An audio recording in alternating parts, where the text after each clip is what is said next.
Happy Hamrock, not Hamrock.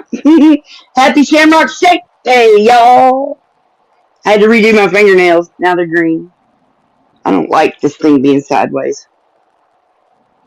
Hey, hey, Fur. I'm here. I'm here. I'm here, Fur. Moo moo. Mighty. My flock. Yeah. Limey. It still says scheduled on my end. Well, it's live. Yes. Hello. And there's Limey. Yeah, I can't remember what it was, but I tried to press something and kept myself out, I think. I've done it twice so far. I've only been here for 10 minutes. Hey, Rich. I didn't realise you So were we got Caucasian Sasquatch and Mighty Whitey and Limey Redneck. Yeah, I didn't think you were live already. I thought, I'm just going to make it by the skin of my teeth, but... No, you just didn't make it by the skin of your teeth. Yeah, no. I thought it was going to be like... That's what we call a near miss. Yeah, I thought, it'll be like 2 minutes to 10. I'll just get there, and no. Didn't make it.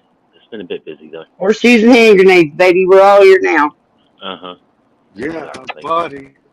Fair, what's up? Fair, what's up? Rich G2350. Oh. We're all doing okay. YT, Limey Redneck. Good stuff. SnarkNSass, babe. SnarkNSass, babe. Just getting the YouTubes up. Ah, 147's here. My flock, come back. I didn't even... Come back. Yay. My womble. She will. You gotta stick this thing on the holder dooley. Rich and Moo. Who's Moo Moo? I don't think I've seen Moo Moo before. Whoa, I can't hear you. What happened? I turned my damn volume way down.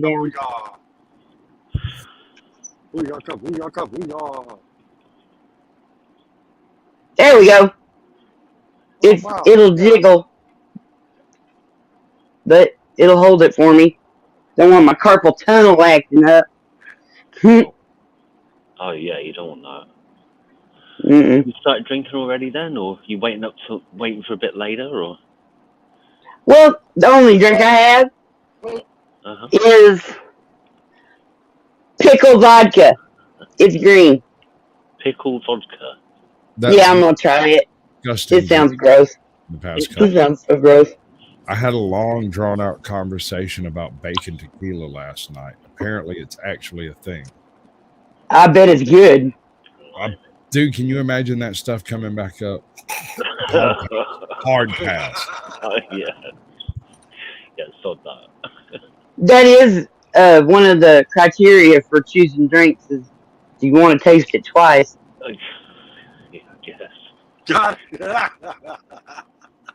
I suppose you can get your money's worth out of it, especially in these trying financial times. Yeah, yeah. Use tea bags twice. Alcohol twice. Hey, my flock and Moo Moo are back. Yay!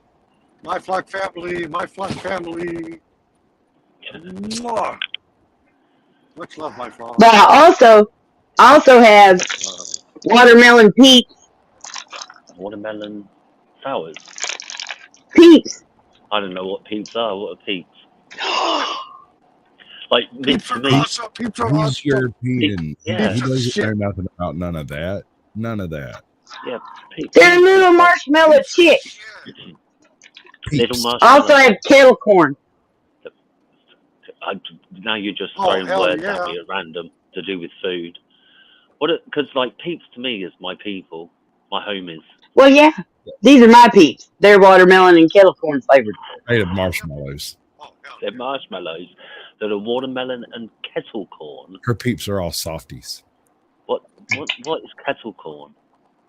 Kettle corn is where they take a big cast iron kettle at like the state fairs and they pop popcorn in it and they throw sugar on top of it while it's going. And so you get this lightly sweet, lightly salty popcorn. Oh, so it's popcorn made in a big pot. With sugar. Yeah. Don't forget the sugar. So does the sugar like caramelize then? It it's how like if you salt it just right and the salt sticks, Yeah. the sugar sticks is a little salt, little sugar. Right. It's not like caramel corn, like where they flavor the fuck out of the corn and it's in a shell of candy, Yeah, pretty much. It's not like that.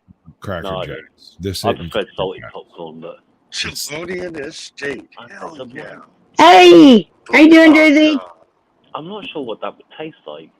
Because watermelon's quite like subtle, but then if you've got all that, I don't know. It sounds interesting. There's two different kinds. It's not one kind. What do you mean? Pizza? It's not kettle corn. It's not kettle corn and watermelon. Oh. Well, what is? There's one that's watermelon and one that's kettle corn. Okay. And are they shaped as well? Are they shaped like like a little chick? A green chick. Well, the watermelon ones are green. They're pink on the inside. What a stupid thing for me to say. Like they all are. Everything up till now made perfect sense. I swear to God, I've checked everywhere and they're all pink on the inside. To be fair, I love marshmallow and I'm happy to eat pretty much anything. So yeah, why not? KCFTW, what is up? Hey, Casey. Cool looking symbols is here. Yeah, cool symbols. I'm just gonna what's up? Momo. That's my friend Moo, y'all. Hey, Moo down in chat. That's my friend. We've been in the same room together. Oh, wow! Was it just the two of you in the room? Oh, her mom's there sometimes. Oh, damn it! I was just gonna say something, and then you said her mum's there sometimes. I'm like, I'm not gonna say that now. I hate it when it's just the two of you, but then mom's right there. Yeah, right. It just throws the whole mood off, doesn't it? Dang it. She's there with her phone out. Just no, it's too much. With her partner directing. Yeah, it's too much. Yeah. Disclaimer: any weed being smoked is CBD. Yeah. Yeah, that's what honest. It's in my nose.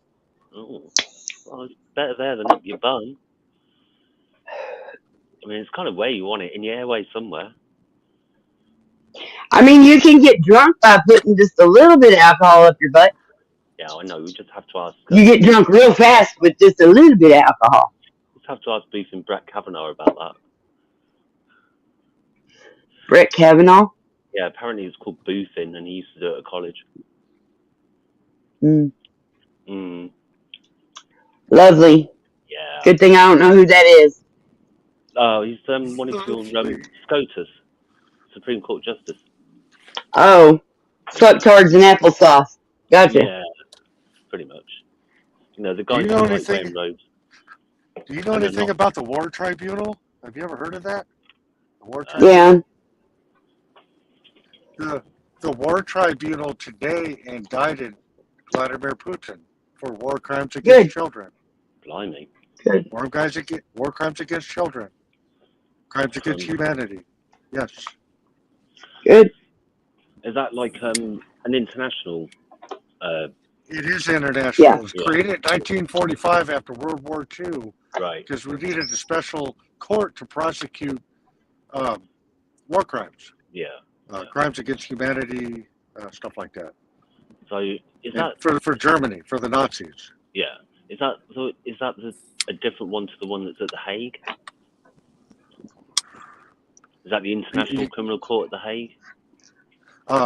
I've heard of The Hague, and I'm not familiar enough on that to say anything. Because I just literally heard on the wireless half an hour ago that Bush and Blair have been indicted for war crimes by at The Hague. They've been called to appear at The Hague. So yeah. I'm waiting for the American CIA to go up at the War Tribunal for having a torture program in Poland. Oh, got him. See that? As soon as he mentioned them, he went. That's it. They got him. Oh no, they got him. They got Mighty Whitey. Shit. Let's God let's damn call it. Batman. We've got. Oh, hang on, he's back. Stop. Oh You got it? no, he's. Oh, sorry, me. I'm miles away. I'm just looking at him, going, "Oh, we ought to let him up." Yeah, you do that. No, don't ban him. Hey, there you go. It took me a while to There find the you right go. button. No Apologise. dating, man. You But know- Big Brother didn't like that shit I was talking about, You did know he? what I mean? As soon as you Yeah. mentioned And it, she's he back. Somebody went. censor What that the fuck? guy. Now, the thing is, Sasquatch and Stark, you guys probably know more about Mighty Waves than me, so it's up to you two guys now to make sure this is him and not a clone or a robot, if you know what I'm saying. That's And if you see him. any reptilian-looking tongue or eyes, that's it. We need to drop him. So, cross-examine him. I don't know. It might not be Mighty Wave. Power of Listen, Christ compels you. The power of Christ compels you. Power of Christ compels you. It's him. I have I got a live stream going on right now, and there's somebody up on my panel that's been there for days, and I have no Who? idea who it is. Really? Not a clue. Yeah. Have you seen Never Surrender? He's on my panel right now. He's been there for days. I Huh. can Is he only cool? imagine who it is. I have no idea. Does he speak? Is he on camera? No, nothing. A blank avatar. Well, Yeah. I mean, that's a big thing. Could be asleep, dead. So as far as not knowing who you're letting up, man, the rules on my channel to go right out the window, man. You want to come up, come up. You want to stay there for days and don't say shit? That's fine, man. Blimey. Silence doesn't bother me, man. Sometimes silence speaks louder than words. Yeah. I mean, it's good to be comfortable with silence Hey, these Snark. days. I'm not sure about Did you Hey. notice that his sound cleared up as soon as you left and came back in? Oh, there was a little crinkle at first. Yeah. Yeah. That's his echo cancellation working against the circumstances. Same problem. Mine? Mine? It's fine right now. It's real good right now. No, but you're talking about me? Yeah. Mm-hmm. Okay. But it's fine right now. You're good. Don't touch nothing. Stop it. Quit it. Stop it. Stop. Take your hand away from something it. really interesting that kind of made sense. If I turn off my echo cancellation. But anyway, I'm not touching shit. Good girl. I'm proud. I'm not a very good listener, but I'm not touching shit. It's okay. I have an authoritative voice. I can usually cut through most of that not listening shit. Yeah, that shit doesn't work. Hey, Freeside. I used to be a cop watcher, man. You can't get through this.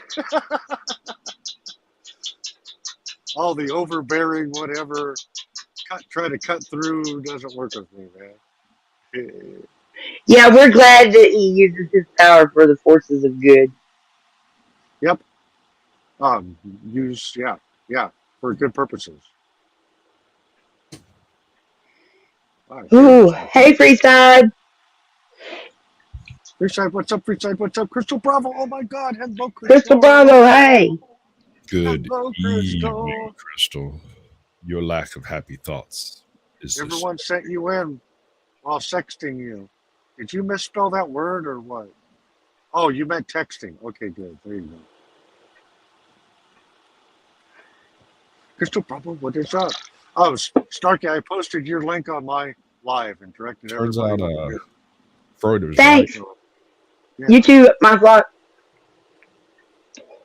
Freud was right about some stuff. That cocaine's a hell of a drug. Cocaine is a hell of a drug. Dude, I love the way it smells. I love the way it smells. I love it. Welcome, Dog Pound. Woohoo!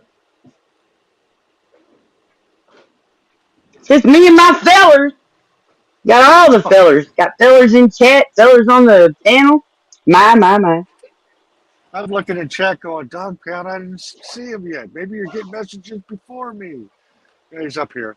Dog Pound's right there. Look. I'm late. I'm sorry, but I have a Oh, it's good okay. excuse. Lost dogs are never late. They arrive precisely when they mean to. Yep. Fashionably late is acceptable. Is that a Shamrock Shake? I haven't seen any commercials. I didn't think they had them this year. What's up, Freeside? Nice. Hell yeah. Looky there with the whipped cream on top. Gotta have it. What is Where'd the this? cherry Thank go, you, man? Side. Good to see you, Where'd bud. the cherry I'm go? learning new Where'd the American cherry go? sweet. No cherry, not at McDonald's. We're was way supposed to past have the a cherry cherry in stage at this point, friends. Is Unless it, they give you a straw. is it watermelon and kettled corn flavour? Yeah. I think it's mint. It's mint. Yeah, it's mint. But like Like ice an cream. Andes mint type thing. Yeah, it's a I got my milkshake. own milkshake Oh, shake milkshake. machine at Okay. home, man. That Because the could be damn alright. thing's got to have a cherry on it. With the cherry sauce. Yum. Quit, Like a Oscar. milkshake Don't do it. banana split. Don't do it, Oscar. Don't Do it. do it, Oscar. Do it. Don't hump my leg. Oh no, he's shaking the Go camera. dog pound. Go Getting dog jiggy pound. with the camera. You can do it. Nice. What's up, your side? Good stuff. Life is good. Mm. Booyaka. Shamrock Shake. Happy yeah. Shamrock Shake Day. Mm. Brain freeze. Brain freeze. Mhm. Oh. Warm up your soft palate. Oh. Yeah.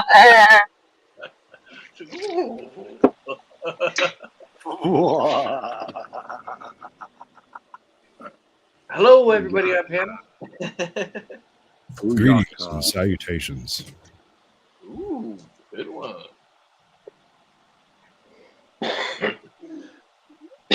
Oh man. So Mighty Whitey sent me a package. I did. I've seen this porn. I know how this goes. Oh, yep. There's a male blow-up doll in there for you, Snarky. It's a little bitty one then. No, he's got a big one. Don't worry, he's got a big one. Sent you a midget? A leprechaun. Yeehaw! St. Patrick's Day. Leprechaun blow up doll.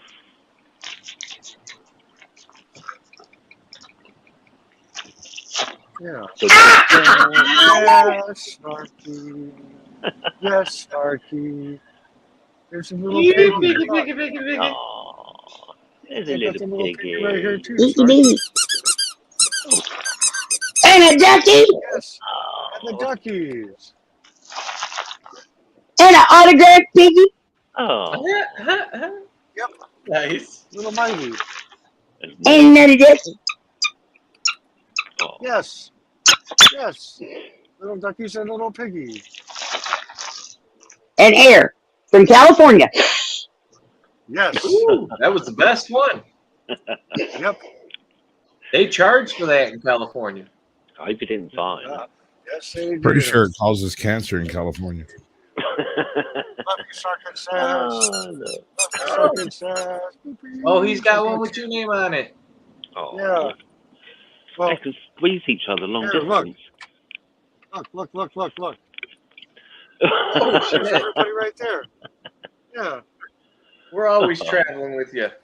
Are you in a van Yes. with free candy? No. Seems Ford suspect. F-250 Super Duty. Ford F-250 Super Duty. Yeah, man. Oh, yeah. I gotta let these dogs out. I can hear you. You should be able to hear me. But if you can't see me, I'm invisible. Invisible Snarky to the rescue. Yeah. Watch out. Snark's invisible again.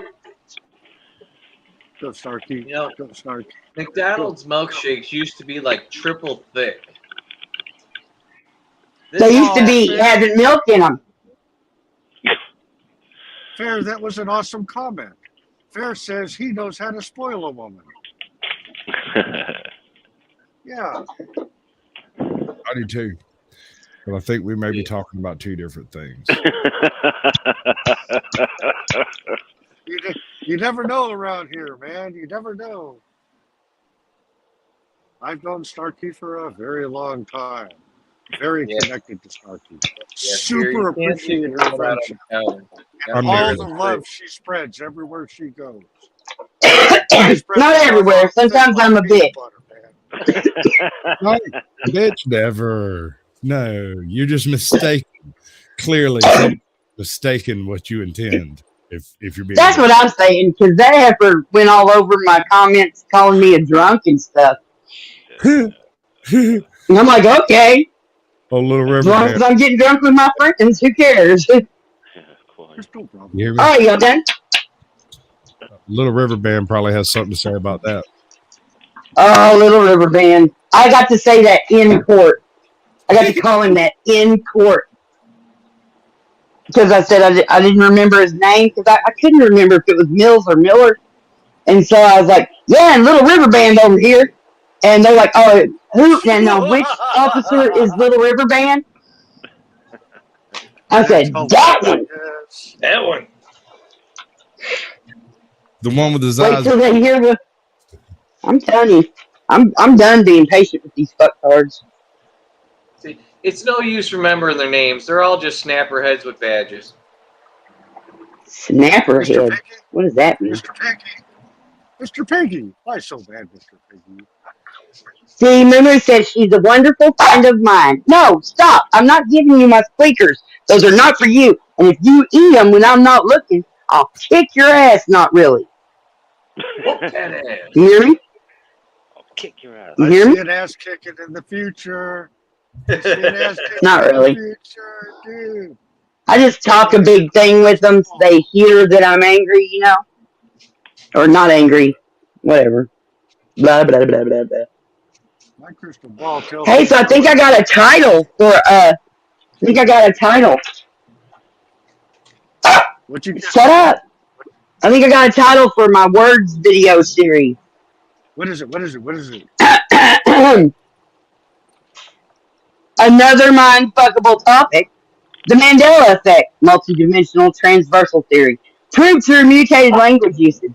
The obvious evolution of language in the 21st century is the World Wide Web hastening changes in language and its usage. Surprise! Words have definition. Specificity is cool.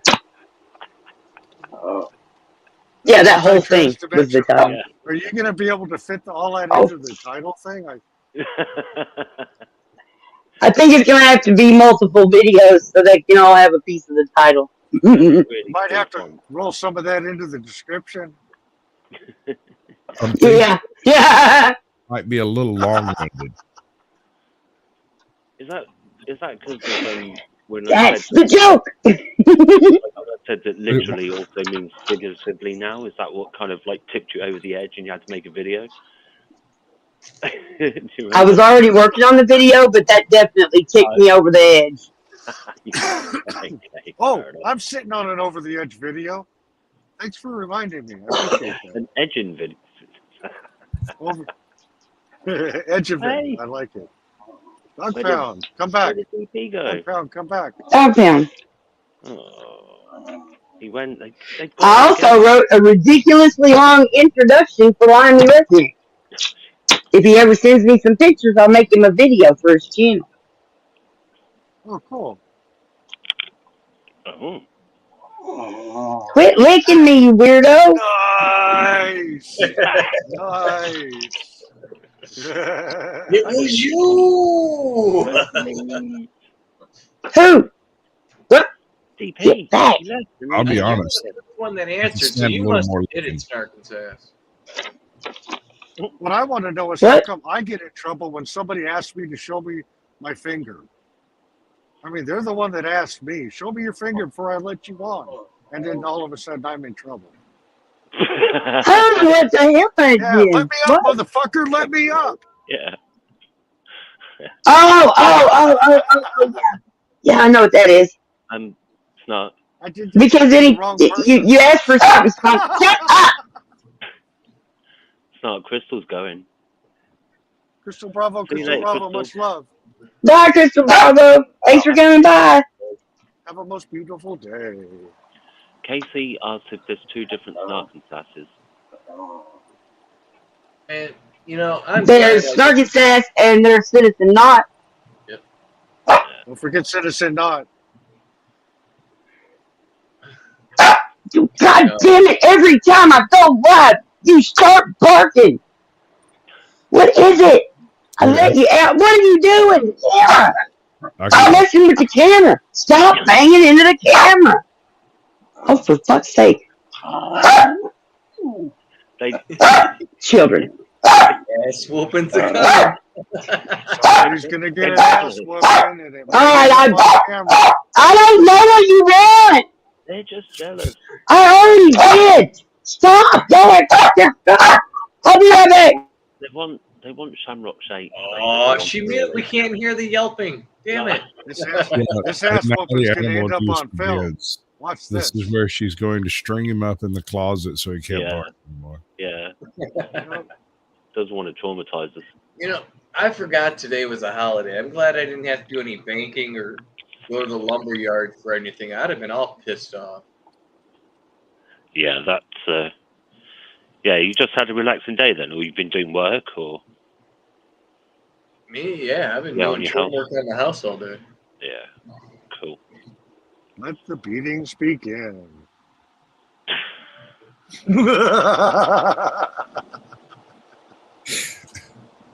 Somebody's getting one. Let the beatings begin, Snarky. Let them begin. I'm not beating them. I fed them. You know, first you take care of all their basic needs. And if they're still barking, then you beat them. I am absolutely convinced you have a little pet Abu Ghraib in there. A little pet what? Abu Ghraib? Abu Ghraib? You know, where they locked up all the 9/11 folks and pretty much anybody, any random guy they didn't want to have judicial rights. Talking about the graveyard in your backyard. No, Abu Ghraib. It's I think it's Cuba or something. I recognize that name now, yeah. Yeah. Like Guantanamo. Basically. It's Guantanamo. It's Yeah, that's where they let the dead bodies Exactly. lay out, and they, get an idea how long. Gives you a better idea how long a dead body's been sitting there. Here you go, SnarkNSass. I got some of it. It was great. This is how I make coffee now. Oh, how the mighty have fallen. Oh. Somebody better make the goddamn coffee. There's going to be another ass whooping around here. Yeah. Don't threaten me. So, this is a really good coffee. Oh. This was empty because I used it all. This one's an instant. And it's such a good solid bottle and it's got a good lid. I figured I could make pudding in it or something. Oh, yeah. But then one day I went, hey, let's pour some instant, get some water out of the tap, throw some creamer in there, and shake it. And look, I done made some coffee. There you go. Nice. That Keurig's just sitting on the counter going, I used to be your favorite.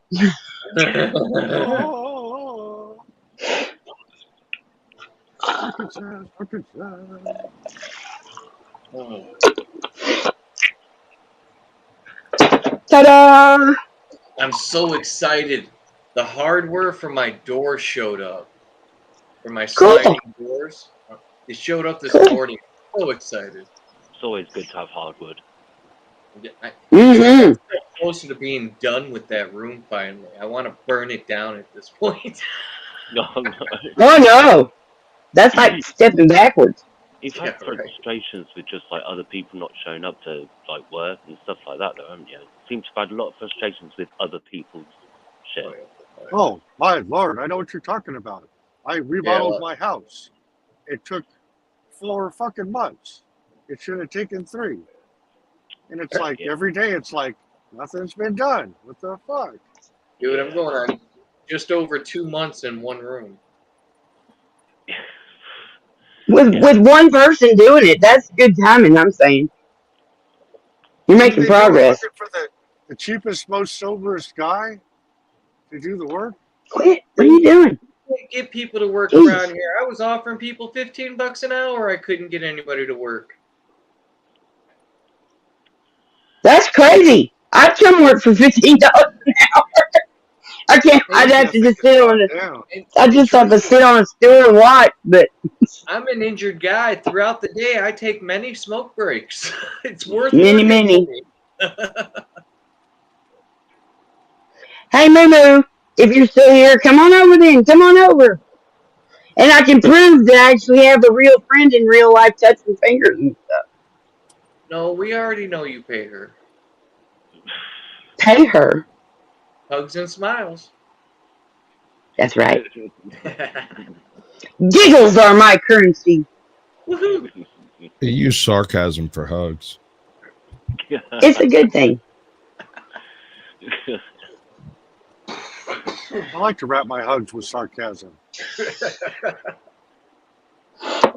Kind of softens him. Is that like Hugs a and sarcasm. big old bear hug with a wiggle? Wrap them up, man. Wrap them up. Spread that shit on thick like peanut butter, man. Sarcasm. This is too low. Damn it. Heavy dose. Heavy dose. Get low, get low.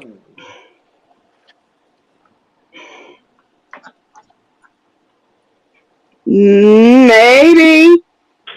Possible. I'm still Maybe. having to lean forward, but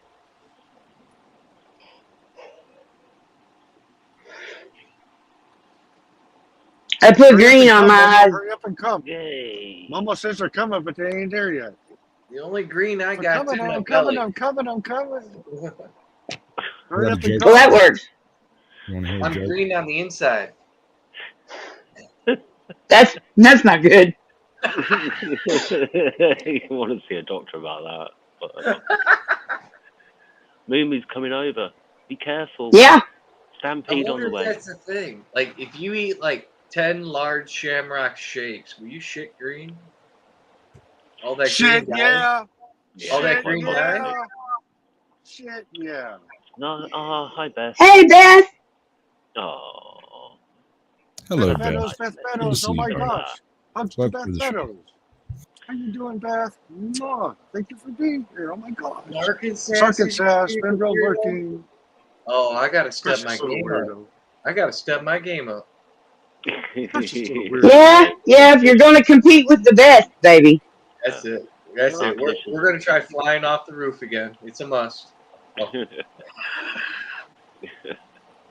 Last time I only broke one leg and one arm. We'll go for all of them this time.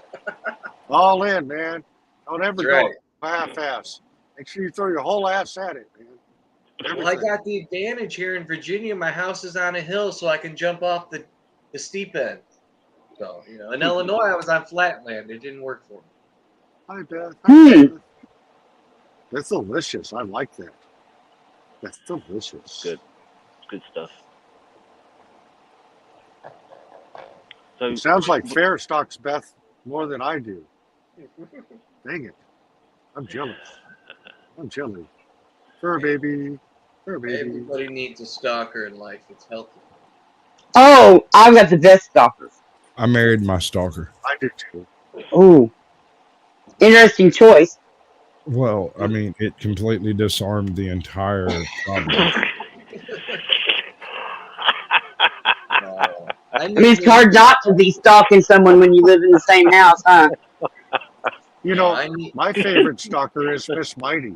Miss Mighty stalks the shit out of me, man. She watches everything. When I met my wife, Well, she has to keep an eye on you.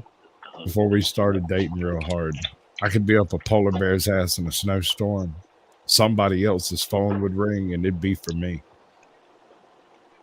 What? I don't care where I was. I'd be sitting around some bonfire in the middle of nowhere in a swamp somewhere in a fucking boat, and dude next to me, cell phone would ring. We're off the grid. Cell phones don't work out here. Hello? Is Raymond with you? Yeah? Who is this? I need a new stalker, man. I got woods all around me. They can sit at the edge of woods and stare at me. I'll sit on my porch drinking my coffee, staring at them. It'll be a good time. I mean, I like the online stalkers way better than the real life stalkers in in vicinity. I'm into bizarre stalking triangles, Fair. Hell yeah. Hell yeah. Bizarre stock triangles. I'm all about it. Look at you go, Beth. You give the best gifts. I tell everybody I give the best gifts. You're the one that does it. I wasn't sure how that was going to end. Yeah, we got a 5-way going. What up now? Yeah. I haven't had Sounds one like of those Snarky in a needs while. CPR. Everybody step Especially. out of the way, man. I'm coming through. Now Snarky needs the CPR. Last time it was the Okay, other man. way around. It was a bunch of chicks and me. I don't like this one as much as I like the last one. The dynamic just doesn't feel the same. How's that? No, it's a regular sausage party out here, man. Do we at least have a hot dog bun in the group? Threaten me with a good time. Yeah, buddy. Hot Snarky's crew. No. diggity. Till the Popo show up, then she did it. You're all my precious little weirdos. It's okay. I got this. When the popos show up, it's my turn, man. Uh-oh. I'll put you full screen. Back. I got this. Because I just lose my goddamn mind. Glorious, man. It's gonna be glorious. I'm too damaged. I mean, I sit there and worked on it for like 3 or 4 years, solid, hard, working on being able to chill the fuck out and still be articulate and whatnot. And then all that shit happened, and now I'm just a spastic freak. Oh well. Snark, I was there. I was there, Snarky. I felt like a proud father. I was so fucking proud of you. Damn it. Thank you. I'm sorry it caused you so much trouble, but I'm glad you got friends like me and Al and everybody else that you can talk to kind of help get through, because it's tough, man. It's tough. It's fucking pigs, man. Always trying to ruin your life. Extort you out of money, lock you up in their bitch-ass jail. Yeah, fucking puppet judge. What a sick fuck. I was just Yeah, thinking suck that a myself. dick, bitch. Suck a dick, bitch. Oh, that was fucking beautiful. What'd you say, dog? Oh, Beth says she's never seen Whitey without a steering wheel. And I was just thinking that myself, and I was wondering, what is he hauling? I'm always grabbing gears, man. Grabbing gears. Driving away. I don't know. Driving in Jeep. I thought maybe it was confidential and I wasn't supposed to ask. He does look like a spy of some sort. I'm a safety guy. So whatever. What does that mean? He is a spy. I know. What does safety guy mean anyway? You hide behind shit and watch people break rules, and then you find them on it. Does anybody really know what time it is? I'm not the safety police. I try to make sure we all work together, we work safely, and we're able to go home and do it again tomorrow. Because you don't want this, the kind of work that we do, high voltage stuff, it'll kill you. You know, and you don't want to lose it. Hello, Anthony Hicks. I want to have to deal with the tragedy. Thanks for coming by. He's OSHA. No, I'm kidding. Who's April Mosby? Exactly. He's IMSHA. That's what I'm just trying to find out. You know, I can't imagine why. I'm an activist. I'm a civil rights activist. That's me. Yep.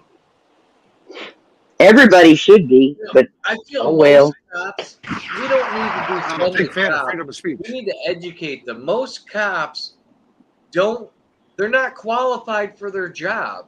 They don't even know the Constitution they took an oath to. Every cop, just like our children learn it in school, should be able to recite the Constitution as part of their job in review, in their yearly review too. Cops need to be educated. We need not defund All they know them. how to do is read the little card. You have the right to remain silent. Yeah. They don't even say that shit anymore. No, God forbid you remain silent when they're talking to you. God forbid it. Oh, that's what I'm talking about. Yeah, they don't like that. If you're going to do that, you have to do it from the absolute outset of the encounter. I've had it work twice. Once in Milledgeville, I came out of a bar, and there was a bunch of cops asking a bunch of questions, and I was hammered. And I come out the door, and they're like, "Who are you? What are you doing here?" And I'm like, "I'm drunk, and I'm leaving. That's what I'm doing here." And then when they continued the questions, when it went further than that, and they decided to stop me from leaving the little parking lot area because I was walking, and they were like, "You can't go anywhere." I was like, "Oh, in that case, we're no longer having a conversation." He's like, "I'll be about to ask you questions in a minute." I said, "That's pointless, but go ahead." He asked me a dozen questions a little later on, and eventually the only thing he got out of me was, "So we done here?" So I really got things to go do.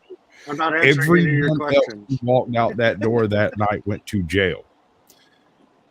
They all talked themselves into jail. Yeah, you can talk yourself into jail just as fast as you can talk yourself out, man. Yeah, you can't talk yourself out of jail. Off. When they put the handcuffs on your ass, taking the ride. I talked myself out of handcuffs. Yeah, my famous line is, I know you don't have enough reasonable suspicion to keep me in handcuffs. Do I appear to be enough of a threat to still be in handcuffs? No, I don't. Get these fucking things off of me, man. Well, I get what you're saying.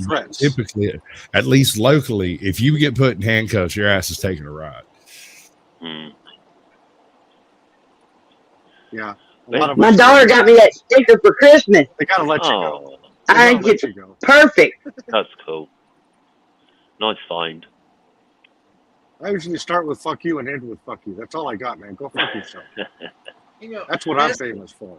That's the problem with qualified immunity, because they can fuck up on the side of the road all they want, and all they got to say is, "Oh, I wasn't sure." I thought I was doing my job right. Yeah, ignorance of the law is an absolute excuse for them. Yeah, but not for us, right? Not for you. Yeah. Yeah. They do not write laws in English, but ignorance of the law is not an excuse for the language you know.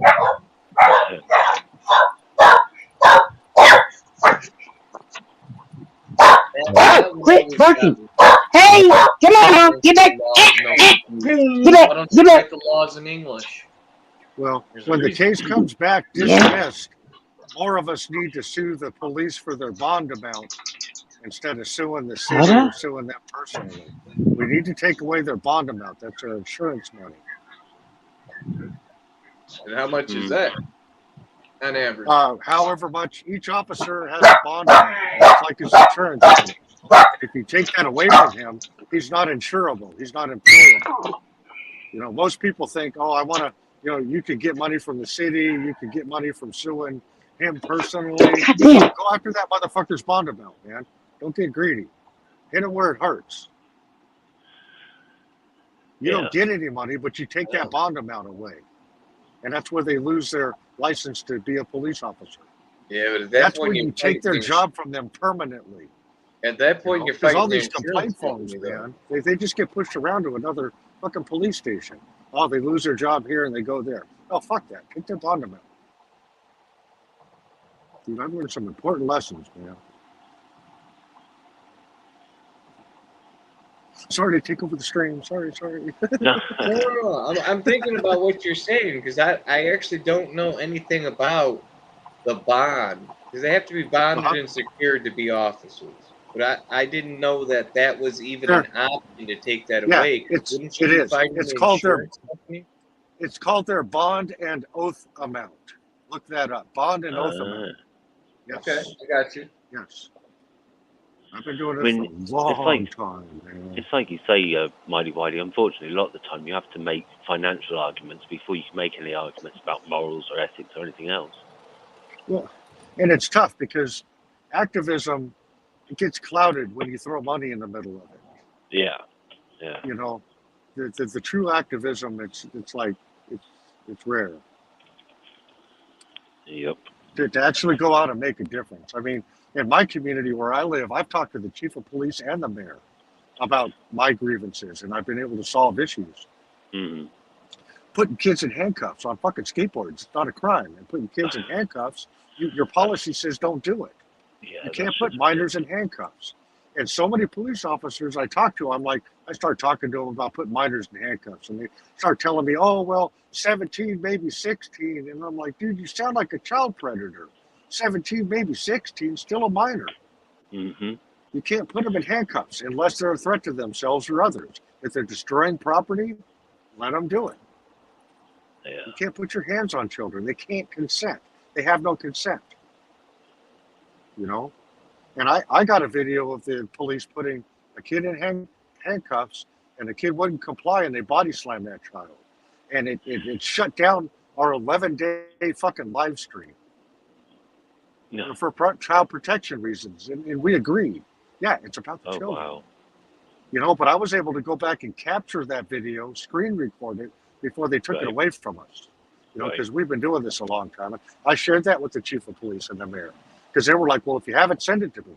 I said, yeah, I'll send it to you, but I don't want to post it because it's insightful. You guys, this is sick, man. You guys have to do a better job. As far as First Amendment activists go, why are you still giving us a hard fucking time about filming you? Dude, all the pushback.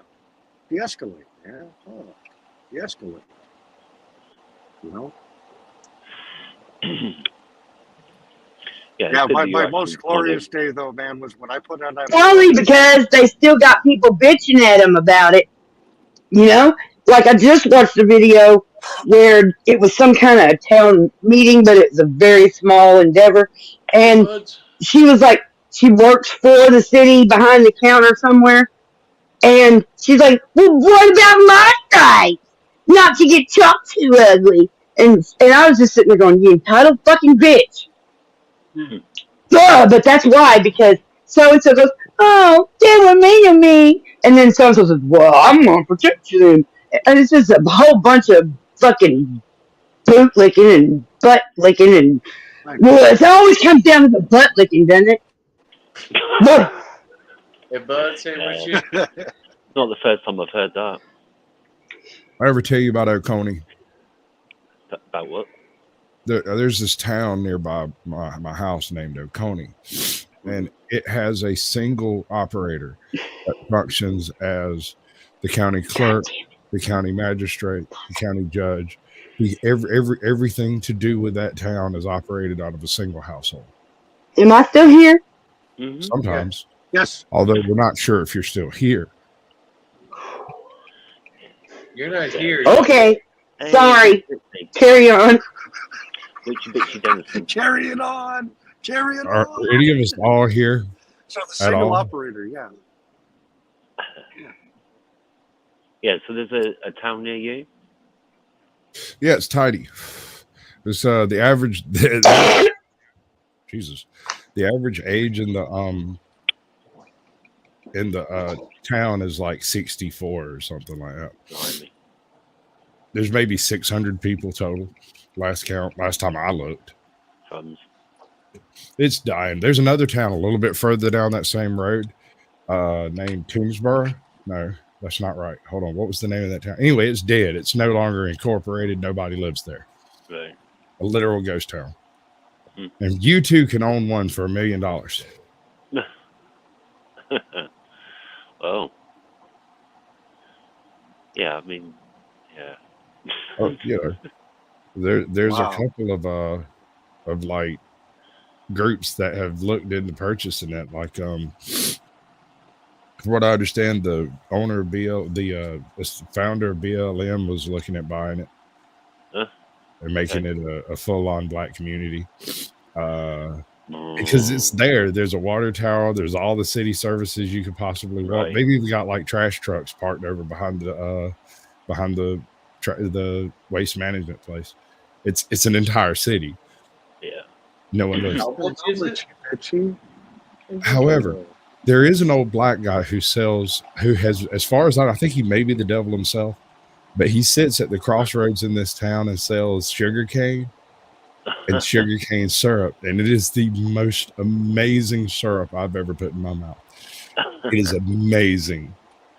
He sits at the crossroads and sells sugarcane? Yes, sir. He sits at the crossroads and sells sweeties. Man. Definitely the devil, right? Been there since I was a little kid. Dude. That's him right there, man. Been there since I was a little kid, still driving the same truck. Yeah, definitely. And you, Oh, what's happening? Oh, and you're buying sugar cane, and you think I'm not making a deal with the devil, dude. Can y'all hear us? Sometimes. uh-huh. All right. Look at shit going okay. Yay. Oh, this is no. You have to turn that sound off now. Now, sound off. Are we still okay? We seem to be. All right then. These things. Okay, let me run this one, y'all. My homie over here has been driving every single stream I've ever seen him in. Mighty Whitey, I've never seen you in an actual building. So I got a question. I'm looking into buying a road trip van, something big enough and long enough and hefty enough to tow a small camper in the future if I should decide to do so. So I'm thinking like one of those 7-passenger G20s. It's get a Ford Transit or a Transit 2500, a 15 or a 2500. And don't let the word transit throw you off. Transit, usually you got these things called a Transit Connect, and it's a little van. But the Ford, I just bought one, a Ford Transit 250, either 150 or 250. Kind of looks like that thing that's going to pull up next to me. I'll show you. No, you're good, dude. I've got Google. Don't do that. Well, you'll see them. Actually, that's a Ram. Yeah. But with the little tall roof, those tall roofs are nice. She kind of fugly though, ain't she? I know. Got a face only a mother could love. Right. Well, I'm wanting to get the reason I wanted a G20 is you've got that high top version conversion, right? And the lay flat seat in the back. Yeah. You can throw a solar cell up on top of it and the Renogy power management system and add as many batteries as you want. Yes. And I'd run a hammock if I were you. I wouldn't do a stupid bed thing. Oh no. All right. So there's another side to this. My pops has a number of small campers out there on his property. There's a few. Some of them are really cool, but they leak. And some of them are. So I've got some hardware to use, fully functional for the thing. But I'm trying to decide: do I want to bother putting together a camper trailer or stay in hotels? Why don't you fix the leak on one of the ones they got out there? It's not hard to skin a roof. You usually got to skin a roof every 4 to 6 years. They're really long. I don't want a really big one. Okay. They're bigger than what I'm after.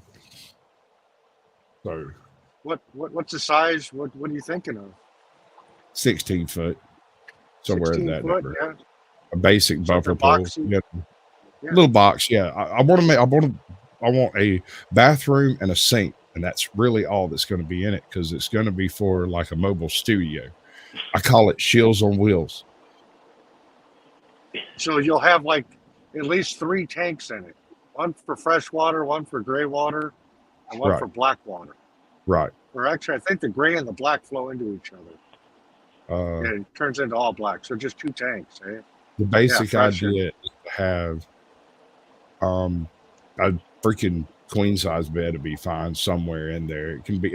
In fact, I could honestly get away with using a standard 12-foot trailer, just an enclosed box trailer.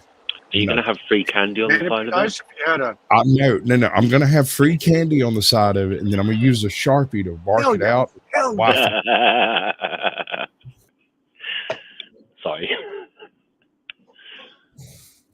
I want to buy me a white panel van and right on the side, no candy in the background. This is all supposed to be a joke anyway for the channel. I'm going to people that I've interviewed. That's the whole plan, right? So I'm just going to swing by see Snarkwood after duty. We're going to do a show sitting there face to face instead of this telecommunications bullshit. Nice. And I would like to have, all right, I can set it up in the van. I've already done one like this, so I know that it can be done, right? Yeah. If it's just me traveling, that's no problem. But if it's going to be me and my wife traveling, then she doesn't want to meet any of you fuckers, and I'm going to have someone. Can't imagine. Oh, your wife will love me if she We're all ever meets perfectly me. nice, well-adjusted, same people. What are you trying to say? I ain't saying shit, but she's made it quite clear that she's not involved. She'll travel, she'll ride, she'll drive. She'll order the fucking food. She'll call the Grubhub from the hotel, but she is not going to meet these knife maniacs on YouTube. We're lucky here in California. Cool. A lot of us are so connected. We meet up on a regular basis. Super sweet. I'm supposed to be going to a meetup in Savannah at the end of April, or not the end of April, the end of March. It's pretty soon. We're going to be grouping up tomorrow. Actually, we're doing a homeless outreach tomorrow. Now, see, I just moved to Virginia, and I know there's YouTubers. Within an hour of me, there's 2 YouTubers, probably less than that. One's only 20 minutes away. But I haven't met them yet or met up with them. I know of them. They know of me, but that's as far as it's gone. I know my flock. Yeah. Yeah, I think my meetup's a cool idea, especially if, like, say you can sort of go on tour with it or whatever. That'd be awesome. Yeah, I know Also Cal, I know Fur Potato, D Street Media, S-Gram. Hey, MVTV! Across the reality streams. Like Jeff is here, audits. Jeff from NC Time. I'd like to meet him. Joe Cool. I want to go tell Joe Cool he's racist to his face. See what he has to say about it. Hey, you get off the sidewalk. Get off my sidewalk. Hey, you can't walk there. Stop filming me. Get right in his face. There are conversations to be had. That's true. I used to love watching Joe Cool do that shit in Chicago because I just moved from Illinois, like 45 minutes south of where Joe Cool was doing all his filming for a long time. Might go see MVTV. It's cool to go through those areas and see them for real. Hazard lives by them. Buds and Hazard is in the house. Yeah, he's still back home. Buds and Hazard! Hey, Buds. Love you. See, I personally don't mind sleeping in a van. That doesn't bother me by myself, right? But 2 people in a van is just one too many. Well, once you bring mom, that's 4 feet. Yep. Right. Well, once I bring my wife, I also have to bring my 115-pound mastiff. But he's going to need. Oh, that's even more feet. Yeah, he's going to need his own seat. Like that, it has to be an exceptionally large van. Which is what if the bed? What if the queen size bed and mattress were on a hinge, and then you could just fold it up out of the way when you're done? Yeah, now I got a dozen different ways to kind of handle that. But like I said, we're not planning on living in it if we both go. If I'm going by myself, I'll stay at a campsite or something. It'll be fine. But if I'm traveling with her, it's definitely going to be a hotel. It'll probably involve room service. She just does not play that shit. Yep. Hey, if she's willing to pay for it, why should I freaking? I don't care. This one is of the things that worked really.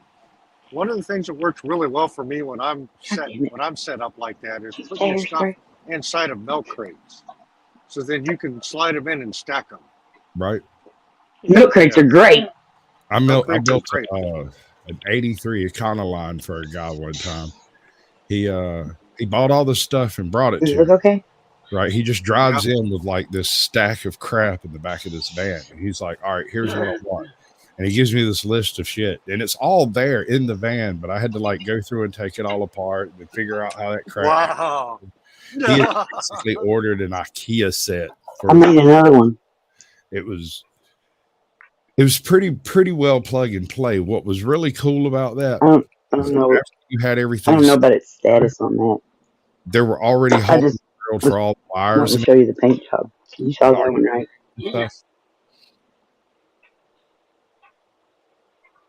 Yeah, hit it harder. Yeah. Hit one, but Hit it harder. You got it all put together, or what? Yeah. That's what she said. Yeah, no, Yeah. it wasn't hard. It wasn't easy exactly because I mean, slot A into slot tab A into slot B 2 million times. Tabs and slots and stuff. I'm so sorry. I'm going to mute myself. I do apologize again.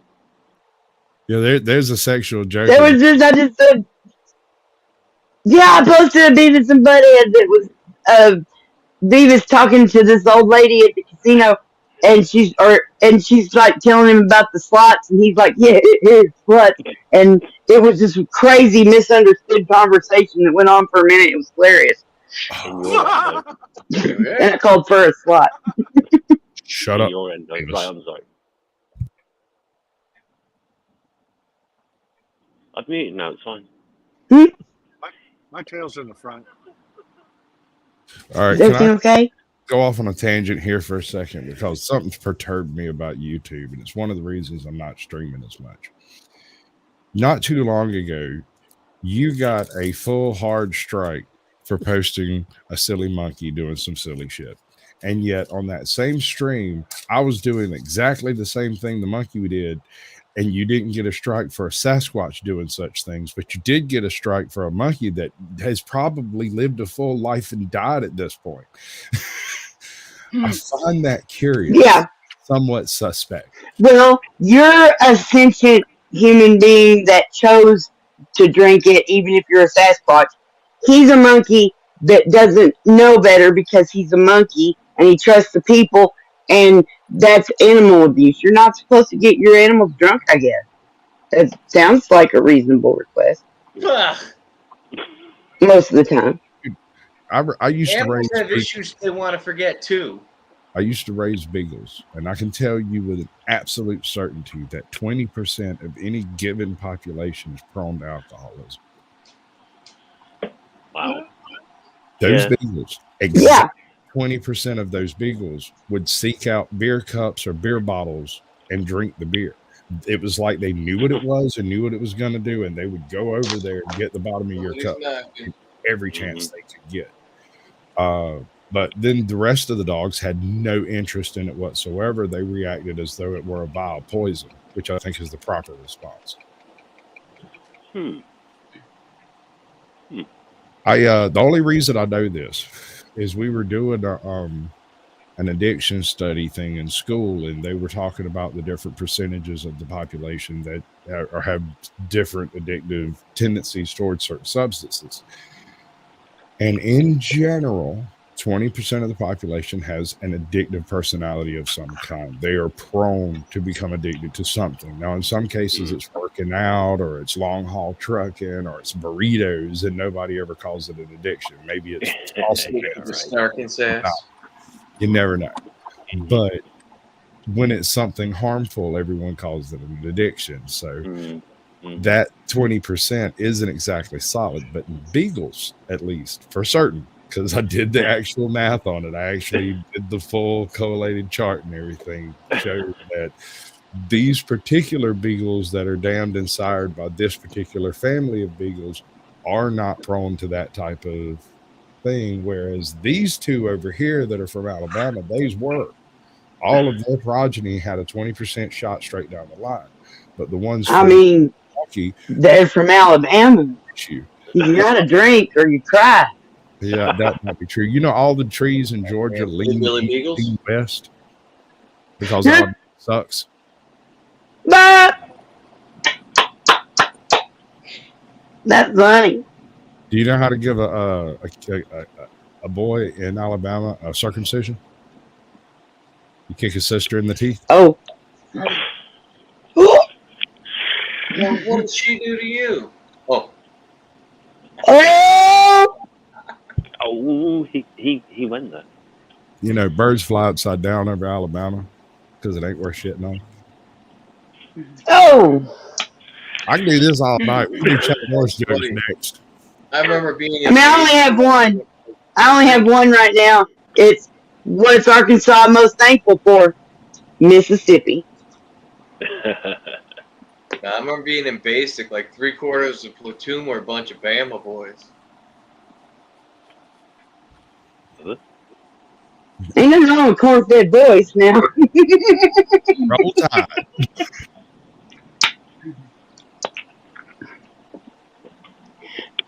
Well, there ain't nothing Right. else to do down there. Ain't no jobs down there and shit. Everyone just joins the military. All right. So that's not entirely true. There are jobs. The thing is like you kind of have a choice of going out and becoming some type of professional hunter of some description or a guide of some description. Beyond that, you have small factories and whatnot here, there, and everywhere that make parts, but nothing. They don't make anything in particular. Pipe is a big one around here. You know that shit that flipped over in Ohio a couple of weeks ago? I've read the full hazmat material sheet on that. And it's unhappy things. There's nothing good about it. However, they're catching a lot of flack for burning it. But let me tell you how this actually works out in the long run. If you don't burn it, you have a Chernobyl level biological event capable of wiping out life completely downstream from this location from now to the end of fucking time. If you burn it, we have a little acid rain and a few birds that have thin shells. Yeah. That's the thing. You've got to weigh up the least bad option, haven't you, out of a shit fest? Well, the difference between the bad option on the left and the bad option on the right is the bad option on the left lasts until the end of time. When the cold death of the universe rolls around, that spot will be just as fucking dead. Yeah, right. Yeah. Yeah. The heat death will be like, oh, somebody beat us to it. You'll get some conjunctivitis and a little bit of lung issues from some downstream folks on the burning it, and they didn't burn it quick enough, to be honest. They should have done it as soon as it hit the ground. They should have just completely fuzzed the media and told everybody, "Oh, it caught on fire when it crashed." But they showed up, put it out, thought about it, went, "That was a bad idea," lit it back up. Yeah, I mean, I've not followed it closely, but it did sound pretty bad, like the initial reporting. So, yeah. Well, it's polyvinyl chloride. Polyvinyl chloride is a free agent reagent that is liquid form until it's actually polymerized. When you get it to wherever you're going to use it, you do a process that turns it into pellets, and when it's pellets, you can then put it through a heated screw like hot glue, right? Make pipe, figurines, injection molding, all kinds of crazy shit, right? Like half of Buzz Lightyear would be that stuff. But once it's on fire, it basically turns into acid, like hydrochloric acid and phosgene. Now, the hydrochloric acid, that's not cool. That's going to cause problems in trees and plants and fish and all kinds of stuff. That's not a good thing. But you got to do something with it that doesn't cause a freaking death zone, right? Yeah. And this will injure some stuff, but it probably won't kill much. And in comparison, it's a much shorter term threat. Yeah. So you wouldn't want to be standing there huffing the crap, but if you were a few miles downstream, your eyes would burn and you might get a little rash or something. Yeah. It's not going to kill you. It's like you probably said, the phosphagenes are another ball game entirely. Yeah, I don't think I've heard of those. That shit is absolutely radioactive level deadly. It's hard to mitigate in the environment. The railroad is having issues. Besides the one in Ohio, just here like a week ago, there was another one in West Virginia, just north of me, about 3.5 hours, just north of me.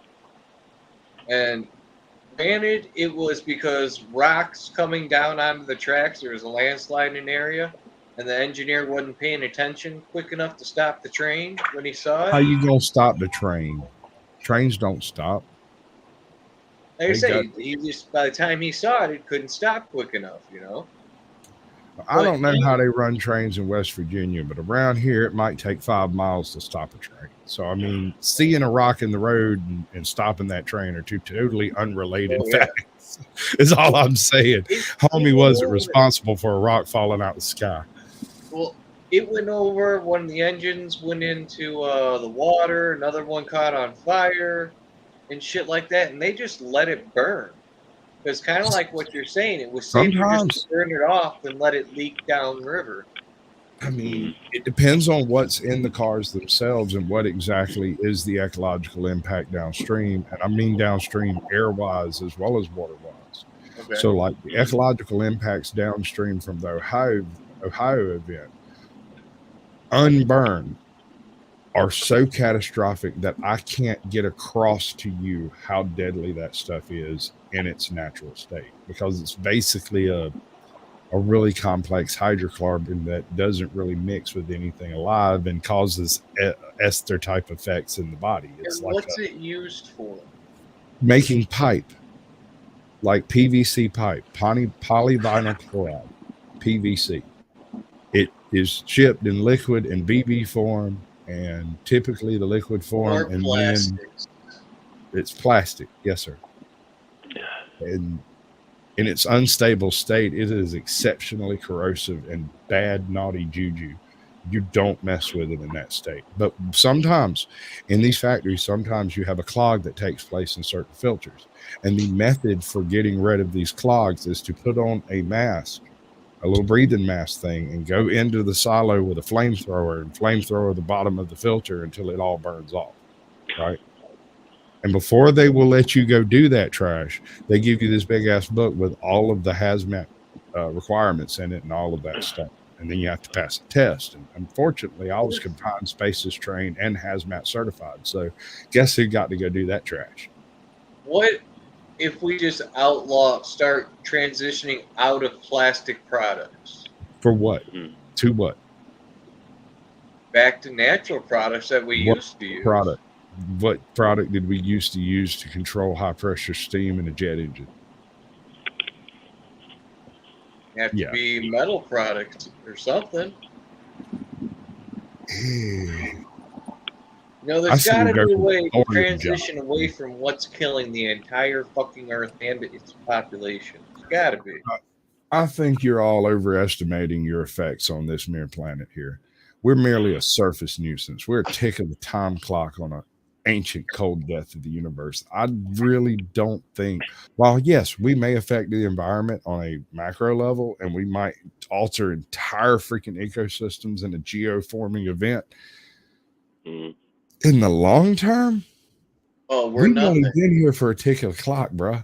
We're nothing, but while that clock's ticking, do we have to kill ourselves faster? We need to stop this shit. Right. We need to stop this shit. Our judicial right is the correct action of the universe to self-balance. We should overpopulate and then collapse, much like a viral colony. Yeah, I mean, I appreciate what you're saying about the heat death of the universe, but measured against that, it's like, I mean, like you say, it's completely pointless. But I don't know that that's what it is. It's not just like I'm not overly concerned about how long the species lives, but in the meantime, there's us and other people following us, and it's about quality of life, not just like how long humans are going to take before we do ourselves in. And there's also all the other life that we fuck up and cause pain to along the way as well, right? Okay, but I would like to believe, and I'm not an especially religious individual, but I think it would be very nice to believe this universe was created for a purpose and we're a part of it. And that it's not a bunch of wasted space, but rather a place to go and explore, to go forth and multiply. Right? We're not supposed to be trapped on one planet. We're supposed to be out there doing the thing we were ordered to do initially. And that's what it's all here for. So if maybe that's the next civilization will do that. Really neat if we weren't alone. Like I said, maybe the next civilization will do that, because we're not the first civilization on this planet. This planet goes through changes and it wipes out civilization. Just because what do you define as a civilization there, big dog? We could chew on this one. Well, okay, you've got the ancient Egyptians, right? They didn't build the pyramids. They didn't build the Sphinx. There is a civilization older than them. There is a civilization that the ancient Egyptians called the Ancients. Yes. And I don't disagree with you. I have a theory on who they were and why you can't find them. Well, hold on. It's known that our deserts were oceans at least 3 times over that we know of, okay? Proven. The Earth goes through cycles. The Earth will clean itself, and when it does, the civilization on it gets cleansed, and you start over. The Earth does this naturally. Okay, so what's the point in bucking the system then? Why does there need to be a point? I Yeah, figured I mean, if we're gonna have world elites making decisions for us, you'd figure they'd at least have a plan or something, right? Somebody's got to be in control. Every Somewhere. civilization, somebody's got to be in control. Every country, every populace. It doesn't matter if you're in Okay, so let Africa, me ask you this: China, or America. You since all you've have a thought about social a standing order. can we call it a prehistoric civilization that would have its own history unrelated to ours, right? Okay. What would you look for to find proof of these individuals? I have an answer to this question, but I want you to think real I carefully. got you. We're I got talking you. millions of years, not thousands of years. What you look for is the oldest civilization that you can find writings and knowledge of. And what they didn't write or have knowledge of, like the pyramids being built that were never written about in Egypt, then you know you have found, like I said, there was the Egyptians had ancients, just like they are our ancients. Yeah. That's how Okay. I know. So I have another almost foolproof method that would prove an actual advanced civilization existed at a given time. Cut gems. Every single civilization that developed the capability of cutting gems has done so. Historically speaking, they all use different methods, different types, and different stuff. But if you were to find cut gems in a place cut gems should not be, that would upset the entire narrative of history. Okay. You get what I'm saying? And I Well, I would mean, when you find oop arts anywhere, it upset everything. But then what do they do with them? They you can't Item. explain them. They're They're called not oop arts, out of place. artifacts. Yep, yep, yep. so, Sasquatch, while I would kind of agree with you, I'm not sure about like dailies or whatever, like you say, but the way thought that's come to my mind before is like the universe is trying to communicate to itself and learn about itself at the same time, right? Because if you take an analogy of humans, we're supposedly very clever, but there are very simple questions that we don't know the answer to, and there's maybe some that are just beyond ever answering. So the universe could be like that, kind of like the Earth is Gaia, the universe is a whole organism, but it's not actually aware of all of its body Sure. parts, and it can't explain But does itself. that change anything for you? No, Tomorrow not you're really. gonna Not wake with the up, way you're that gonna I get in your try and car, approach you're gonna things. go to work, and Gaia is an all-powerful earth spirit that lives in the organism of the universe. Does any of this alter what you're going to do tomorrow? It depends who you are and how you approach things, right? So it has influenced how I look at things, and in some ways it doesn't, because I'm not like living off grid, for example, and I have a job, and I've lived life in those ways. Like you say, it could be like, oh, well, there's no point. But the thing that I was trying to get to was that on the one hand, you're saying things like these chemical spills and pollution and things are really bad, and you don't deny that like they have really adverse effects on the environment and everything. But then it's like, I'm going to say like, oh, so we're going to have the heat death eventually. So then you said about like exploring the universe, and I think like, Well, the heat death of the earth and the cold death of the universe are two totally different concepts. yeah, sorry, but I like might be confusing there. I mean, like before the heat death of the universe, we'll probably be engulfed by the sun before that anyway, right? Way long before that. Yeah, right. Long before that. So the that's thing is, not so what I'm trying to say is, on the one hand, you sort of be coming across as, and this is not, it's not criticism. I'm just trying Go to ahead, dude. understand how you look. You're not going to offend me. Right? I'm not here to be offended. I'm here to hear what you have to say. Yeah. So on the one hand, I'm kind of like, you seem to be coming across as fatalistic. I don't want to say nihilistic because I don't think that, but like fatalistic as in, well, we're all going to die, eventually, like as a species even or whatever. So why bother trying to make our time on Earth even before we leave, if we do manage to get to that point, any better or easier for us and the other parts of the universe that share this rock with us? I got you. Versus, Okay. yeah, so it's like, yeah. Do you understand what I'm getting at?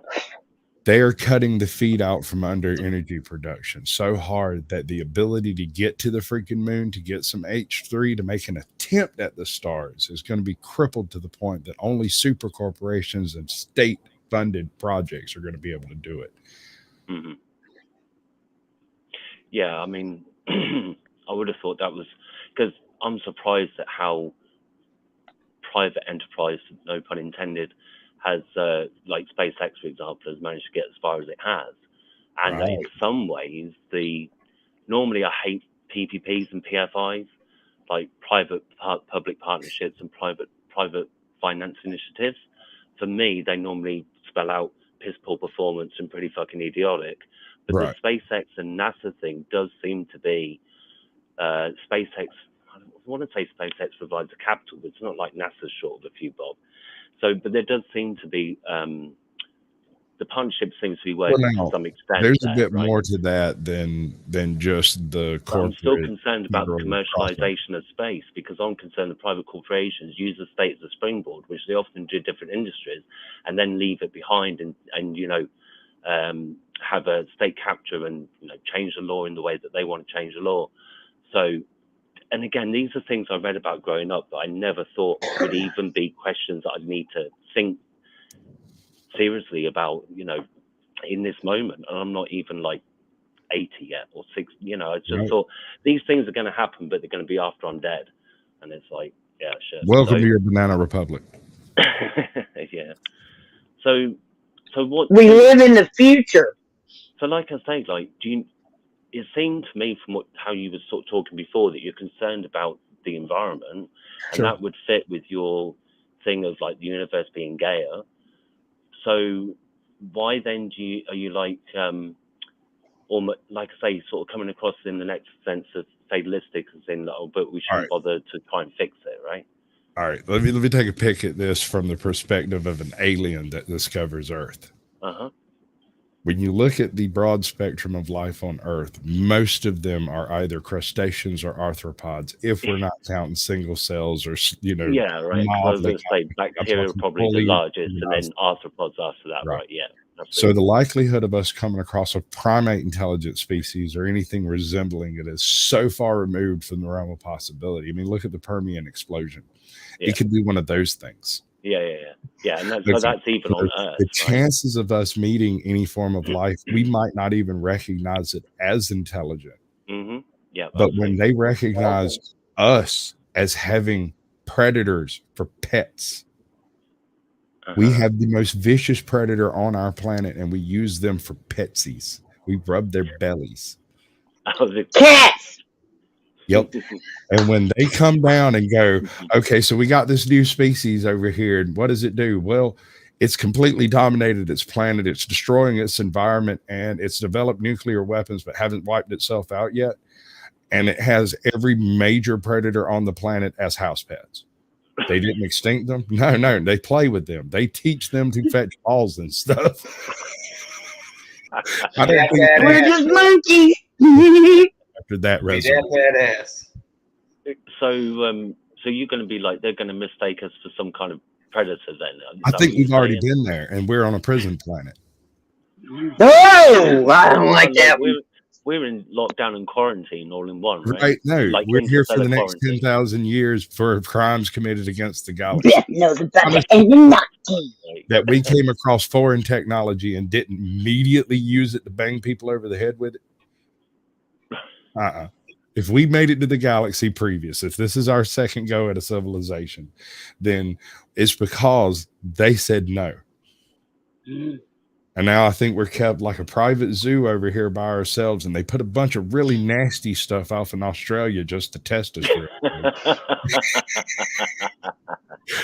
And they made Africa as the whole, like, just soup pot.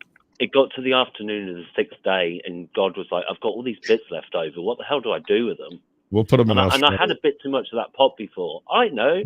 Let's make a thing that looks like a cat with a duck bill and poisonous birds on it. You guys, this mammalian type thing with a duck bill. Yeah, you guys would drive yourself insane asking why, and what if. Y'all need to come to my side. I'm a sun worshiper. We believe the same thing you do. There's an almighty being. We don't call him God. We call him Ra. And we thank him for the sun that he gave us, the one we can see that gives growth to the plants and animals that feeds us. I get moonburn. Thank you, Ra, for your sun. End of story. No questions. Why did you do it, Ra? We don't care. Thank you. No questions. Go on with your day. Yeah, no, that's kind of the same opinion I had of the situation with the massive organism universe. I was like, is that going to change what you're going to do tomorrow? You're still going to go cash that check, ain't you? Yeah, I was.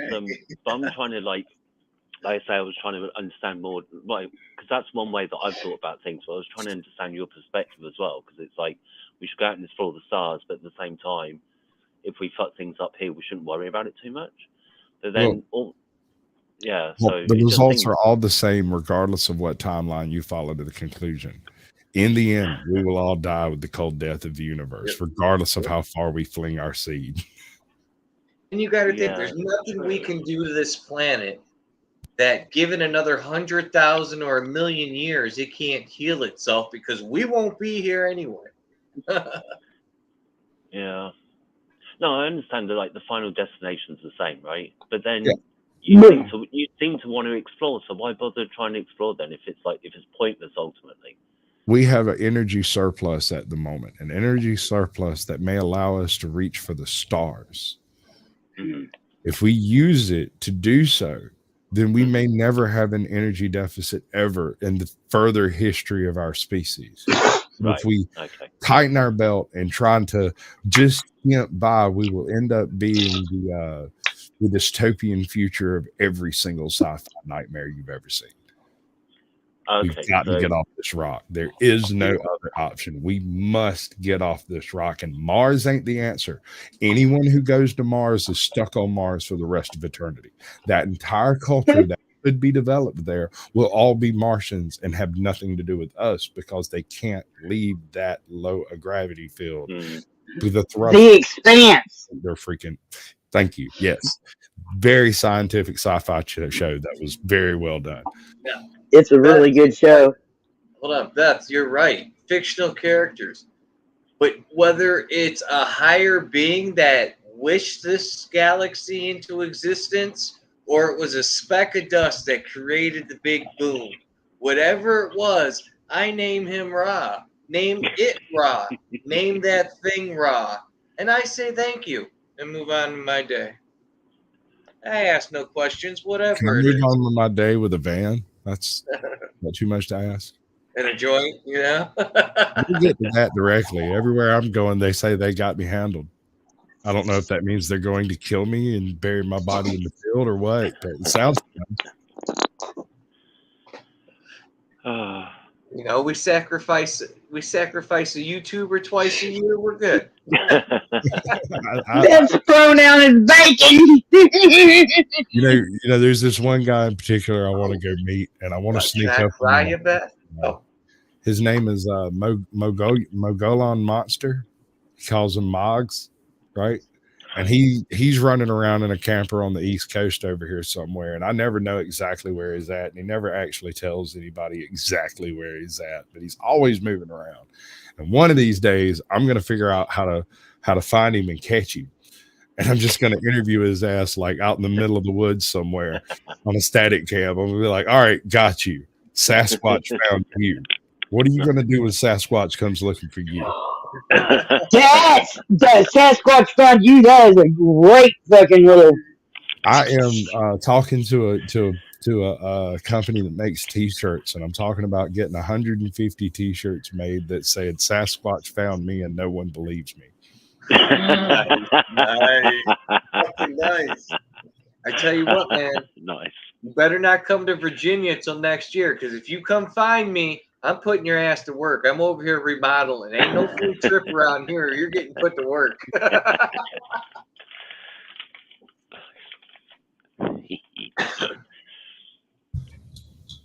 That sounds like content. Mm-hmm. Sasquatch in a song. Everything is content. Yeah. That way you can hold the camera. That's my main problem. I ain't got nobody to hold a camera for me. I don't know what to tell you guys. I gave him a sawzall. He looked up, giggled, walked in the house. I don't know what the fuck he's doing. That actually sounds just like me. You're not wrong. That's exactly how that goes. I used to build off-grid cabins and stuff for folks, and I would like take a job. They'd be like, "Okay, I'll give you $17,000 to go construct this place over here. All the material will be there in 2 weeks or whatever." I'd go out there with a chainsaw and like clear the land, bring in a tractor, pull all the stumps up, burn everything out, pull it flat, bring in some clay, lay everything down, put down the foundation on it, maybe bring some people in to do that part, depending on, you know. That was the days, man. I used to do it for like 2 months. I lived in a bucket off of a front end loader. It had been set down on the edge of this stump and was cocked up at an angle that made it look vaguely like a tent. And so when I showed up out there in the middle of nowhere, like there's nothing out here. There is absolutely nothing for miles and miles and miles. There's no houses. There's nothing in this place. It's off grid completely. And then somebody pulls up with a big old 4-wheel drive van and unloads 2 pallets of material and leaves. And I'm like, super, let's do it. Playtime. Right?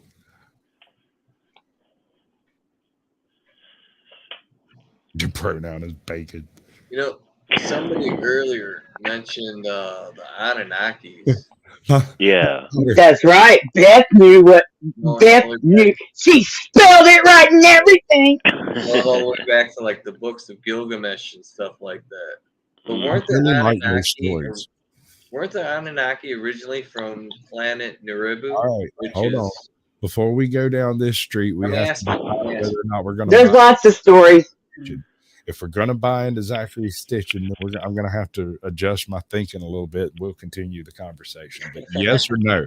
Are we talking interpretation of modern translations or Zachary Stitchin? Which one is it? Or what? What was the second one?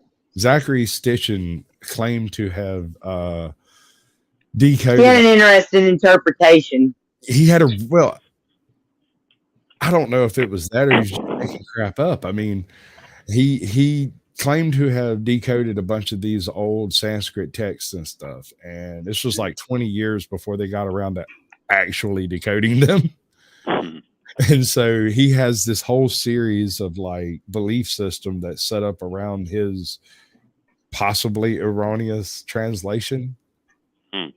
So whether he was just making crap up or he just misread it, it's a debatable point. But if we're going with Zachary Stitchin, we can have that conversation because I read those books. But if we're going with the modern interpretation of the Anunnaki stories, we can do that too.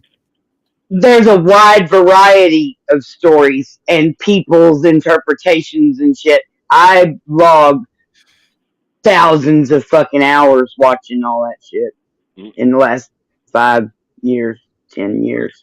When was Zachary around? This is mid 60s, 50s, 60s, and 70s. He was producing books regularly, and I think there's other people that follow his line of thought that have gone on to form various cults and whatnot based around it. Like, it's a weird thing, dude. And if any of y'all end up in a Billy Carson comment section, you better troll that motherfucker. Okay. I don't know who either one of these people are, okay? Who wrote these stories or what the general consensus is. Yeah, okay. You have not logged the hours. What I know about the Anunnaki is, what do you know about the Anunnaki? History told, modern story, I guess. What do you know about the Anunnaki? Let's see which way we're going. They are aliens that came here. I can't remember if it was like Planet X or Narubu, whichever you want to call it, when it passed. That's Zachary Stitchin. That's straight out of the Zachary Stitchin. There's right there. You know, they also come from Sirius, and they also come from the Pleiades, and there's myriad stories. Of the Anunnaki are those who from the sky came. In the interpretation of modern etymology, it lines up more with those who came from far away than it does from those who came from straight up. Right. Right.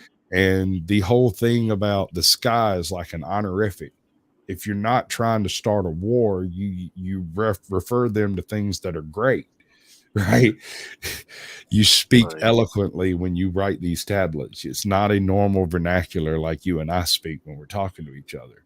It Yeah, would so be it's more like the flowery or French king writing a letter to the English king and the type of language they would use to keep from Yeah. accidentally starting a war. Right. The fifth kind. Are y'all subscribed to the fifth kind? No. No. I don't know. Okay. He's a, I mean, holy crap. This is when yeah, but he's great and he's still putting out new stuff. I suppose that Of course, he's also fucking sitting there talking to Billy Carson. I suppose that would be like honorifics like the Sky Emperor and the King of all heaven and things like that, right? That's the kind of thing that you'd be referring to there. God damn it. Is it just me that keeps losing signal? The peeps, we have to wait. I'm in the middle of an enormous rainstorm right now.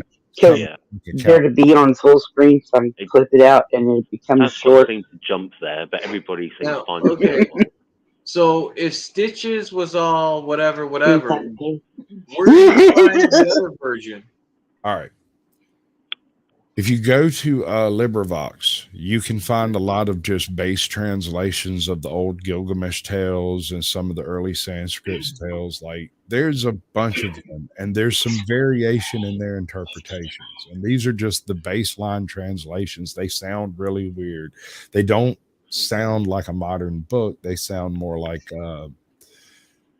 they've been translated through 19 languages. They don't translate. So like people are referred to as those from beyond the mountain sun and those from the treed valley. We don't know where these places are. It's just a name they gave some location. And so where Stitchin would translate some planet or some star system being that meaning, it really means the guys from over yonder. Right. There were, according to these tales, there was this overarching dictatorship of sorts where if you didn't pay into the system, they would just kill you or enslave you until you were worth enough to be useful to the system. And the whole flood myth, this is pre-flood myth. What's up? Hey, Lucas. So this is all pre-flood myth. The flood myth in Gilgamesh rolls around. Gilgamesh was actually going to sell his animals for the yearly harvest and donate his tithes to the temple. He loaded up his barge with his grain, his flock, his family, and his friends, and they all went off to go to market. And then the flood occurs while he's out. It wasn't a situation where he went and built a boat because some god told him to or nothing like that. He just and wasn't this like the flooding of a large river rather than a global flood as well, right? Because Noah's Ark is like a retelling of this older story, right? Ask Randall Carlson. And tell me I don't want other variations of it. In my mind, the flood was caused by the comet that hit the Earth, but that wasn't the first civilization on this planet. That was just that catastrophe. Because we have to either come to a consensus on a timeline on this, or we're going to have to agree we're talking at cross purposes. Because I got a good one. I got a good one, man. Jehovah's Witnesses are always coming over here, and I fully agree with them that in the Bible it says the Earth is 6,000 years old. But can you tell me when the Bible was originally written? Was it written 5,000 years ago? Was the Bible originally written 50,000 years ago and the earth is 56,000 years old? They don't want to have that conversation because nobody knows when the Bible was actually written. You want a good, solid religious conversation. I've talked to Baptists, Jehovah's Witness, Mormons, you name it. The best, just hands down, the best religious conversation I ever had with another man happened one afternoon when I happened into a library where where this particular Mormon was sitting there, and I'd seen him around, and he'd knocked on my door once, right? At the time, I was in a hurry, didn't have a chance to talk to him, but I went and sat down with him. We had about a 2.5 hour conversation right there from top to bottom, where I had one main issue with this whole philosophy. So what you're trying to tell me is after Jesus died on the cross, he got up, walked across the Atlantic Ocean, and went to Salt Lake City to go bury some golden tablets? That's not entirely wrong. And I just wanted to be clear that we understood each other. Fine. If that's what you believe, you go for it. You know? No, hold on. He probably rode in a boat. Whatever. However, I don't care how he got across. It was 2,000 years before anybody else managed that shit. Since when was there a date on when those gold tablets were actually made? Are you talking about Mormons? Yeah, we could do this too. If you want to have this one. That's silly. You're to be a silly. Hey. I'm asking. Hey, you do realize that the Shade Master is a Mormon. I've sat down and hammered this shit out with him too, and he's carnal conservative. He's running the channel, the Shade Master now. Oh, okay. He calls himself Storm. Oh, I know who that is. Yeah, he's actually a really nice guy. He just sounds pissed off all the time. Rest in bitch voice. Dude, he sounds angry. I just don't care. Well, he sounds angry in his little tipsy type too. He does. He really does. Fucking angry as fuck. So, like, we got into this conversation about his special underwear. He didn't want to talk about it no more. They don't like talking about it. They don't like talking about their special underwear, but it's a fact. They don't. Special underwear they have to be wearing to get into heaven when they die. It's just supposed to be between me and my jeans. So, you know, it's funny how these translations from all these ancient texts, and even Egyptian, as far as close back as Egyptian hieroglyphics in our history, we don't know what they said when we found them. All these like texts that people reference and stuff really, truly, honestly is the best guess. Because there is no... Till you know better. There is no defined... Yeah, I mean, there's some ideas in some languages that just aren't... You can't, like, express directly in another language. And, like Sasquatch was saying, like, you could interpret honorifics as somebody saying that they're, like, superhuman or alien. Right. When it could just, like I was trying to say, like, I think like China, you describe the king of royalty as like the sky emperor and things like that, but he's talking about in between nations or races as opposed to like within a culture. But it's the same kind of principle. You kind of like almost flattering them so that you don't think that you're going to get attacked and stuff. So it's like you'd say Lost Dog, it's like different translations, and then the language was also used in different cultural contexts and different history. People might see their situation and we'll see it differently looking, you know. I realize that. Yeah. I realize what you're saying, Limey. But like Beth said right there, Rosetta Stone. There's no Rosetta Stone for like for everything. Egyptians and stuff like that. You know how we know like the king's symbol and the king's name? Yeah, the cartoon. Originally, the symbol that we gave to the king, his name, was the most. We looked at the symbols, and the one we found the most on any that's what he's. Yeah, because it was well, you got to solve the puzzle somewhere. You got to start somewhere. It's amazing how you start off with something that small, and it kind of like is a key to open up the rest of it. And like you say, the Rosetta Stone just that may not be the key. Who's saying that they were right? Yeah, absolutely. Yeah, they may be calling King Tut's tomb, and going back in time, it means broom closet. It doesn't say King Tut's Somebody just got locked in the broom closet and we found them like 2,000 years later. Yeah. Listen, if they were keeping that kind of shit in their broom closet, You know what I'm saying, though. You know what I'm just saying. saying, man. Like, I get what you're saying, but if that was The living room mummy. just imagine what the treasury looked like. Right. 15 lines long. It's here, bitches. He was like top janitor for like 50 years though, that guy. He earned every bit of gold there. Absolutely. Well, that brings me into these religious translations. Yeah. Like the books of Gilgamesh and stuff like that. Yeah. We don't truly know. This is our best guess in what we want to believe. Yeah. Belief in some ways can be a choice. I mean, I don't bother having to make up my mind about any of it because you know what? What I believe doesn't matter. So I just keep listening to all the new stories and just enjoying the shit out of it, thinking about stuff and wondering and imagining and whatnot. Mm-hmm. Very true. Yeah, it's good to have an open mind.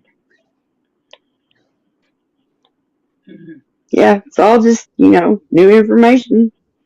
And things change. Things change. The only constant in this universe is change. Yeah. And even the rate of change changes. And humans aren't good at it. Okay, well. But they can be. It's almost 8 o'clock. I'm going to grab a shower and some dinner. Love you guys. Love you, Snark. Love you. Love you. Shamrock Day. What's up, bro? Shamrock Shake Day. Hey, Shamrock Shake. Nice to see you guys. Yo, take it easy, y'all. All right. Bye, dog.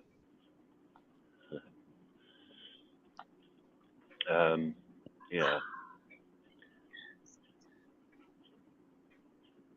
I wanted to ask Sasquatch something else, but I don't want to just go off on another mad one. But then again, hey bud, let me tell you, if I show up on a Snark stream, I'm not expecting it to be normal. No, it was just so I kind of appreciate better what you were saying about exploring the universe and stuff, right? Presumably, tangential to what I was going to ask, actually. So you seem to understand quite a lot about chemistry and/or biochemistry, right? Is that because you've worked in the industry, or just study yourself, or? I'm largely autodidactic. I found a library card when I was young, and I really made that thing work for me. Cool. Yeah, I mean, I read a lot, but it was all 50s and 60s sci-fi. So I might have had a little interest in biochemistry. Go ahead. Yeah, it's just so quantum physics, and what your thoughts are on whether or not the universe is a closed system, in particular regards to available energy, even if that's if you've heard of it, like the vacuum field energy source. So it's really, really weak, but infinite, it's and everywhere. Essentially, we just have to collect it in its free energy, as they always say. In theory, however, the energy that goes into creating the device may exceed the energy derived from them ultimately. Yeah. So do you think of the universe as a closed energy system, or do you think that there are ways that energy can come in or out of our universe, even if it's between different multiverses or other dimensions altogether? The entire system must be closed. Right. Whether that includes multiple variations of plurality of worlds, that is to say a multiverse from the perspective of many different universes simultaneously, it would still loop back to itself because its source is its end in that case, like a Mobius strip. Okay. However, if we have an open end, as time would seem to indicate, that there's at least one way out of this joint that we don't know what is exactly, because time is one of those things that really screws with physics in a way that's hard to quantify. So when you come to quantum effects, you start having to get into things like membrane theory and string theory and the plurality of effects and the resonations of realities and the breakdown of the wave function effect, right? Yeah. And it gets really difficult to speak about in English, and you want to break out a slide rule and an abacus and try to explain it. Yeah, right. nobody could get that either. Yeah, quite. So Yeah, I believe it's the just, observer has a lot to say about what the universe actually is, because ultimately we can only observe what we can observe. Everything else is hearsay. Yeah, and like basic human biology and physiology means you've got filters, and then we use tools to extend those. But even then, we're still thinking in terms of an extended electromagnetic spectrum. I have that an we can- issue with light speed. What if light speed? Well, there's issues. What if it's not a barrier? It's merely the surface of the next quantum effect. The reason we can't see past light speed is because the fastest thing we've found to measure things with is light speed. And yet light speed itself is broken because two light particles traveling towards each other approach each other at light speed. Yeah. So Yeah. our math breaks down at this point, and it has to do with our observational quanta. Yeah. Things we can measure are all measured based around light speed. And so we cannot physically measure or observe anything beyond that limit. Yeah. Well, yeah, potentially, except like I remember, God, how many years ago? A few decades ago on a popular science program, them talking about using lasers to be able to actually objectively measure gravity waves. And gravity waves is not something, as far as I'm aware, that's on the electromagnetic We left a mirror spectrum, on the so moon it's for another that sense experiment. altogether. Yes, sir. But what, so, well, I appreciate what you're saying, but I'm not sure if that's so much of an issue. It was just your thing about like we're in an energy surplus now, or how much we can utilize on the planet potentially, and making use of that before we have zero energy on the planet, or a lot less because we snuffed ourselves out and half the planet with us. So my thoughts about, and understanding better your thoughts about like space exploration and stuff, to learn more, the sense of adventure presumably, and also like to try and postpone our inevitable demise, is I was also, these are not mutually thinking, exclusive goals. No, absolutely. Okay. Yeah. So because I was intrigued as to whether or not you had a destination, and that was because of your fatalistic approach, or as it seemed to me, or whether it was like, well, we're going to do something while we're here, so why not explore in the meantime? I think that's what we're here for. Yeah, no, absolutely, I agree. But even within that, people can have there's two schools of thought here. You have those who believe the universe was created for our pleasure and our use. Yeah. For us to go forth and multiply as ordered by the grand deity, right? Yeah. And then you have the other side of this, which says that's an awful lot of fucking waste of space. Maybe we should do something with it. An awful lot of unexplored space, and we should do something with it, right? Yeah, I mean, it's over there. Yeah. Why do you climb a mountain? Because it's there. Why do you hike a trail? Just to go and see it. That was kind of my thing. It's like I was trying to reconcile the two, and like you say, you can enjoy the journey for the journey. I think I know where the schism is. Also you can have a reason for going on the journey and still enjoy it on the way. Right? Some people sometimes say, it's not the destination, but the journey. It's going to be money and energy. That's what's going to do it. You what, sorry? It's always money and energy, man. Yeah. That's what's going to do it. Yeah. So I was thinking. All right. So there's a base misunderstanding here, right? I think it might have an issue. It might be part of the reason why I'm not communicating well. First of all, I'm American, and I have a certain way I speak. Doesn't always translate well, but I mean well.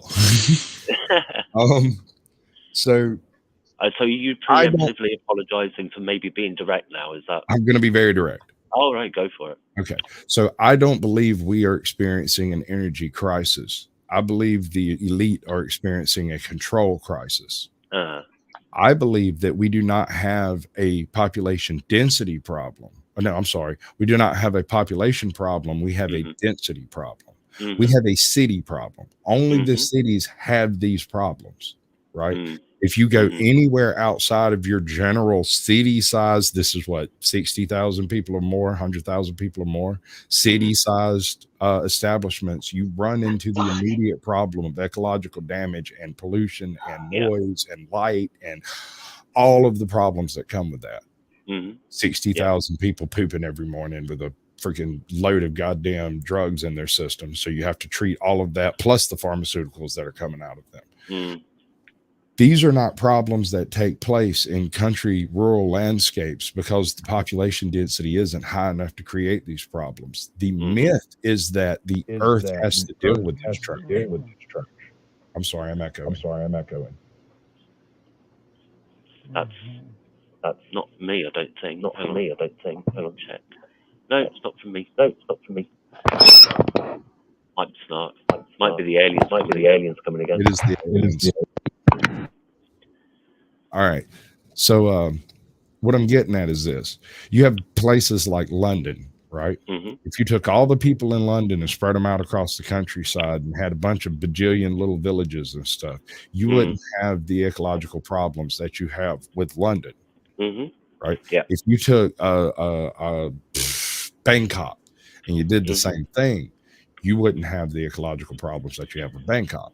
Yeah, absolutely. I mean, I kind of everything you said so far, I'd agree with pretty much. When you have mass battery farms that create massive ecological damage locally, along with mass power generation units that create massive amounts of pollutions locally, and then you spread them out to feed specific population dense regions that you have to continue increasing infrastructure for because you keep increasing the incentives to move there to make it a profitable venture for some reason, right? Yeah. There's nothing profitable there. That is direct rape of the environment for profit. But if you take that same concept of people living inside of their own means, right? Which is what this whole Green New Deal is supposed to be about. You don't create that much of an over production. You don't have private jets flying from place to place so much. You don't have the mass transit system that you have in England, right? That's fine. I love mass transit. It's one of the greatest freaking inventions on earth. We don't have it here. I have to travel 100 miles to go to a bus station to get to a city that's 85 miles away. Right? Yeah, no. Like, and I know it sounds silly, but if you got somebody going that way, that's how you get there. I visited relatives in NC and wanted to see other relatives in Virginia. And it wasn't like they were opposite ends of the states, right? And I couldn't get a train unless I got a plane to a train station in Southern Carolina and then flew to Virginia. And I'm like, I knew it was going to be harder, but holy fuck. Dude, there's places. One of the women that my relative knew at the church ended up driving us in the car, and I gave her gas money because it was just like, this is fucking ridiculous. Yes. No, I mean, most people, especially people who live in cities, they get it in their head that the whole world is a city, that the whole universe is a city everywhere. And that's the type of environment they live in their head. Yeah. They don't realize. When I was 16, my brother-in-law, my sister-in-law's brother married a chick from LA. She had never, thank you, love. Nuggets. I wasn't sure what to get you. Okay, nuggets are good. Thank you. She had never, ever been outside of direct eyesight of an interstate. And they brought her out to my house. And, and she got out in the front yard. And understand, I was standing there and could hear my neighbor's lawnmower running a quarter mile away, an airplane flying over. And, you know, there was locusts and bugs. And she gets out and goes, boy, it's quiet out here. You never heard it. Southeastern locust is 70 decibels. Everybody's standing around going, yeah. She's like, I don't hear anything, because all she could hear in her mind, all she could hear were people sounds, and there were no people sounds. Yeah, yeah. And when I took her out to the swamp where there was really no people sounds, she had an almost religious experience rubbing on the bark of a tree that was like 90 feet high. It was crazy to watch. Oh wow. Yeah, when you put it like that, because like I'm somewhere where it's really hard to be anywhere where you can't hear the constant whoosh of cars, and we're not like, you know, it's not like we've got a motorway going through the town or anything, but holy fuck. And just I've been here for like just over 30 years, and in that time the amount of cars on the roads has just increased like exponentially. But yeah, that's not good, because your country was never designed with the automobile in mind. Fuck. No, and the stupid fucks, a lot of them now are like, oh yeah, I want a big wide car like Americans have. And it's like, our roads are built on tracks from horse and carts. They're not designed for a fucking Hummer. What the hell are you doing? Fucking idiots. Yeah, it's mental. We have a little sassy squatch in here. Hello. Hey. Hiya. She's 18. And Hi. Pretty. a snark. Say hello, Snarky. Hello, Snarky. You're so Hey, little squad. She can't hear you. You're only in my ear cans. Oh, We're just in Sasquatch's head. Go do that. Nowhere else. Just CBD. CBD. CBD. Okay. Well, as long as it's green. That's important You for know. St. Patrick's Day, right? At this point, that's why people are finding all these crazy new drugs and stuff because, fuck. Moo-Moo's going, Snarky. I know she's sitting right here and she already told me. Okay. I did wonder. I wasn't sure she was still there. Bye, Moo-Moo, and then bye twice, Moo-Moo. Bye, virtual and real Moo-Moo. Appreciate Yeah, see, she's like crossing She's like an dimensions. She's like All that. Yeah, Oh, so you're an electron. That's another thing I was going to ask you, Sasquatch. Like with this exploring the universe, because it'd be a hell of a trip, and also it might be necessary for people that are worried about humans ever dying out, which hopefully is a way off yet.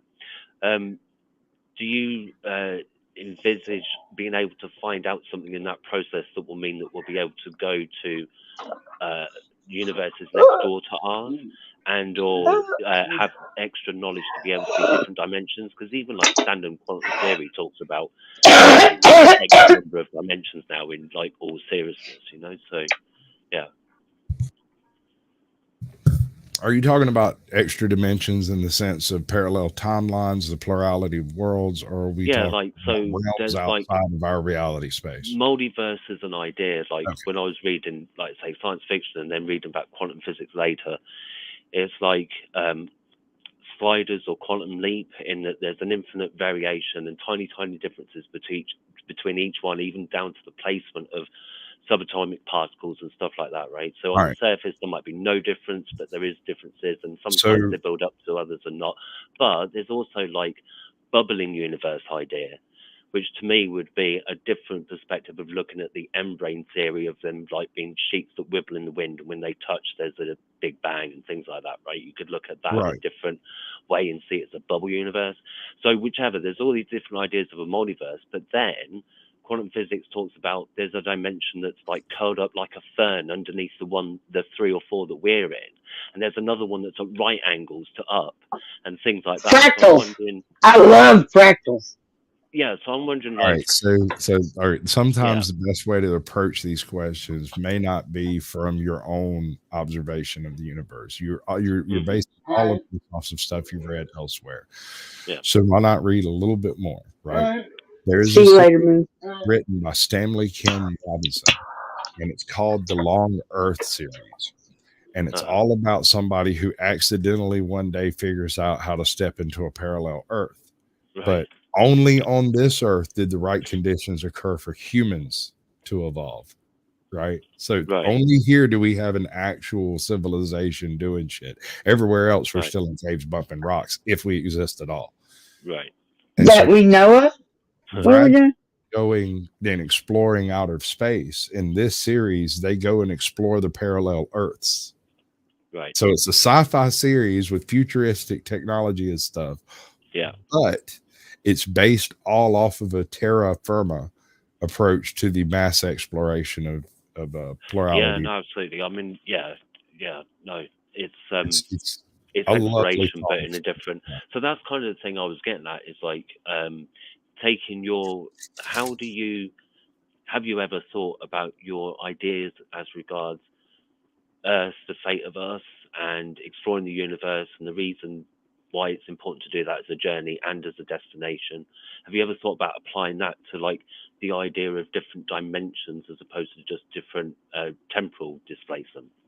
Well, I think that every aspect of exploration is going to be approached as equally as possible given funding and interest in that particular branch. So Yeah. if we're talking about exploring parallel universes, we're going to have to figure out some way of detecting them, identifying them, locating them, and then going there. And I don't know that we're quite there yet. And we may actually find that that is all within the parascience region of what we pseudoscience up and say these are effects that we see, but we cannot quantify. Therefore, they are not science. But perhaps there is a science there that we simply do not understand. Yeah, this is like when I was like 19 and 20 and reading the 14 Times. I don't know if you've heard of that. So it's like this, I think it's Victorian Charles Fort, F-O-R-T, and he said there's nothing I can conceive of in science that is not a matter of fashion or something like that. And he was always like kind of doing like X-Files type writings or reporting or whatever it was he did. And I think the magazine might have been made after him, the 14 Times. Would it be like the X-Files, or it'd be like Reverend Lionel somebody or other did the 14 Times as a TV series, and it's really cool. So talk about raining fish, but then sometimes he'll say, oh, there's a scientific explanation. They get swept up in a hurricane and then dropped, right? But there was other. Well, sometimes it rains fish. Sometimes it rains meat. Sometimes the rain is red. Yeah. So he'll talk about that, but he would also talk about like Sasquatch and things that there isn't a scientific, thing of. I personally know 2 Sasquatches I hold amongst my friends. Cool. You're not collecting them though, are you? I don't have space for that. No. Yeah. Hey, cammed up caveman's here. Hey, caveman. Hey, man, how to see you, bud? Good to see you. I'm gonna eat my nuggies. My wife brought me some. All right. I'm gonna eat my nuggies. I'll be back in a minute. Okay. Okie doke. I've talked his ear off. Oh. See, that's the thing. Slimy. What are you that was beautiful. I love that. What are you scribbling down there? Like, are you making like? I'm playing with my poo. You're playing with your what now? Your woo-woo? With my poo. With my poo? On stream? Yes. Oh, you'll get struck for that. Rightly so. Nah. Scatology on stream. Hold on, let me turn down the brightness. Whoa. How can you? Hey, can you when you got time? Oh, that's a pink tit. That's my poo. That's your poo. I'd see a doctor. Yes. I'd see a doctor. I'm sorry, but when your poo starts blinking at you, I think that's the problem. Just saying. Hey, poo. Are you working? Hey, poo. Hi, I'm poo. Hi, I'm poo. Hey. I sure do think you're cute, Limey. Yeah, you're for a circle. Too. Cool. Hey, you're a VTuber now, Snark. I'm a what? You're a VTuber. What does that mean? A virtual tuber, so like an animated character tracks your movements instead of like you shown on screen. I am one? I don't think so. He's a Muppet. She's a Fraggle. Fraggle Snark. Yeah, like you can get ones that just kind of like animate your mouth or your face, kind of like that one, or they can track your whole other torso, or you can get full body ones, but they cost a lot of money. And look. Was that a carrot? Out there, carrot. What's up there? She got a bathroom. Oh, that's. And I can pick up the soap and suds her up. This is a. And then pick up. Got on your mobile, isn't it? Did I get it?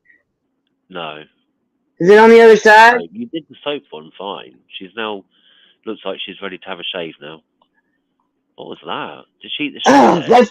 Oh, that's hard to do. She has a shower. That's the shower. Can you not And reach around? then Is that what you're she's telling me? got a lab because she's a scientist. She's got lots of potions. And then she's got a game room. Oh, cool. I like the controller. Very nice. That's her bedroom. We can turn off the light, and she goes to sleep. I'm not old enough. We haven't been formally introduced either. Well, we haven't. And then That's still too much on a first date. I'm sorry. What? I'm gonna go outside. Oh, okay. Why does outside look so strange? And then On the door. and then she's outside. And then there's a few things outside. Really? There's only a few things outside though. There's more in the house. And I get to say, I'm playing with my pool. Snark, is there more in the house than outside? Because that just makes it sound like the TARDIS now. Oh, it's totally TARDIS. Or the Inside Out house in Douglas Adams' Hitchhikers. Yeah, I don't know. There was I don't have clear memories of that. Yeah, there was a guy that turned his house inside out because he thought the world was crazy and that the outside world was crazy. So he figured if I turn the house inside out, the whole world is my house, and the outside will just be a small square in the middle where I can go and get away from it all. Yeah. Wow. I forget what his name was now, but yeah, he was only a very brief character. How is that character's name? Boo or Pooh? Like B for Bravo or P for P as in Paul. O-U. Oh. Okay. Pooh. Yeah. Pooh. Right. Okay. I feel a lot better now. She's got lots of outfits and stuff because since I was so familiar with it, I just played the shit out of the games and won a whole, accumulated a shit ton of money. And I took her on a couple of shopping sprees. We've been having fun. And I got a mail Pooh on my phone, but I don't have a charger my charger fucked up. And so I can't charge the phone. Oh, so the male Pooh is... But he's got some pretty snazzy outfits, too. He's this... Oh, hold on. Let me get big. Like the watermelon marshmallow with kettle corn. Is it? So, this is... He's got his little face. It's pink inside. And it's... Here, let's go sideways. The peep. Dum, dum, dum, dum. Oop, back up. Blimey. I'm having trouble focusing. Oh, it's just the camera. Sour watermelon. It's sour. It's sour marshmallows, y'all. Yeah, I like the sound of that. Definitely. It's so good. I like marshmallows. This isn't the first pack I bought. This is like the 8th pack I bought. Are they expensive though? How much is a pack? $1 for a pack. Oh, that sounds alright. Yeah, I'd go for that. But it's got sugar. That green is sugar. Well, granulated. Green. I mean, come on. Ah, nice. Oh, it's turned into mukbang stream. No, not mukbang. I'm just going to do one. Oh God, it's sour. It's sour and watermelon. No, that's good. And pee-pee. That's what it's pee-pee. It's pee-pee. It's pee-pee. You're playing with your poo and now you're eating pee-pee. What the hell is wrong with you? P-E-E-P-Y.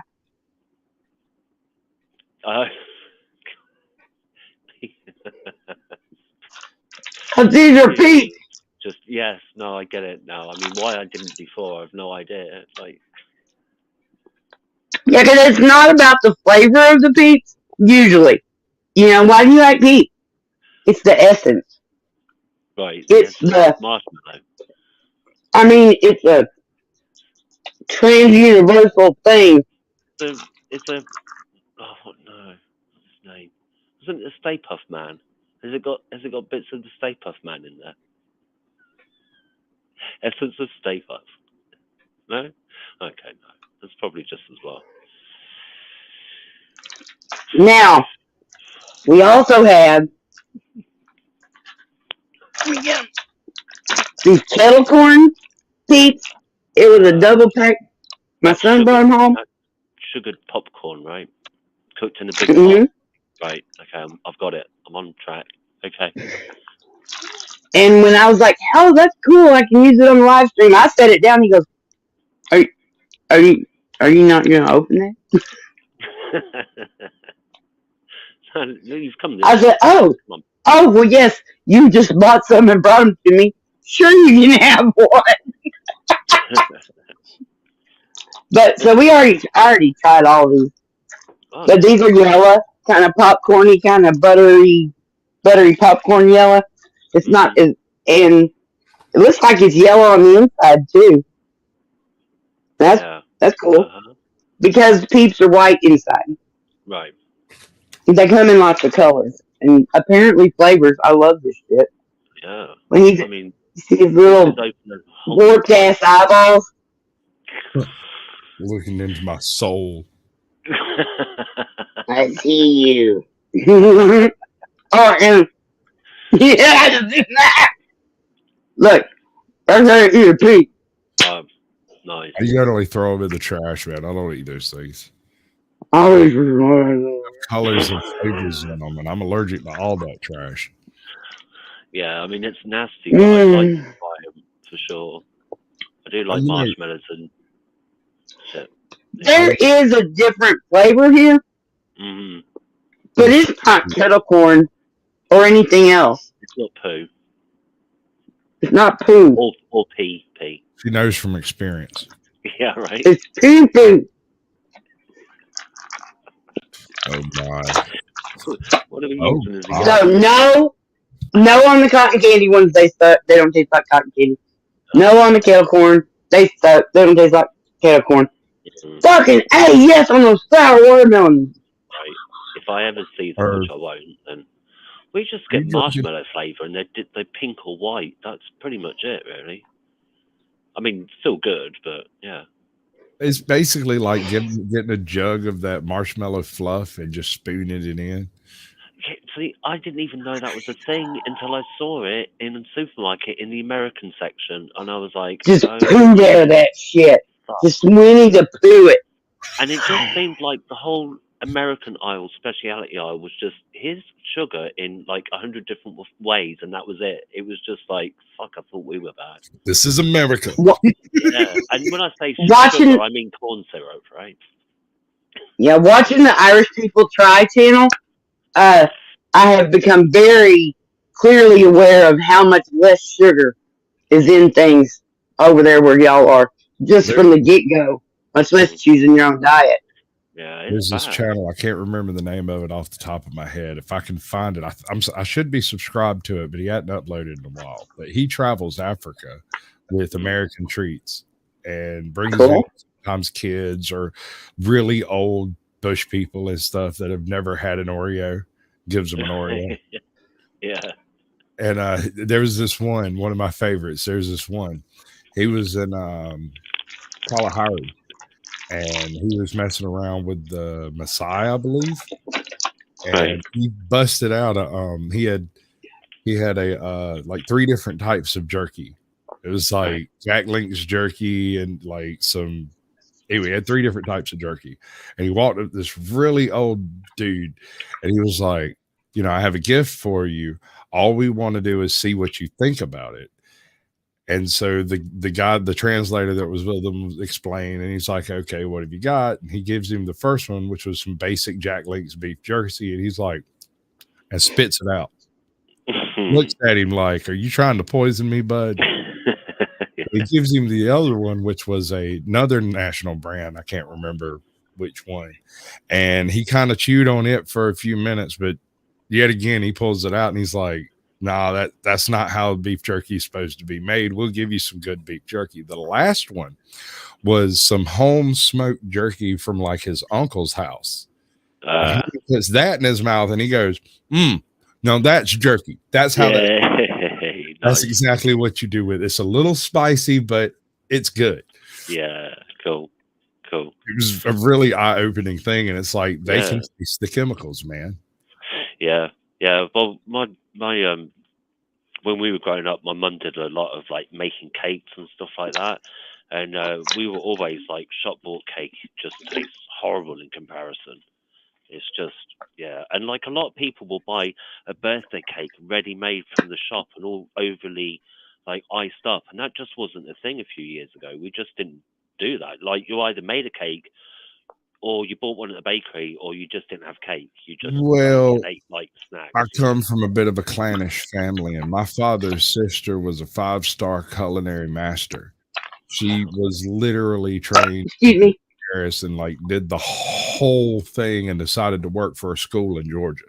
I Right? like food. There you go. She made my wedding cake. Oh, right. Cool. Like when we went to get married, we had like a series of unmitigated disasters take place and nobody noticed. And it was because her This preacher sounds like had a film already. Dude, our entire freaking story is amazing. There's this place out in the middle of nowhere out here, this old off-grid cabin that somebody bought and put bootleg wires to and then started renting it out. It's like a flop house. So I'm out at this place meeting up with some folks when she wanders the fuck up. She shows up just out of the blue with no real reason to be there except she knows a couple of people out there. And we meet and it didn't go well. The phrase, if you were the last man on earth, I wouldn't marry you, came out of her mouth. That's it. That's a hard start. Right? Yeah, that's going to be pretty rough to deal with. That's some uphill terrain right there. Yeah, it didn't look good on the outset, I'll be honest. So fast forward 8 years, we've been dating, and we decided to get married. And so I go to my dad, and I'm like, I'm going to marry her. And he's like, son, I really think you should really look at what you're doing because it might not be the best decision you could make. I said, what the fuck are you talking about? She's marrying me. This is the worst decision she could make. This is hands down the best decision I've ever made in my life. So we get everything set up and we start looking, we need a place. We get a place. She has a church. I have a pastor. She doesn't. It all lines up. Oh, well, who are we going to get to do the cake? And there was kind of this dumb look around the room like, who the fuck you think we're going to get the cake? We're going to get the goddamn culinary master to make the fucking cake. That's what we roll, man. That's just how we do it. Yeah. So like we had like a 4-tier freaking wedding cake at our wedding and nice. Fucking 800 people and buku money. It's crazy. That's just so good though. Fucking hell. No, even through all the drugs and everything, it's all been pretty good. I mean, I wouldn't really change a darn thing except if I could quit drugs sooner, Right. Is like, do you smoke pot or? Yeah, but right. it's No, I'm not doing the thing of like, oh, that's still a drug. I'm just because there does seem to be more of a difference. Like, put it this way: if I had not had THC to fall back on when I was getting off smack, I would not have eaten, and I would not have gotten off smack. Yeah. Well, yeah. I mean, to be fair, anything that can get you off something like that, then it's got to be an improvement, right? And the thing is, like, I've done a few different things. All right. I still do some on occasion, but pot is definitely like the best one in all sorts of ways. All right, so tell you a conversation I had with a group of cops one afternoon at lunch. I used to work with a guy who donated to a bunch of the local elections around here. He'd donate to both sides just for the tax write-off, right? Right, yeah. So in this small town, there's a place called the Country Buffet, and anybody who's anyone eats at the Country Buffet. If you want a permit to do a building in this town, you go and you eat at the Country Buffet for a week until you find the guy who writes the permits and you talk to him while you're at the Country Buffet. And that's how things get done here. Right, yeah. Okay.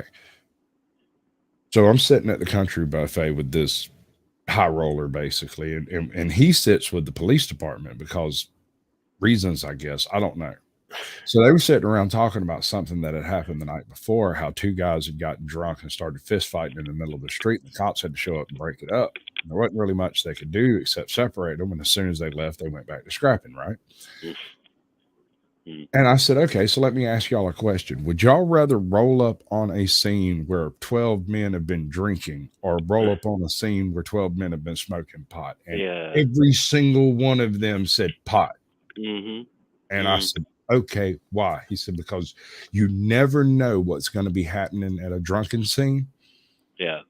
But when you get a bunch of potheads that are doing something, the chances are they accidentally caught the house on fire or got loud or something, or maybe they stole their neighbor's pizza. But it's almost never anything actually nefarious, you know. It's almost always accidental stupidity. And I was like, exactly. So why is alcohol legal and marijuana is not? Oh yeah, tell me about it. And they all just stared at me, and I said, I rest my case and went back to eating my chicken. I didn't say another motherfucking word. I was hoping that, like, with more and more states and the states legalizing it for recreational as well as medicinal, that our Tory politicians who love money would be like, look at the tax returns on that and follow suit. But we have an effect in government consent law. If 56 to 59% of the states and counties in America legalize a particular activity, the federal government is required to remove its statutes against it.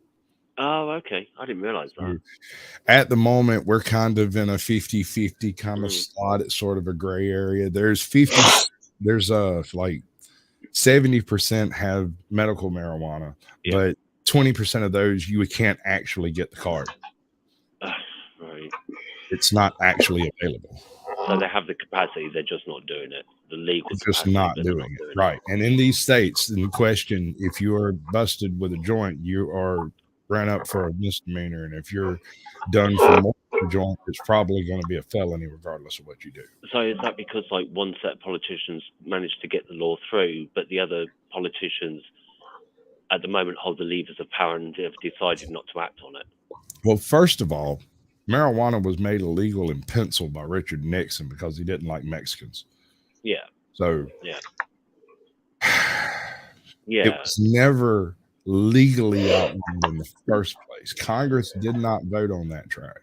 Yeah. They voted on the law about Schedule I drugs and whatnot. We're talking heroin, smack, LSD, things like that. You know, these are problems. Yeah. Right. On the other hand, he penciled in marijuana, and previous to that, it wasn't even regulated. You can go back and look at the founding fathers' notes on what they refer to as sweet hemp and how much they enjoy particular strains on a porch in an afternoon. Yeah, I can believe it. I mean, wouldn't that be nice? Talking about reclassifying pot and making it into a a higher category, like more illegal, basically. And you're like, you mother. Good luck.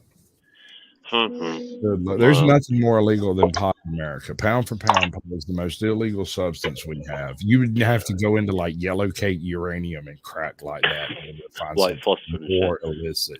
Yeah, right. But the thing is, like, we had a professor, I think his name was Professor Nutt, would you believe? And he was asked by the government to do a study and literature review about, and then rank all the drugs legal and illegal in terms of harm to self and harm to wider society. And alcohol and tobacco were right in like the top 3 or 5. And like, it's ridiculous. Like, just frustrating. I just think the best way to go is, like people say, make it a medical issue, not a moral and or legal issue. And I don't think it should be better regulation. People know what they're taking. The legal issue should be at the border. There shouldn't be a legal issue with drugs inside the continental U.S. because that's a domestic problem. It should be harm mitigation if at all possible. Yeah. We would help these people, not criminalize them. Yeah, I just wish the federal government would legalize it already, rather than, as you say, it seems like they might be waiting it out until they're now, like. Consider this: I'm not just talking about pot here. I'm talking about across the board. There should be no DEA. It should be completely abolished. There is no drug problem in America, though it's killing lots of people. There's a drug management problem in America. Yeah, exactly. If these drugs, if these substances were created legally through correct means, they wouldn't be nearly as likely to cause overdoses and stuff. Absolutely. Be able to acquire them proper doses. I've heard on the radio here, like the BBC will put out a warning saying in Scotland, in like Glasgow or whatever, there's a particularly strong batch of heroin that people don't know how strong it is, and they're accidentally overdosing and things like that. Whereas if you had regulation, it's like when you have prohibition or people make, like brew alcohol, you can get impurities, or it can be a lot stronger than you think it is, and you can die from basic alcohol You or accidentally overdose make of blood alcohol. alcohol, make a whole village fucking blind and lose the ability to walk. Yeah, right, exactly. Yeah, exactly. People get to choose to go pick mushrooms, and that's always a roll of something.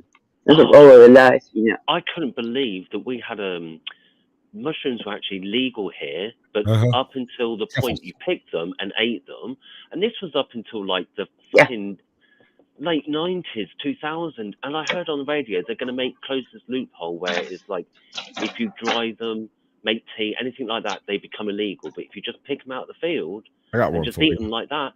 So I found out then through the early internet there was a shop 20 minutes walk from me that had them in the fucking fridge, like a head shop where they sold all the hydroponics, and I'm like, I find out the week or two before they make this shit illegal. I didn't know I could just go into a shop in this town and buy fucking mushrooms, you bastards. Yeah, I'm sorry. It just... Well, they kind of grow wild around here, bud. Yeah. Well, like there's different areas. She got ponytails. Wales is supposed to be a really good place for shrooms, apparently. So, yeah. I'd never be confident I'm eating the right one, so I would never go foraging for Oh, dude. Let me tell you a story about a mushroom I ate one time. Too similar, man. One can kill you and the other can, like, fuck you up, but in a good way. I don't need to take that risk, mate. These are always, mushroom stories are always great. Have you ever played video games to any extent? Oh, yeah, like when I used to play Sonic the Hedgehog, like, till... Okay, so right time period. Are you familiar with a game called Chrono Trigger? No, I didn't have. I bought a lot of the Sonic games and didn't really play an awful lot of else. So yeah. Okay. Well, Chrono Trigger was renowned for being one of the most complicated games made up to that time, and also inducing seizures in anyone with epilepsy. And there ain't no epilepsy warning then, was there? So I had a buddy of mine who wakes up one morning and goes, I need to go talk to the cows. And he just leaves. And I'm sitting there eating my Cheerios, and my other buddy wakes up and goes, what the hell did he just ask? He's going to talk to cows. I don't know, man. So I finished my Cheerios. And a couple hours later, homie shows back up with a fucking garbage sack full of mushrooms. Right. A garbage bag. And he sits down with a little light and goes through all of them, piles up this big pile over here and then this pile of maybes, right? And he's like, okay, we're not even going to mess with the maybes. These are all the right ones. And so he sets about making up some of the most amazing freaking purple drink you ever heard of. But let me tell you, about 2 slugs of that damn purple drink he whipped up, my ass was sitting back there playing Chrono Trigger and having a conversation with Super Smurf.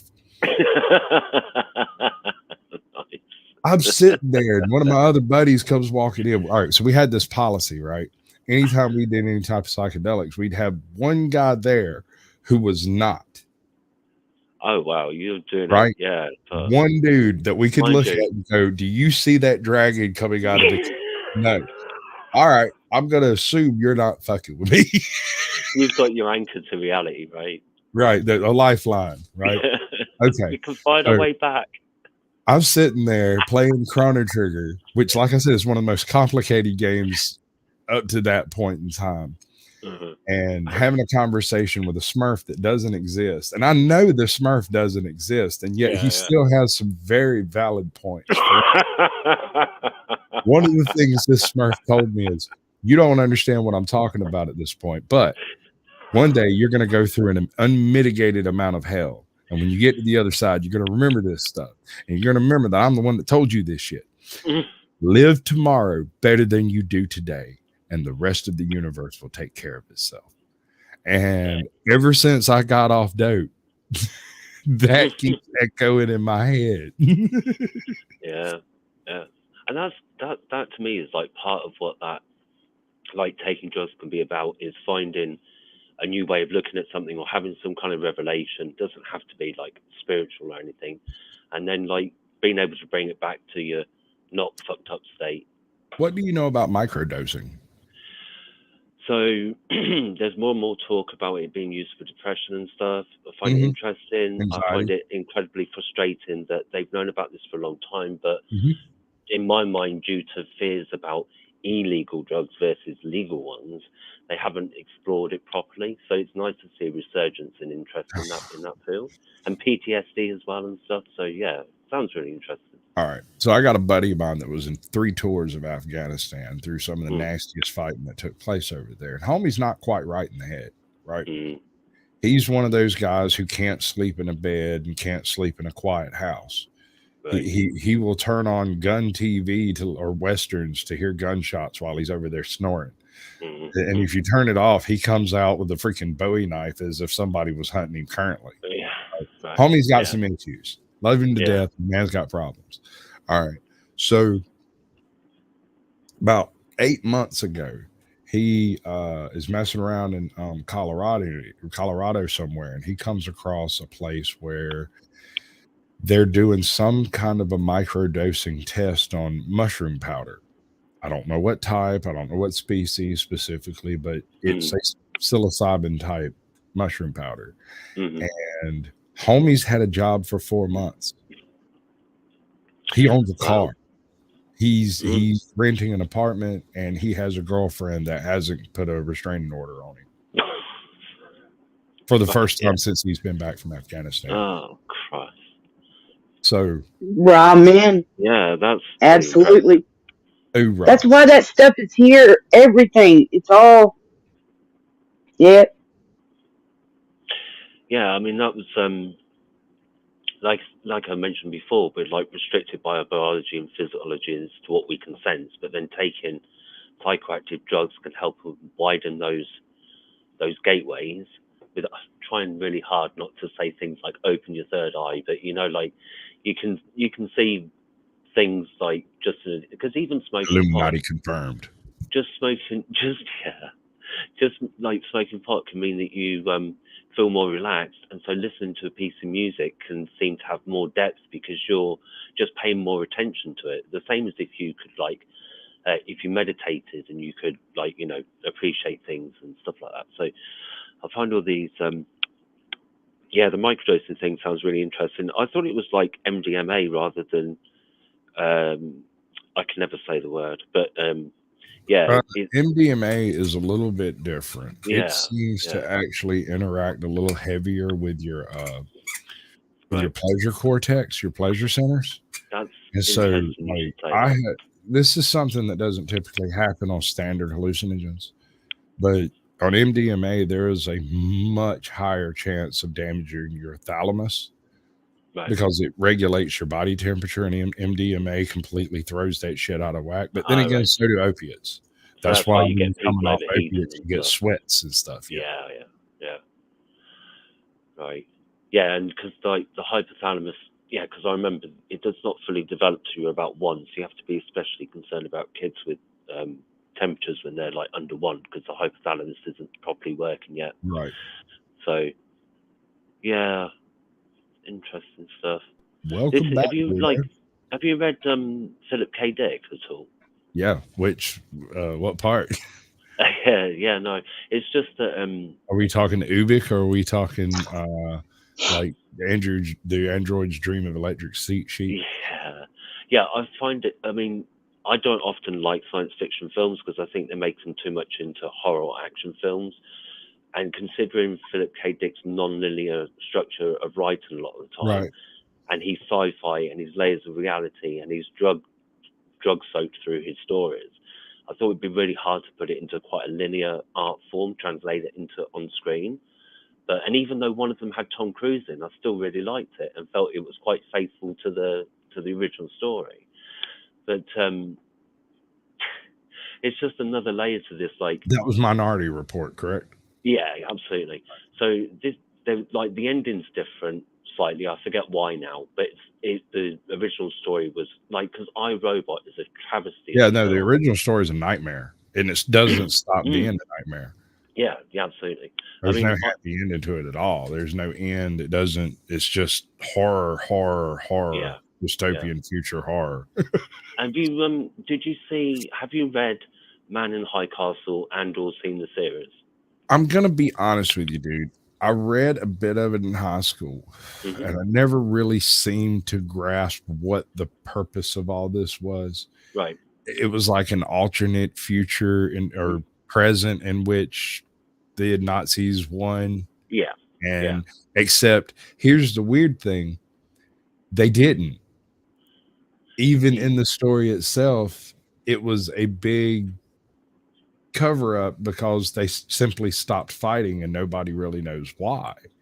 There was no victory in that war that can be discerned from the newspapers, and everything you see actually as a newspaper or a headline in either the series or in the books themselves are all propaganda style, like Inksock wrote them.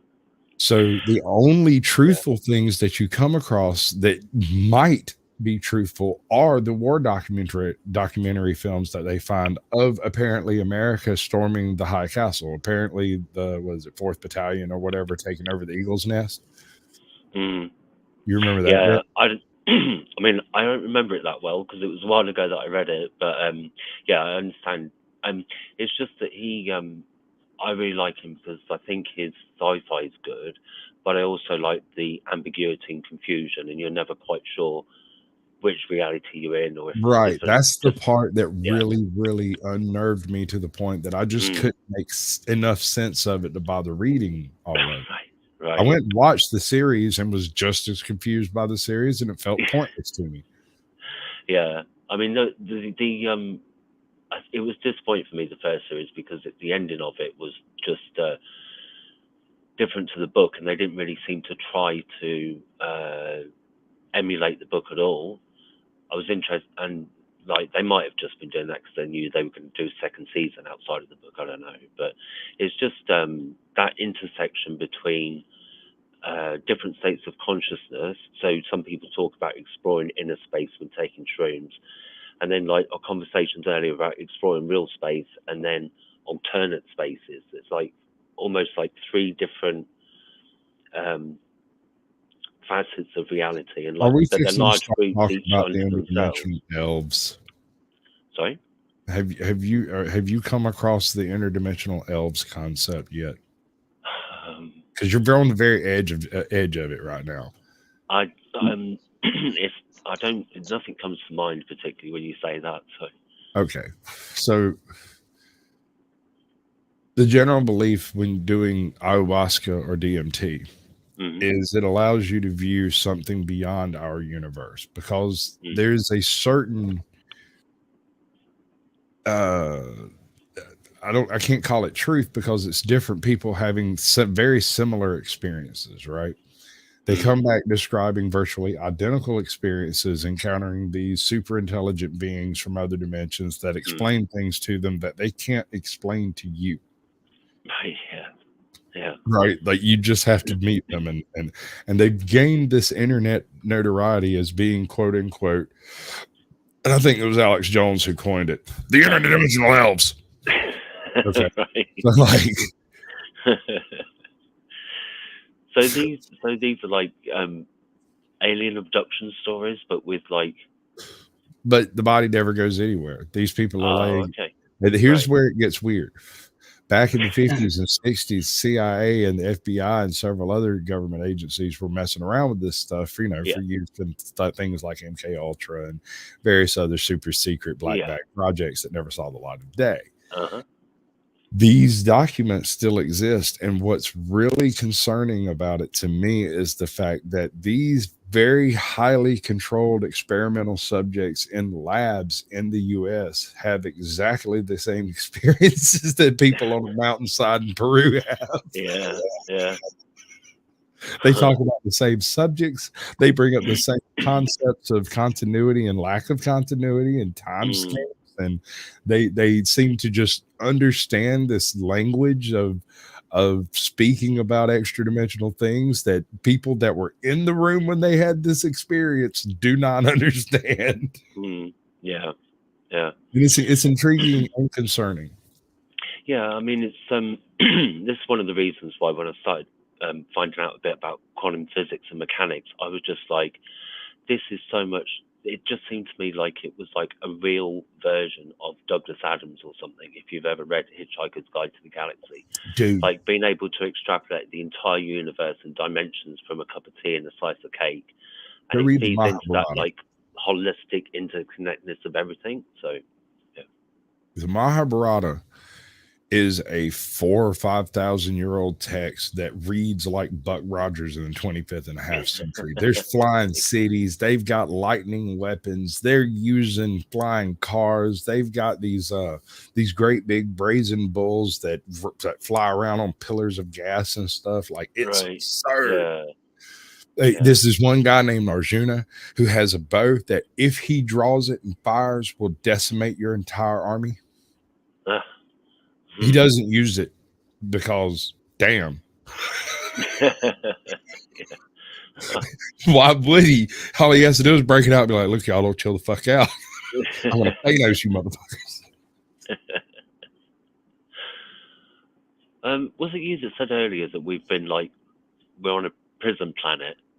Yeah. I think they noticed we had predators for pets and they're like, fuck that, nah. So we're like in an escape room, right? And the timer ends when like at the point of our self-destruction.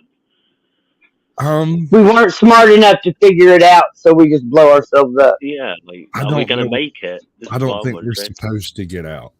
No, well, all right. So let's take a look at us in relation to the want us to do and what we might do are two different things. So fuck them.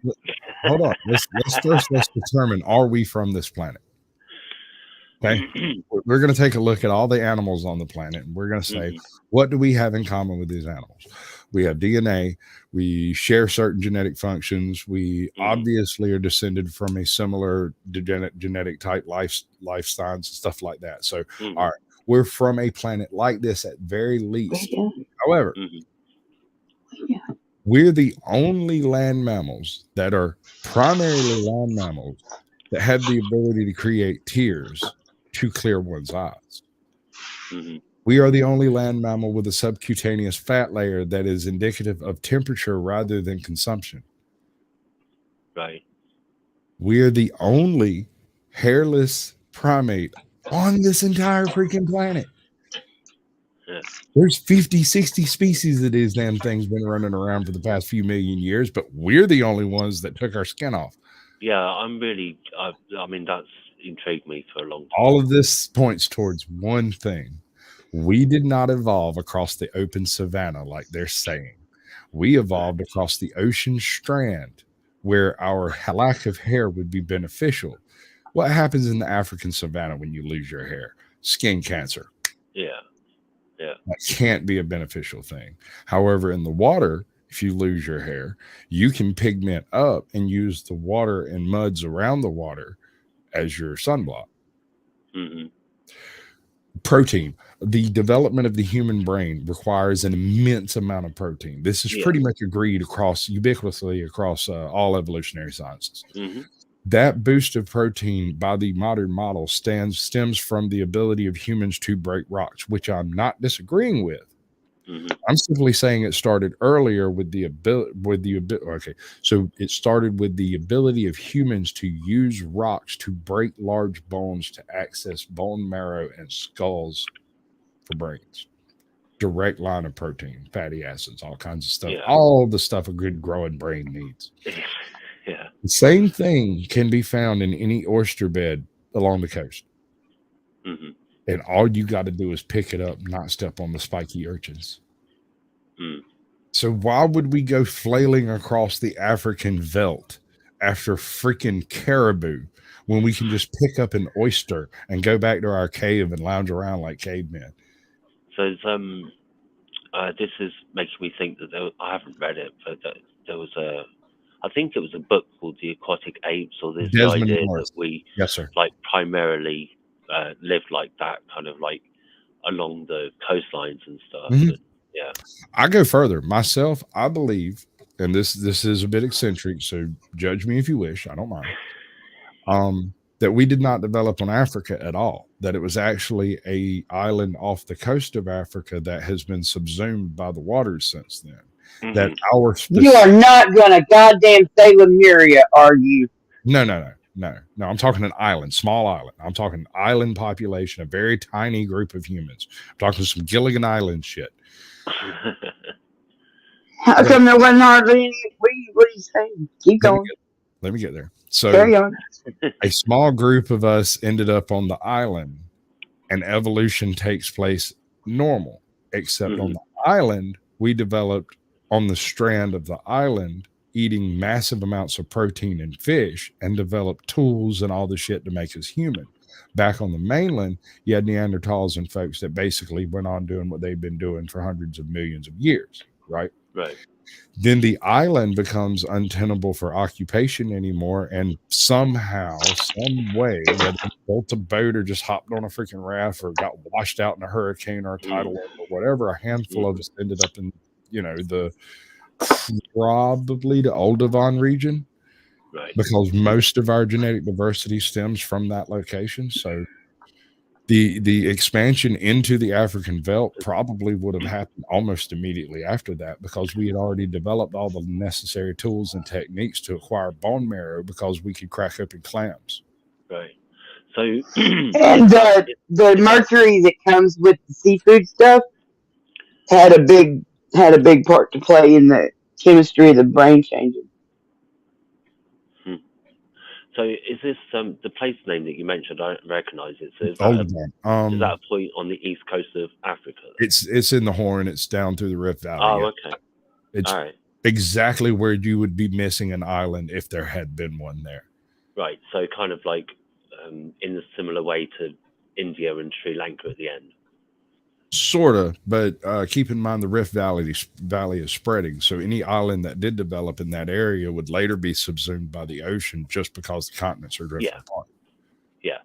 So it would be deeper regardless. So even if we went looking and found the evidence underwater, it would be so deep at this point that no one would believe it. You mean no one would believe it? If you went by and picked up, say we dropped a dredge to the bottom of the ocean floor off the end of the Rift Valley in Africa, right? And we picked up a small Stone Age village, 800 feet deep. Would you buy that shit? Or would you think that maybe it got washed off in there at some... Well, I mean, I would have to... that kind of stuff, you can figure that out from the way by the way it's scattered and whatnot. Rift Valley. The Rift Valley is not one of those places, baby. It's always tone. Oh no, it's crazy cool. It is a nightmare place for trying to track anything over time, because those little I don't know if they're lemurs or if they're some other monkey, but they live in all. I think it's called carp, but they walk around with their little monkey paws and hands all over this sharp, jagged ass shit that looks like it'd shave your face if he was straight, And I'm just sitting there going, oh my God, these poor babies.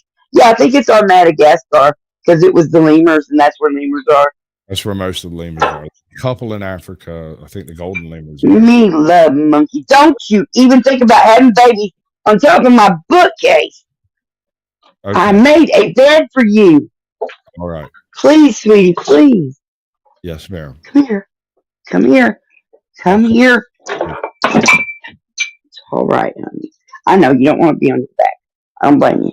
I just had a duck out for a minute because I need to visit the little boys, but I didn't want to interrupt the flow. So, do apologise. Right, this is Dax. She's uncomfortable. She might be having kittens soon. She's my grand cat. Not right now, though, right? I don't know. See, this is the box I made her. I made it right here on my big old bed.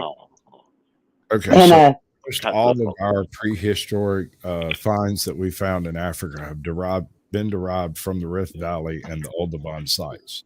Almost all of the Olduvai sites seem to show evidence of pre-modern human occupation without That's some shit in South Africa is crazy.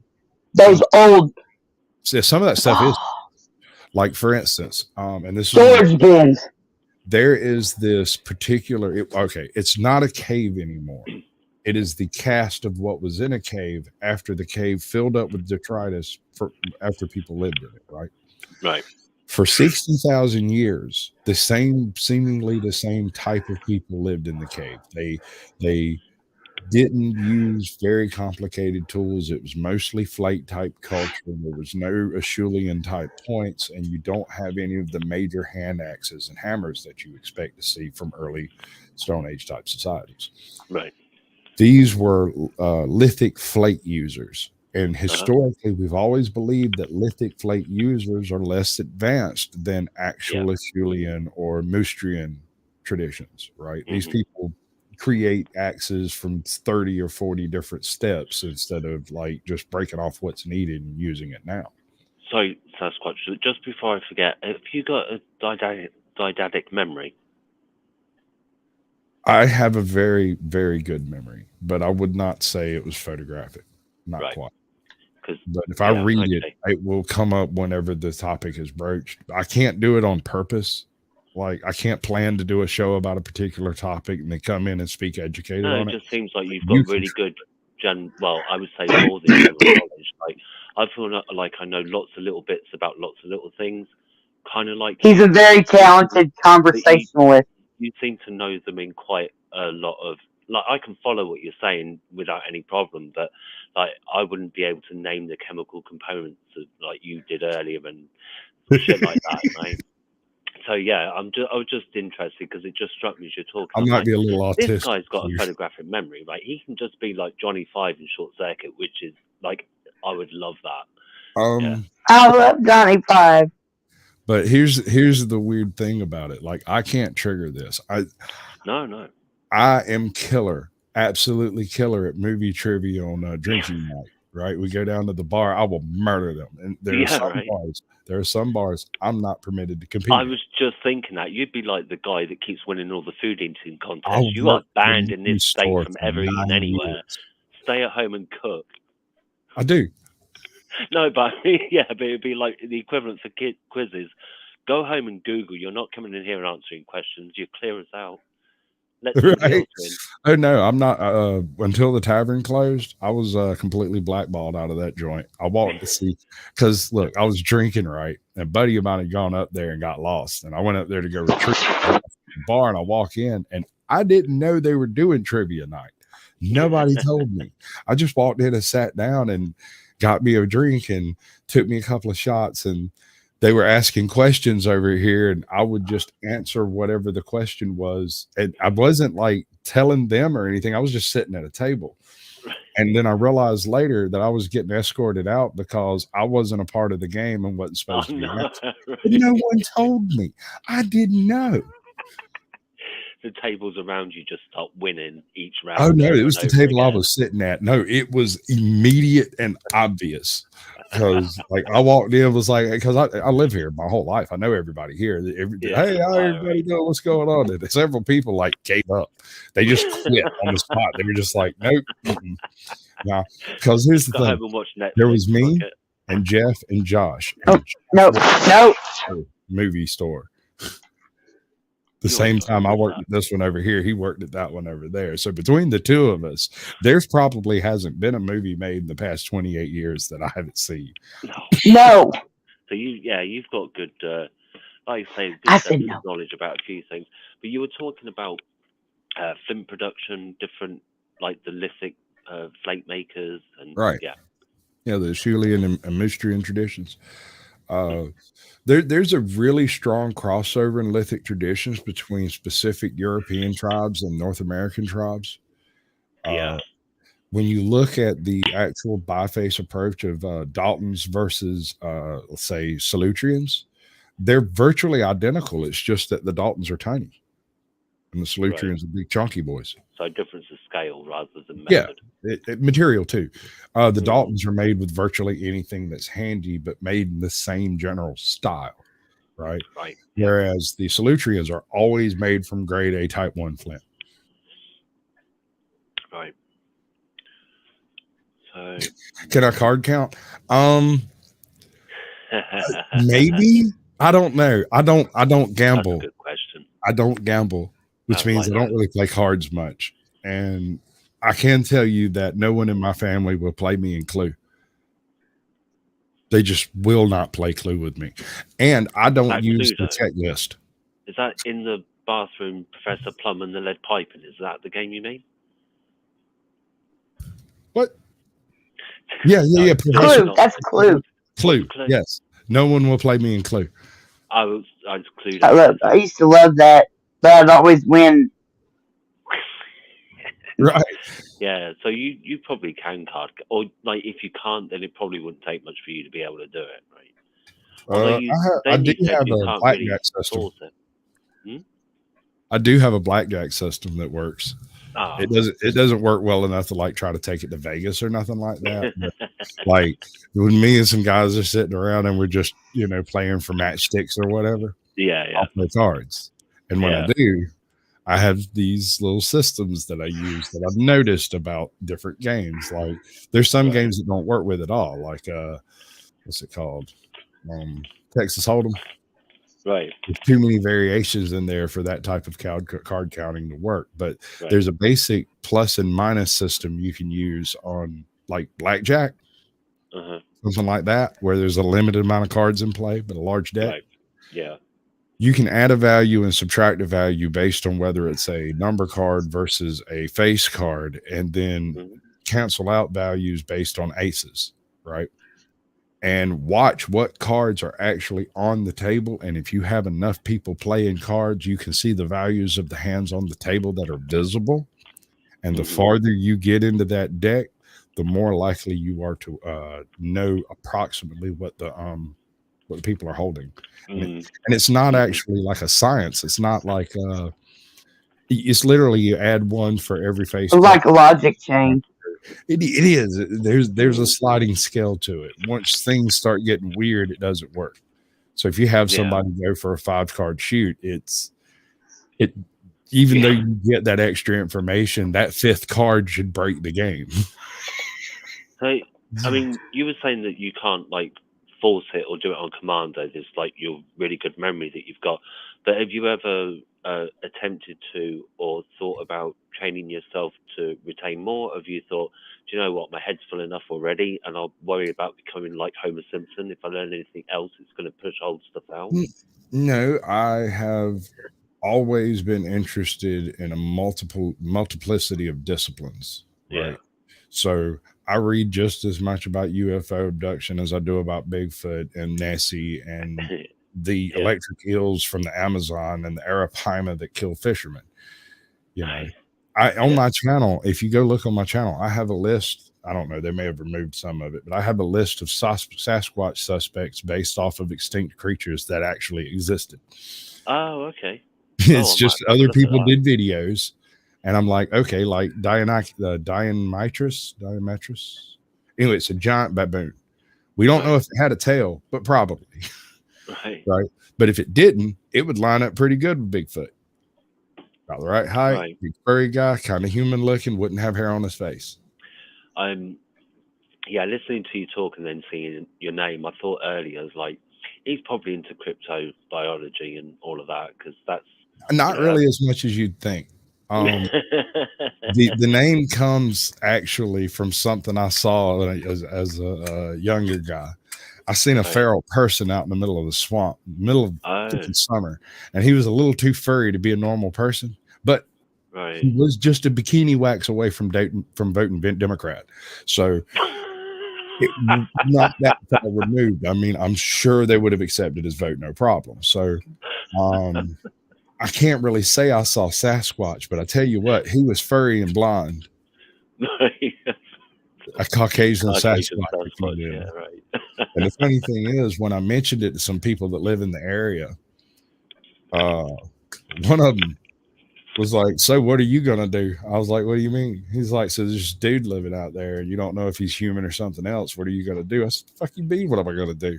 I'm gonna leave him the fuck alone. You got shit to do with me, man. I wasn't using that 400 acres. Oh, that's good because not everybody would have felt like that. Hey, bud, I'll be right back. I gotta go talk to my wife right quick. Yeah, no worries. Ooh. You gonna sleep, Snark? No, I'm just comfy. My shoulder was starting to cramp from trying to sit up straight, and I was leaning for the camera and stuff. I'm like, fuck this, I gotta lay down. I'm old and broken. No, you're not. Definitely not. Don't you tell lies, Limey Redneck. Sour raspberry marshmallows to you. That's all I've got to say. No. I know there needs to be flavors of marshmallows that I can eat every day. Then Blueberry put in my sour ice cream. marshmallows. Oh, I love blueberries. It hasn't. I love how you say blueberry.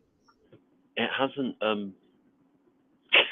Oh, fair is making overtures in chat, Snarky. That's because he's good at his job Yeah, that's true. or his life's passion. I'm not exactly sure how what the official brochure says or anything. This hasn't been much of a St. Patrick's Day party, has it? It's just been me and Sasquatch mainly yabbering at each other.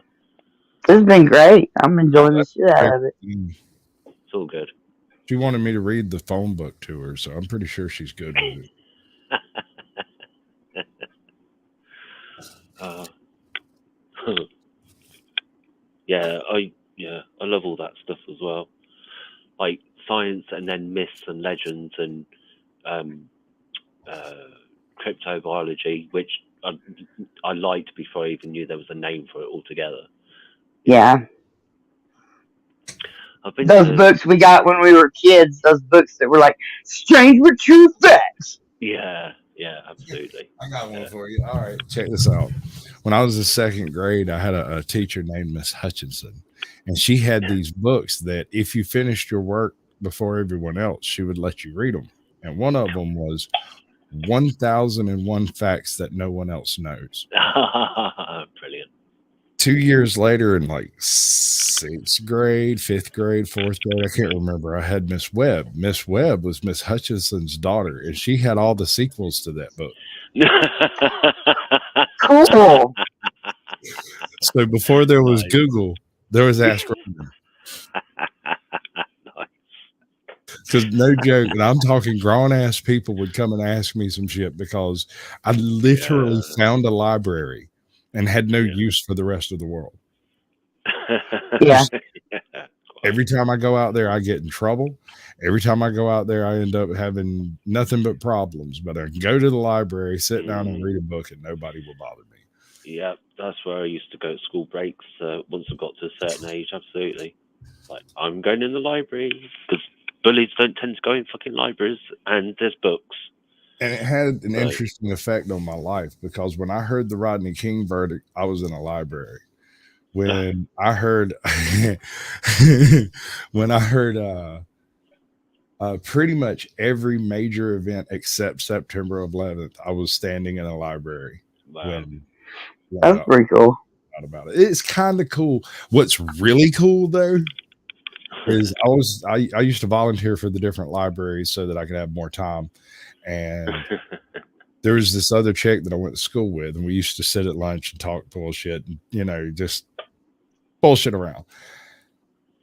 Years later, I'm starting my YouTube career thing happening, and I come across this person in a British chat room over here, and we're talking shit, like mad shit at each other, right? And this goes on for like 8 months until one day I'm standing in Walmart and I see a friend of mine come down and she goes, "How you doing? What have you been up to?" And I said, I've been doing a little bit of YouTube." But she sat there and her jaw drops and she goes, "Are you Caucasian Sasquatch?" And I said, "Yes, ma'am, I am." She says, "I'm Wildling Darlings." Another profile I had been talking to for 5 years across like a dozen of my troll accounts back in the day. Way. And she was like, this makes the internet seem very, very small. But then again, we did spend 10 years jousting over a lunch table. So it kind of makes a little bit of sense after a fashion, because she's like a mod. She does her own channel and does her own thing, but she doesn't produce content much, right? She does moderating in a bunch of these UK chat rooms and stuff. She lives right down the road over here. She was what? Like Omegon, and there's a couple others. Trups TP. Yeah. There's several of them that she helps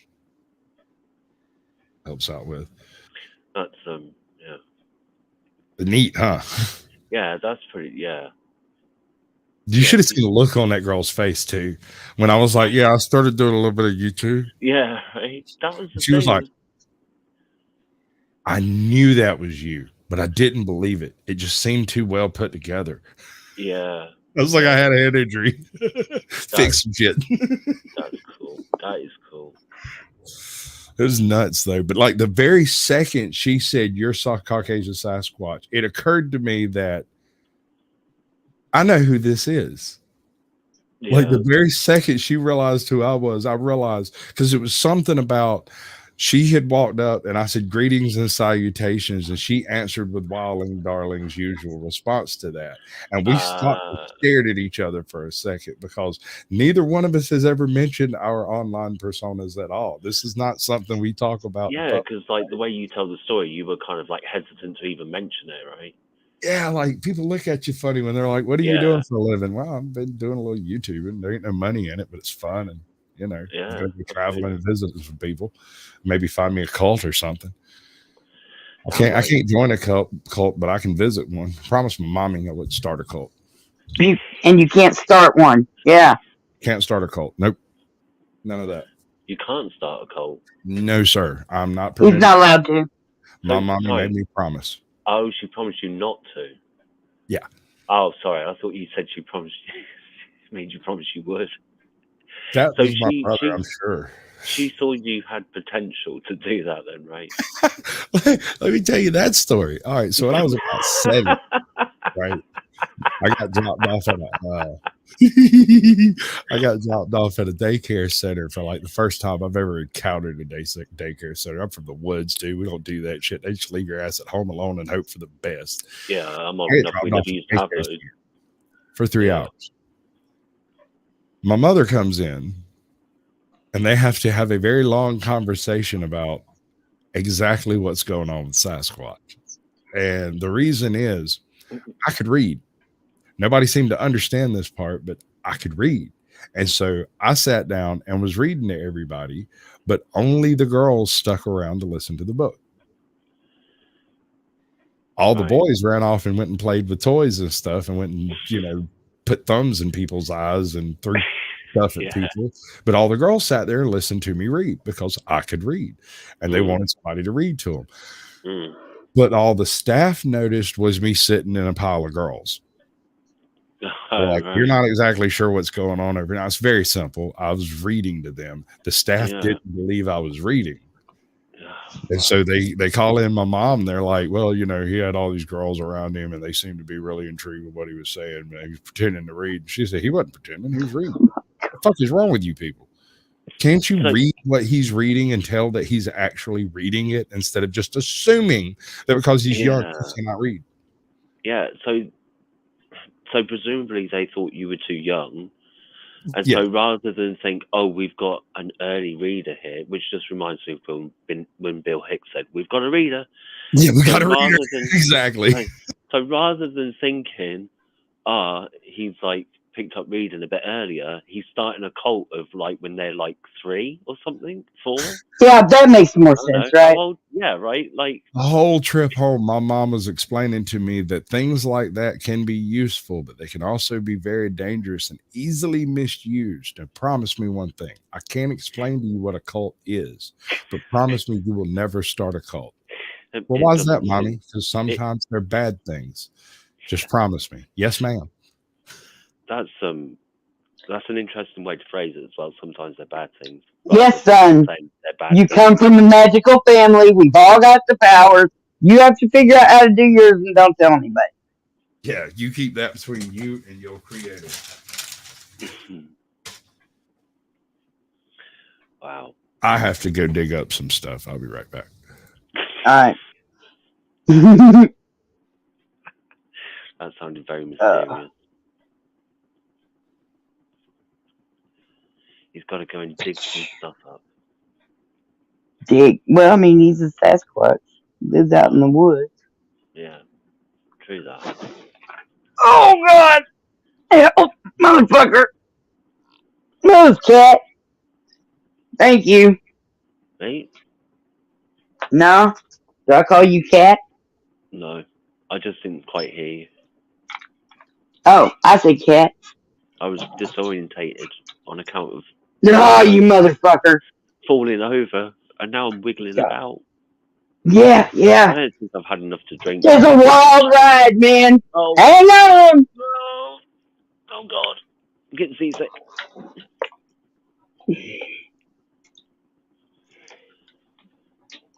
Hi, Snark. Howdy.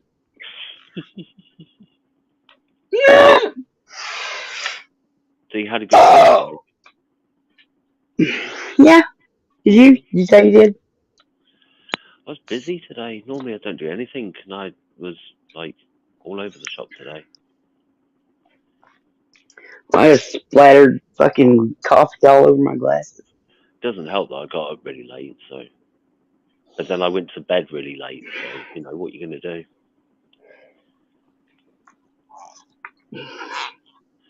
Is your background stolen from somewhere, Sasquatch, or does it come with the StreamYard or? He lives at the edge of the universe. Don't let him lie to you. Well, Georgia, my ass. I hear there's a good. Oh God, I hear there's a good restaurant there. Oh no, it's just I'm having flashbacks to when I got stuck in the washing machine now. Please don't. Yeah. Took them days to get me out of there. I've got OBS running over here to run my background and stuff. I do a full interview show with folks. Yeah, I've seen a couple of them. You seem to have like a wide variety of guests. That's what I want. Yeah, no, absolutely. And I mean, you've had Snark on for a start off. I mean, blimey, God help you. Oh, come on. She was one of my favorite guests. You got mad with me. No, she speaks very, very fondly of you too. Oh, we lost him. He muted because he's coughing. Yeah, I can see that. He's in the goddamn dark. He's in where? Sorry. Excuse the blasphemy. He's in the fucking dark. It's hard to see his Sasquatchy ass. Hey, look, there he's got a real face. He ain't scared to show it. No, I really like background, especially considering what we were talking about earlier. So it's cool. Looks like a wormhole. Yeah, I went and jacked it off of some random wormhole background effect. I just went, well, I couldn't just go and download it because it didn't work. It didn't like it. So what I had to do was go and get it, film it, and then put it in my editor and get the exact frame edit for it to be a perfect loop. I'm flipping over. Well, at least you managed to do it, I guess. Blimey. My original plan there we go. was to use this. Nice. Because remember, my big producer is a short called Odin Seas. So I made me a green screen eye patch. Nice. Like there you go. There you go. My original me likey. I have an eye patch. That's why the mic is picking up the background when it goes green, right? Your mic was really like fascinating me earlier, and then it's like, it's when it goes green, it's picking up the background. Yeah. I was like, he's got a mic matching. No, he hasn't got a mic matching the background line. No, it's just when it goes green. When it goes green, OBS convinces everything that that green doesn't exist. Yeah, it's cool. I mean, it's just mad because like you can do that live streaming, and when I was growing up, if you saw it on a film, you could see a faint outline around Superman, and now it's like you can just chat with people and do it. It's just mad. Love it.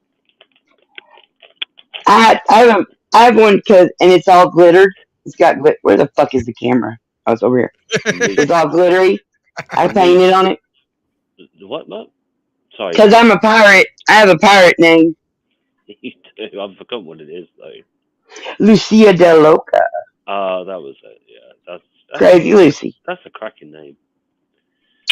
When you had your eye patch on there, Sasquatch, I felt like I was losing my soul in every possible multiverse and dimensions all at once. Then, like, fuck, I'm going into the event horizon.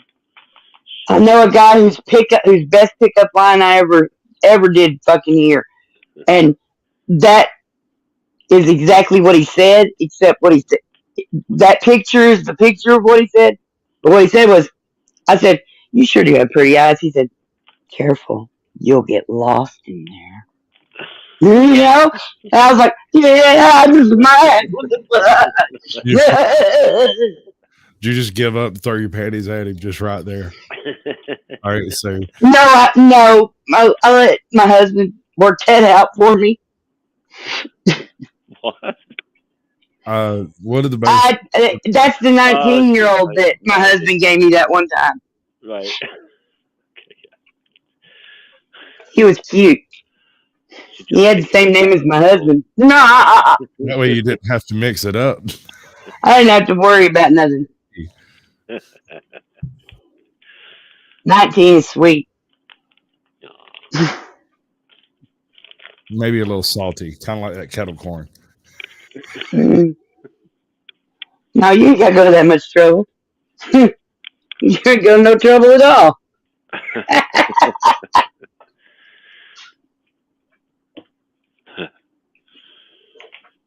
Just saying.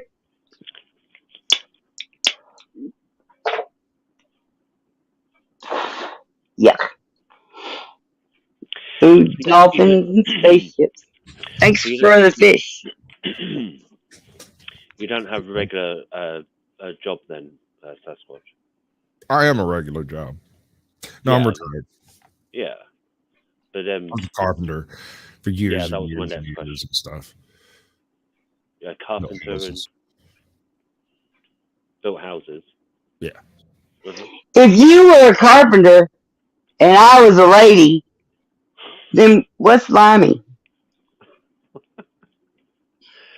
Roof shingle. Is this a trick question? Yeah, I don't know. Oh, absolutely, man. It's clearly Limey. Yeah. He's a Limey Redneck. And y'all wanted him to post a introduction video, right? Everybody wants him to do that, right? Because and it'd be just so handy to get a hold of him if you needed to tell him something, right? What? Come on. Everybody wants. I'm trying to get everybody to encourage you to send me some goddamn pictures so that we can make that introduction video. Or I can. But I forgot about I forgot all about the picture, Snark. You mentioned it, and then I remembered it a few times. And now the whole internet wants you to fucking make that video. Look, but I could make the video, and I'm not going to have anything after the video because I don't feel like doing a live stream myself. That's fine. I haven't got. It's just like a billboard or a chalkboard. Someone can leave you a message, and it gets to use that great introduction. It's a minor miracle that you got me on panels and shit to start with. So, depth to water. While you're ahead, but I'm just no. All right, you have a talent. I have got the introduction written out. It even has a preamble. Look, it has a preamble. I know, and I love it. It's great because, like, I love alliteration. And so will everyone else. I'm sure they will when I get round to it, which is they don't make round to it. They only make straight to it. I'll have you know, I bought a round to it for my dad. He loved it. It was just the right size. My mom had one too. Just the right size for a coaster, as it turned out. He loved it. He was like, "Oh, that's really funny." Yeah. Y'all want to hear the preamble? Why not? Generals and ladymen, Weirdos of all ages. I'd like to introduce. And that's the fucking intro to the intro. Intro squared.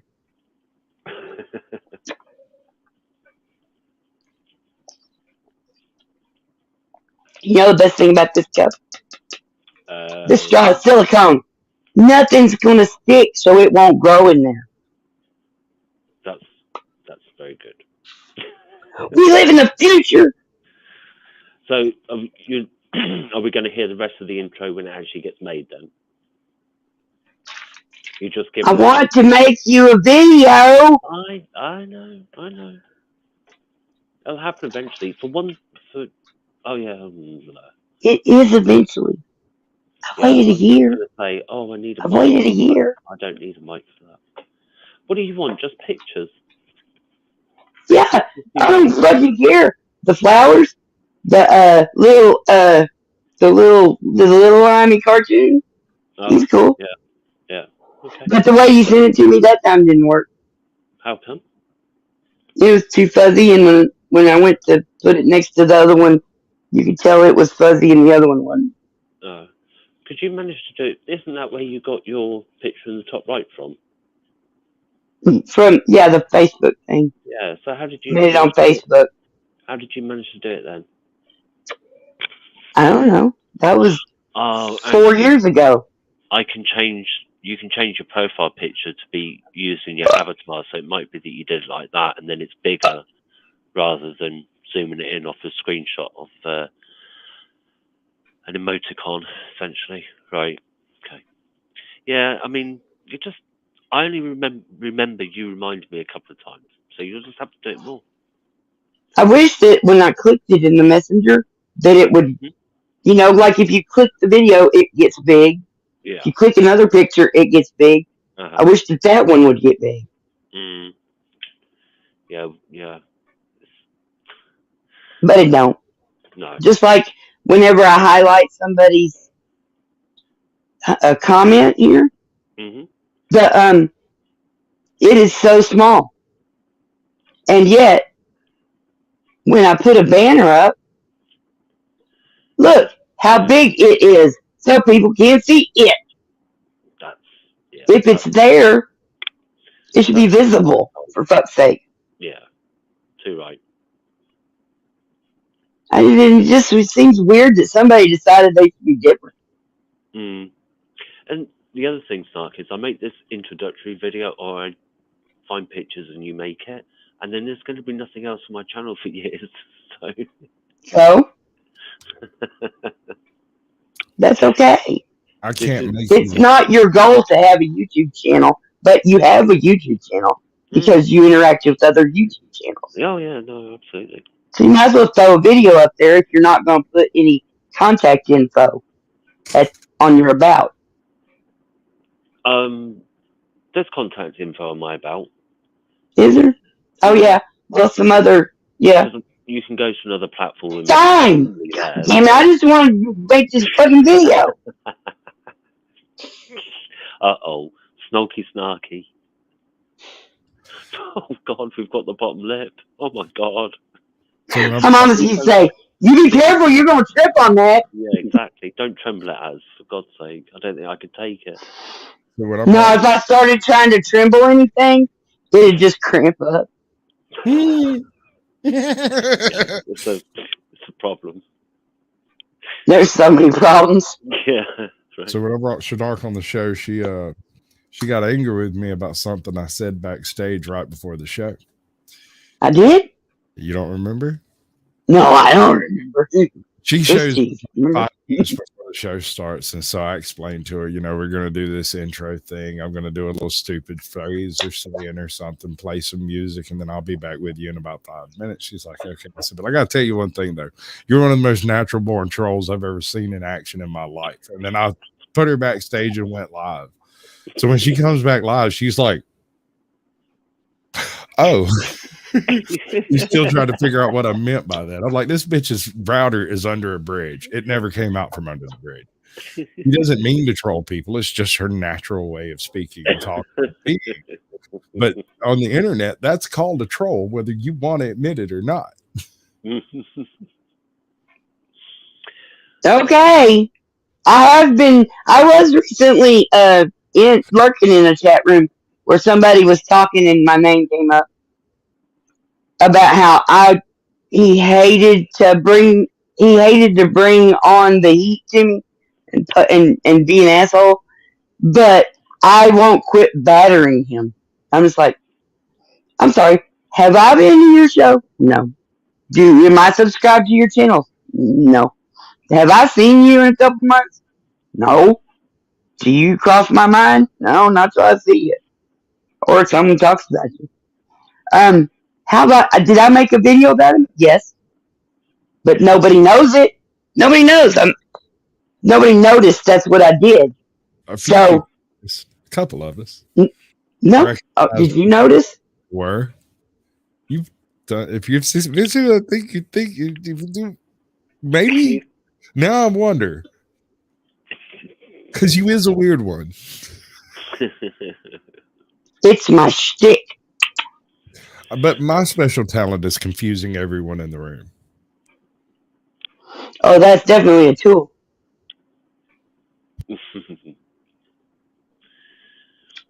Well, I tell you what.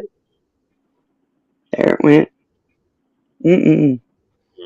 But yeah, I did. So yeah, and he's like, "Oh, I just wouldn't quit battering you." I'm like, I'm sorry. I have been in a chat room or a comment section where I said some shit like, "Well, AC ain't that bright," but that's about it. I don't talk about his wife. I didn't even had to make a comment in a long time. You know. Well, there's some drama of various flavors going around all over You the place. see, some people will plainly state that they are really treaded on over into the drama community. Self-proclaimed. So, sure. Drama. Drama like It's like, if anybody had noticed I made that video, even then,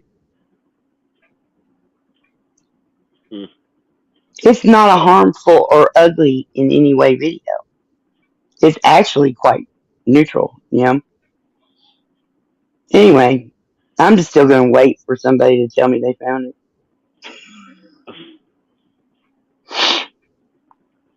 Dang. But anyway, that even was a long time ago. So, I don't know. I just don't understand why people want to be all drama. It's like, there's so much fun to have. And there's so much love to give and giggles and whatnot. Yeah, absolutely. You know, I might see if Sasquatch will do this intro for you. He would be able to do it. It sounds good, man. Things, especially if it involves a radio voice, because sometimes I will actually pull one right out of my kazoo. It's actually more like, who's the guy in the red coat in the middle of the circus? The ringmaster. It's more like ringmaster, compare. Got more of that kind of vibe. Or at the boxing ring when they bring the microphone down. And in this corner, it's kind of like that too. That's the way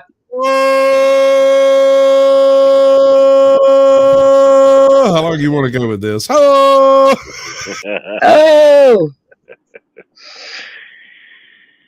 If you could do I'll type it into an email and send it to you, Squad. Put them up. My personal favorite is my Alex Jones. I actually enjoy doing it. It's a good one.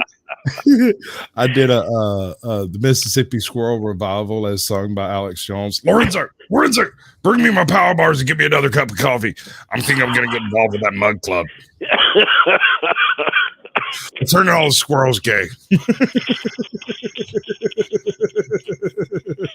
There's something a little wrong with all of this.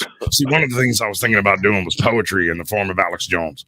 2 roads diverged in the yellow wood, and I took the road less traveled by. Could you imagine? Dr. Seuss as Alex Jones. Hold on. Would you do it with the fox? Would you do it in a box? Damn right. I'd do it free. Fuck yeah. Oh, that's genius. Love it. I got the best friends. I have gathered up He should do that. the On best Cameo. group of folks. He So should do that on Cameo. He'd make so much more money than his brain pills. God damn. what did I do wrong? I'm sorry. No. I'm saying Alex Jones. Alex He should do Jones should go on Cameo. and like get people to pay him for reading out Dr. Zeus. It'd be fucking. He'd make Shit, so that's much all I money. want to do, man. Yeah, I didn't even know I did these voices. I had no idea that this was something that I did until like a couple of months ago. I had mentioned something on a show and was like, I don't know, it's just something I do every now and then. My brother comes over to my house and is like, listen up, Sasquatch. You've got like 10 voices that you do spot on. You've got your Alex Jones. You've got your, what's the, hey, boo boo. You're going to get us another picnic basket, Yogi Bear. Yogi. Yeah, nice one. Then there's Snagglepuss, exit stage left, and then and he like went through this whole. He had written them down. He's like, no, dude, you got plenty of voices. Come here, let me tell you. Cool. Most of the time, I got to hear them before I do it, or else it won't be quite spot on. But there's a few that Yeah, you got practice. like Foghorn Leghorn. Oh, I'll say, boy, what we're gonna talk about here today, boy, is we're gonna discuss that. Are you listening to me? We're gonna discuss exactly which road we went down in that yellow wood. And I don't know. There's a few others that just don't come to mind immediately. Like I've got a James Earl Jones bit, but I prefer to mix it with Captain Hook. I find your lack of happy thoughts disturbing.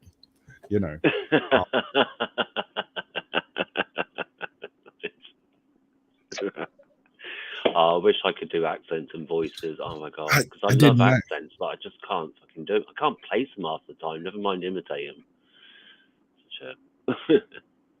I went to Texas to go get a car one time.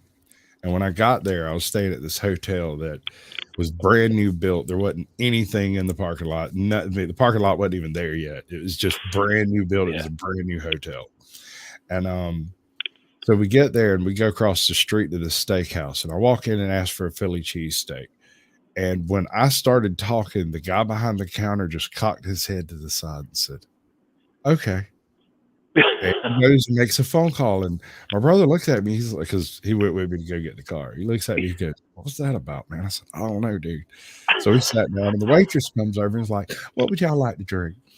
And I said, "I'd like me a glass of sweet tea and a Dr. Pepper. You bring me a sample glass of sweet tea and see if it. I'll see if it matches my belief of what a sweet tea should be." And she said, "Okay, that's fine." And then the chef comes by. Walks over to the table and said, fellas, I know y'all aren't from around here, but I want you to do me a favor. I will pay for your meal if you will just stick around for 20 minutes till my wife gets here and talk to you. And I went,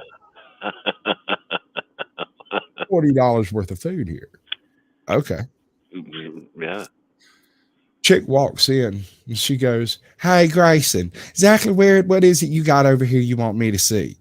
"Oh, hey, fellas, how y'all doing?" I said, "Hey, darling, how you doing?" She goes, "Oh, my God, you are from Sinclair region in Georgia, aren't you?" I said, "Yes, ma'am. I'm from a little bit south of where ice rhymes with where ice is not something you get from a freezer.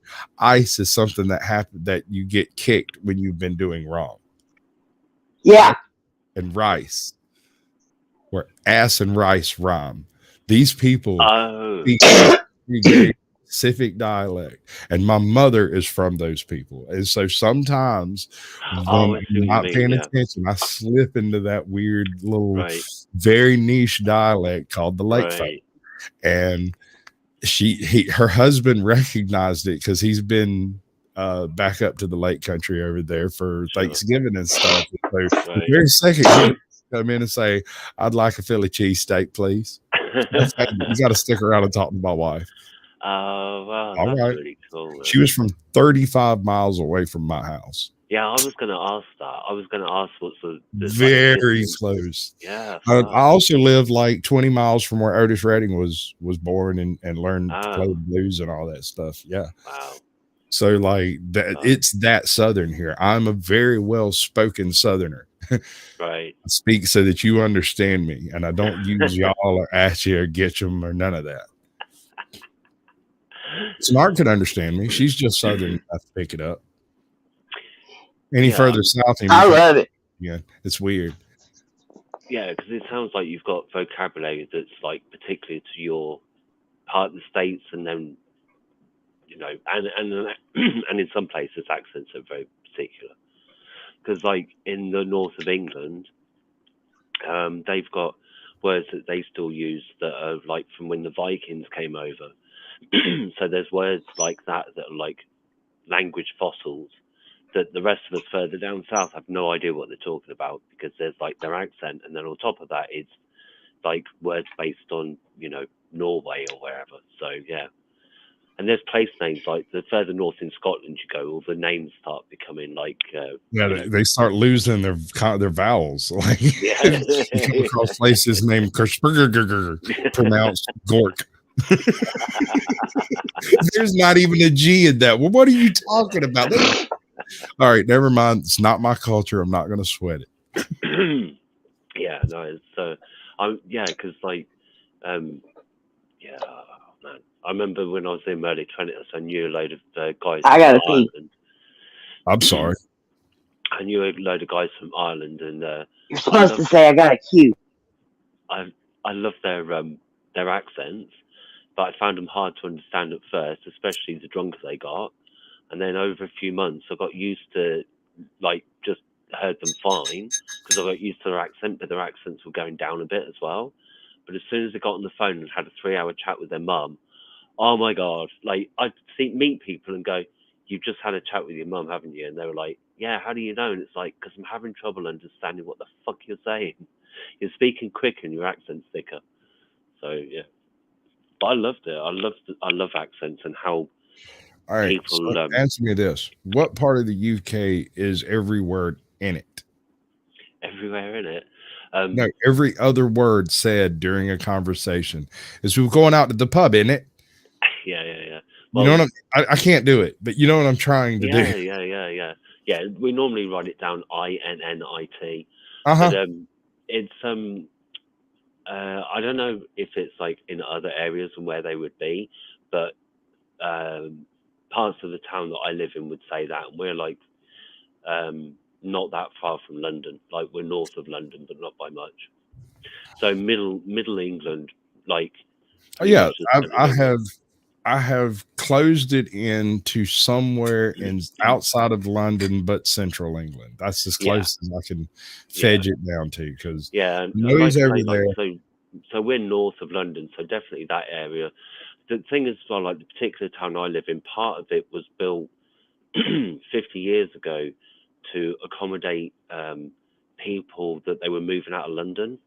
So the accent in that part of town is quite a bit different to other areas because it's very like, you know, come from London accents and stuff. So yeah. Oh God, Aper's alright. I haven't killed him though.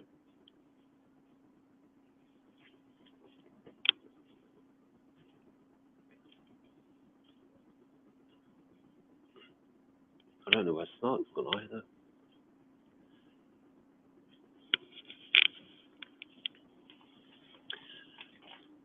Well, I'd sing, but nobody wants that. I could try, but I'll ruin it. Yeah, so you're pretty much spot on with you're trying to find that location. Yeah.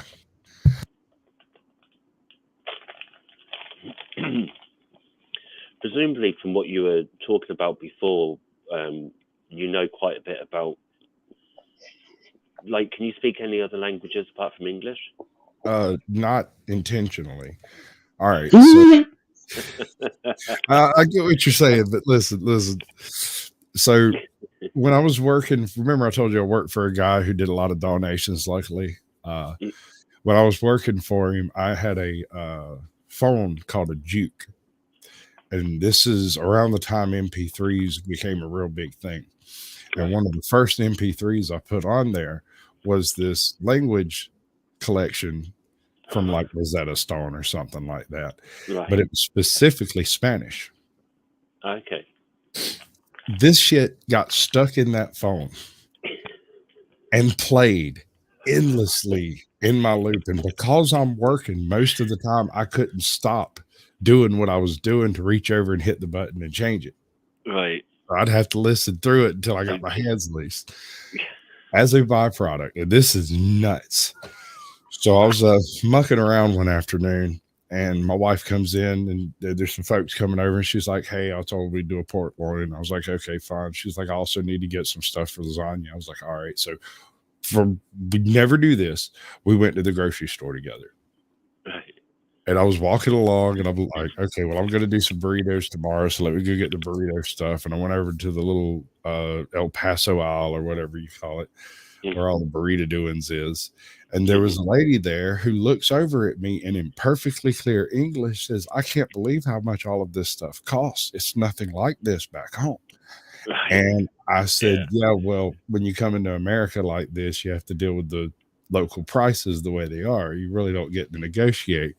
Yeah. And she says, "That's just terrible. I think you should always be able to negotiate a price." I said, "I agree. I love to haggle with people, but you can't possibly." And about that time, my wife tugs on my shirt and looks at me.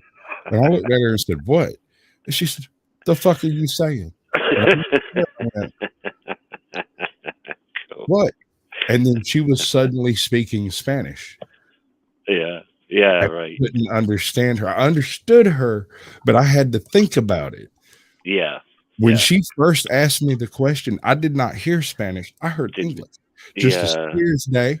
And when I answered her, it just came out. I thought I was speaking English, and it wasn't until you might be autistic. I'm a little autistic, quite possibly. You're a big autistic. Like, just like you say, like, presumably the repetition, and you just soaked it in, and your brain's, because to be fair, thinking about it, that's how you learn as a kid, right? To speak. You're just surrounded by people talking, hopefully, and then brain makes the connections and all the rest of it. So yeah. I specifically picked up a slightly southern Spanish. I don't know exactly where that accent is from. Right. Yeah. But when that happens, and it's something, like I said, it's something I don't really control. It's something that someone else triggers. Yeah. It's subconsciously in my head, just like the rest of this stuff, where, you know, I can't just bring up a topic and talk intelligently on it because I can't remember all that crap. But if you're sporadic savant, the memories, then I can sit here and literally tell you everything. Like Robert Heinlein wrote a book, right? Stranger and Strange. Yes, he did. In this book, there is a word that has no meaning in the English language, but has a meaning in that book. And it's grok. Hard. Grok. Yes, ma'am. It's very hard to explain what this word means unless you read the book. To grok something is to understand it in its fullness, in its entirety, which means you understand what it comes from, why it is, what it's for, and what will happen to it before you make a decision about anything. To grok. And anyone who hasn't read this book would look at you and go, "Okay, yeah, so you understand it." But no. Grok you too, buddy. In its fullness. What my autism does is it puts the information I put the information in my head, but my little autistic monkey over here occasionally gets the card catalog right. It can find the information. Sometimes it can't. Yeah, your file clerk is a monkey. He's a monkey on methamphetamines and mushrooms. Yes, ma'am. I brought a video if you would like to. But I have a question. All right. I am 99% certain this is just a regular YouTube YouTuber that made a documentary style thing. And I went through and looked at some of the music and stuff that's in it, and it's all straight out of the YouTube library, right? Cool. Now, this is something that I do with every single one of my shows when I don't have a guest. I go through and I go and check the music in it, make sure it's not copyrighted and whatnot. But I have been screwed a couple of times by it because it was claimed by like MGM or something. It's somewhere in there. They used some clips that were fine for them to use wherever they're at, but might cause a problem on the live stream, right? I don't know is the thing. It doesn't appear to be a financed thing, but it's that last live stream I did, it's copyright claims. I think the one before that too. Well, as long as they're not striking and they're just claiming, I don't give a fuck. I won't ever make money here. Let's see if I can figure this out again. Not through AdSense anyway.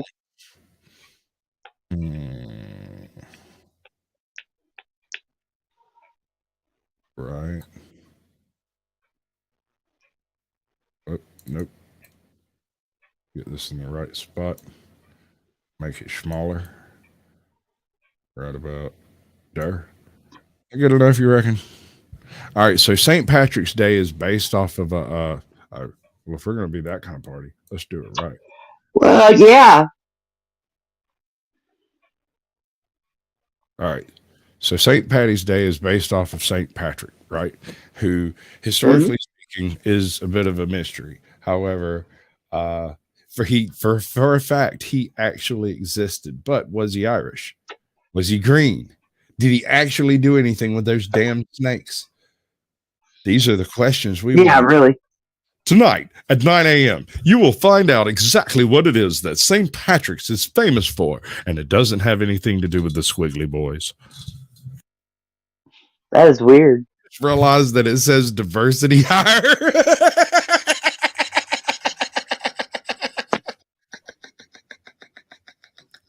What? Under my name, it says Caucasian Sasquatch diversity hire.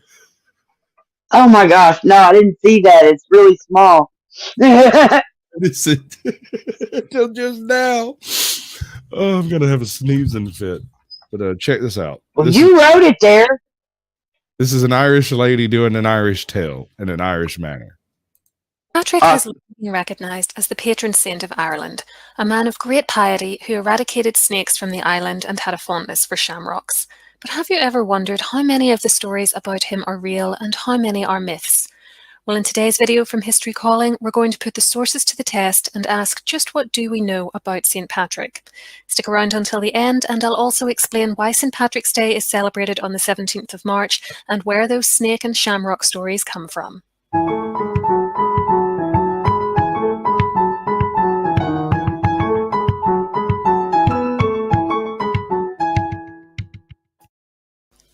There are only two sources which actually date to St. Patrick's lifetime and tell us about his life, and both were written by the man himself whilst he was living in Ireland. The first is an undated letter he wrote to the soldiers of a man named Coroticus. This letter is commonly called the Epistula, as this is the Latin word for letter, and in it he criticised and excommunicated these soldiers for killing and enslaving some of the Irish whom Patrick had converted to Christianity. The second, lengthier document is called his Confession, which he dates simply to his old age and which gives far greater detail about his life. Here's what they have to say about his story. For a start, if you've ever wondered, was St. Patrick Irish? The answer is no. He was born in Roman Britain to a man named Calpurnius, who was a decurio, which was a local official in a town or village, and a deacon, which is a religious office. Calpurnius's father was called Petitus and was a priest. We know nothing about Patrick's mother, though we do know from his father and grandfather's occupations that the family were at least third-generation Christians by the time Patrick came along. The dates of his birth and death are unclear, but he most likely lived between the 4th century AD and the early 6th century. This estimate is based on references within the Confession and the Epistula to events happening within Roman Britain at the time and on his writing style, in particular some 4th century religious texts he seems to be referencing. Popular estimates for his birth and death are around 420 and 490 AD respectively, but again I stress these are later estimates and Patrick himself provided no dates. There is a popular story that he came to Ireland in 432 AD, but this is based on a faulty source, a hagiography of Patrick written in the 7th century by a man named Muraku. A hagiography is a life of a saint, but it frequently isn't based on original sources, or it takes great liberties with them and often tells us more about what the writer wanted the saint to be like than what they actually were like. Muraku wrote that another missionary, a man named Palladius, who we know from other sources had come to Ireland in 431, soon left, and then Patrick arrived. The Irish Annals, written centuries after Patrick's death, therefore just add a year on to the known date of Palladius's arrival and apparently swift departure, and say that Patrick showed up in 432 AD. There's absolutely no reliable evidence to support this, though, and Patrick's writings don't even mention Palladius. What Patrick does tell us is that he came from a fairly well-off family, for his father had a small estate near the village of Banavem to Bernier and owned slaves. Today, it's unknown where this village was, though some have assumed it must have been near the western coast of Britain, perhaps in modern-day Wales, as at about the age of 16, Patrick, along with thousands of others taken at around the same time, was kidnapped directly from the estate and taken into slavery in Ireland. Patrick saw his enslavement as a punishment from God for not being a good enough Christian, but also attributed this period of his life to his religious awakening, saying in the confession that God, quote, had mercy on the ignorance of my youth and looked after me. He didn't consider himself particularly well educated, calling himself unlearned in the Epistola and writing in the confession that I have not been a student like other men who in the very best manner have drunk equally in law and sacred letters, end quote. He blamed this lack of education in part on his youth when he was taken captive. Modern scholars have challenged this, though, pointing out that he spoke Latin and whatever the native language of the area in which he was raised was, perhaps early Welsh, and that his writings indicate his knowledge of other churchmen's writings such as St. Augustine. This learning may well have been acquired in later life, though, as would his acquisition of the Irish language. Whilst in Ireland as a slave, he worked as a shepherd, saying that he prayed constantly during this period, even hundreds of times a day, and grew fond of the Irish. You would too if you Where had nothing exactly but a he was sheep's held house to is look at. unknown, though he speaks of a wood and a mountain being nearby. One day he heard a voice telling him that it would soon be time to return to his homeland. Soon after, another voice told him that his ship was ready, but that it was 200 miles away in an area unknown to Patrick. It was shortly after this that he fled from his slave master, who he had been with for 6 years, and began the journey back to Britain. Much ink has been spilt on trying to use these clues to figure out where exactly Patrick was living during his 6 years, with the results usually placing him somewhere in County Mayo. However, as Thomas O'Loughlin has said, this exercise is ultimately a futile effort, because Patrick wouldn't have had the kind of firm grasp of Ireland's geography that we have today, and may have taken a very circuitous route to get from where he had been living to a port, rather than going in a straight 200-mile long line. When he reached the coast, the boat he wanted to take was about to leave, and he was initially refused passage on it by the pagan sailors. However, he writes that as he walked away from them, praying to God for assistance, they suddenly changed their minds and agreed to take him on board. The voyage lasted 3 days and was followed by 28 days on foot through what Patrick called a desert. This may have been in Britain or even the western side of Gaul, which is modern-day France, Belgium and the Netherlands. Indeed, the journey was so long and difficult that the group began to starve. His companions asked Patrick to pray for help, and he tells us in the confession that when he did so, a herd of swine soon appeared, which the men were able to kill and eat. They then camped for 2 days while they recovered their strength, and Patrick says the incident greatly improved him in their eyes and turned them to Christianity. 14 days later, just as their food ran out, they reached civilization. Patrick was then taken captive again. However, he writes that a vision from God told him that this captivity would last only 2 months. And sure enough, after 60 days, he was free again, though he provides no doubt as to how this happened. He goes on to say that after a few years, he was reunited with his parents in Britain again and became a deacon like his father, though he doesn't explain when or where this training occurred.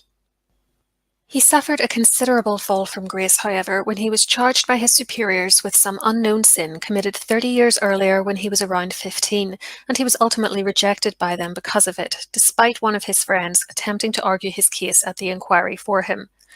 Patrick is very light with details of the chronology of this episode, though. He was obviously in his mid-40s by this point, but says that when the case came before his superiors, he wasn't there, nor was he even in Britain. He only heard what had happened later on. He may have already been back in Ireland, for despite his parents having begged him to stay with them, at some point he received another vision in which he says he saw a man named Victoricus, who appeared to be from Ireland and who gave him a letter to read.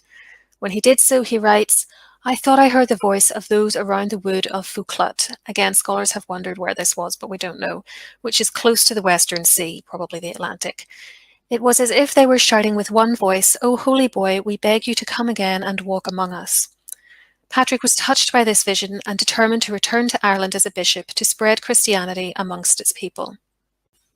Having done so, he writes that he endured many insults from unbelievers and people who did not want him there, and called himself, quote, "an alien among the barbarians" in the Epistola. Ultimately, he was successful in his mission, though, according to the confession, for recently, what a change! They have become a prepared people of the Lord, and they are now called the sons of God. According to the confession, Patrick's work included ordaining clergy and baptising many thousands of Irish men and women all over Ireland, often enduring great danger and discomfort in doing so, and even being taken captive again and robbed, along with his travelling companions, some of whom he says were the sons of kings. He attributed his release and the restoration of his goods to God's intervention, however, though he continued to expect, quote, "to be killed or waylaid or taken into slavery or assaulted in some other way every day." Nevertheless, Jeepers. his actions seem to have attracted some criticism in his homeland, for he admits that one of the reasons he is writing the confession is to defend himself against charges, apparently from the church in Britain, that he has used his position for personal gain. It was also at some point during this second stay in Ireland that the events which led Patrick to write the Epistola occurred, when the soldiers of Coroticus cut down and cruelly put to the sword, to use Patrick's phrase, a number of people he had just baptized, taking others prisoner and refusing to release them when Patrick requested they do so. This is what led him to excommunicate those soldiers. Despite the difficulties of life in Ireland and his admission in both the Epistola and the Confession that he was homesick for Britain and his family and for his friends in Gaul, which might suggest this is where he trained as a deacon, he believed that it was God's will that he stay on the island until his death, and that all his missionary efforts there might be in vain if he left. He therefore remained until he died, writing at the end of the Confession of how he would like to be remembered, and saying, "I now pray for anyone who believes in and fears God, who may perchance come upon this writing which Patrick, the sinner and the unlearned one, wrote in Ireland. I wrote it so that no one might say that whatever little I did or anything I made visible according to God's pleasure was done through ignorance. Rather, you should judge the situation and let it be truly believed that it was a gift from God. And this is my declaration before I die."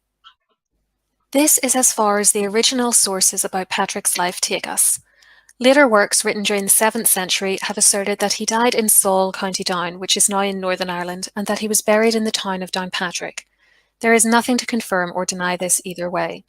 A tombstone at the church in Downpatrick with Patrick's name on it actually dates to the early 20th century, as do a number of other relics supposedly associated with him, including this shrine of the hand of St. Patrick and this so-called bell of St. Hand of the Patrick. shocker. There were earlier versions of these relics created in the 15th century. Whoa! Notice there's been no talk of What the actual fuck? writings. So where did these stories come from? Well, the story of him ridding Ireland of its snakes comes from a 12th century life of Patrick written by an English chronicler called Jocelyn of Furness.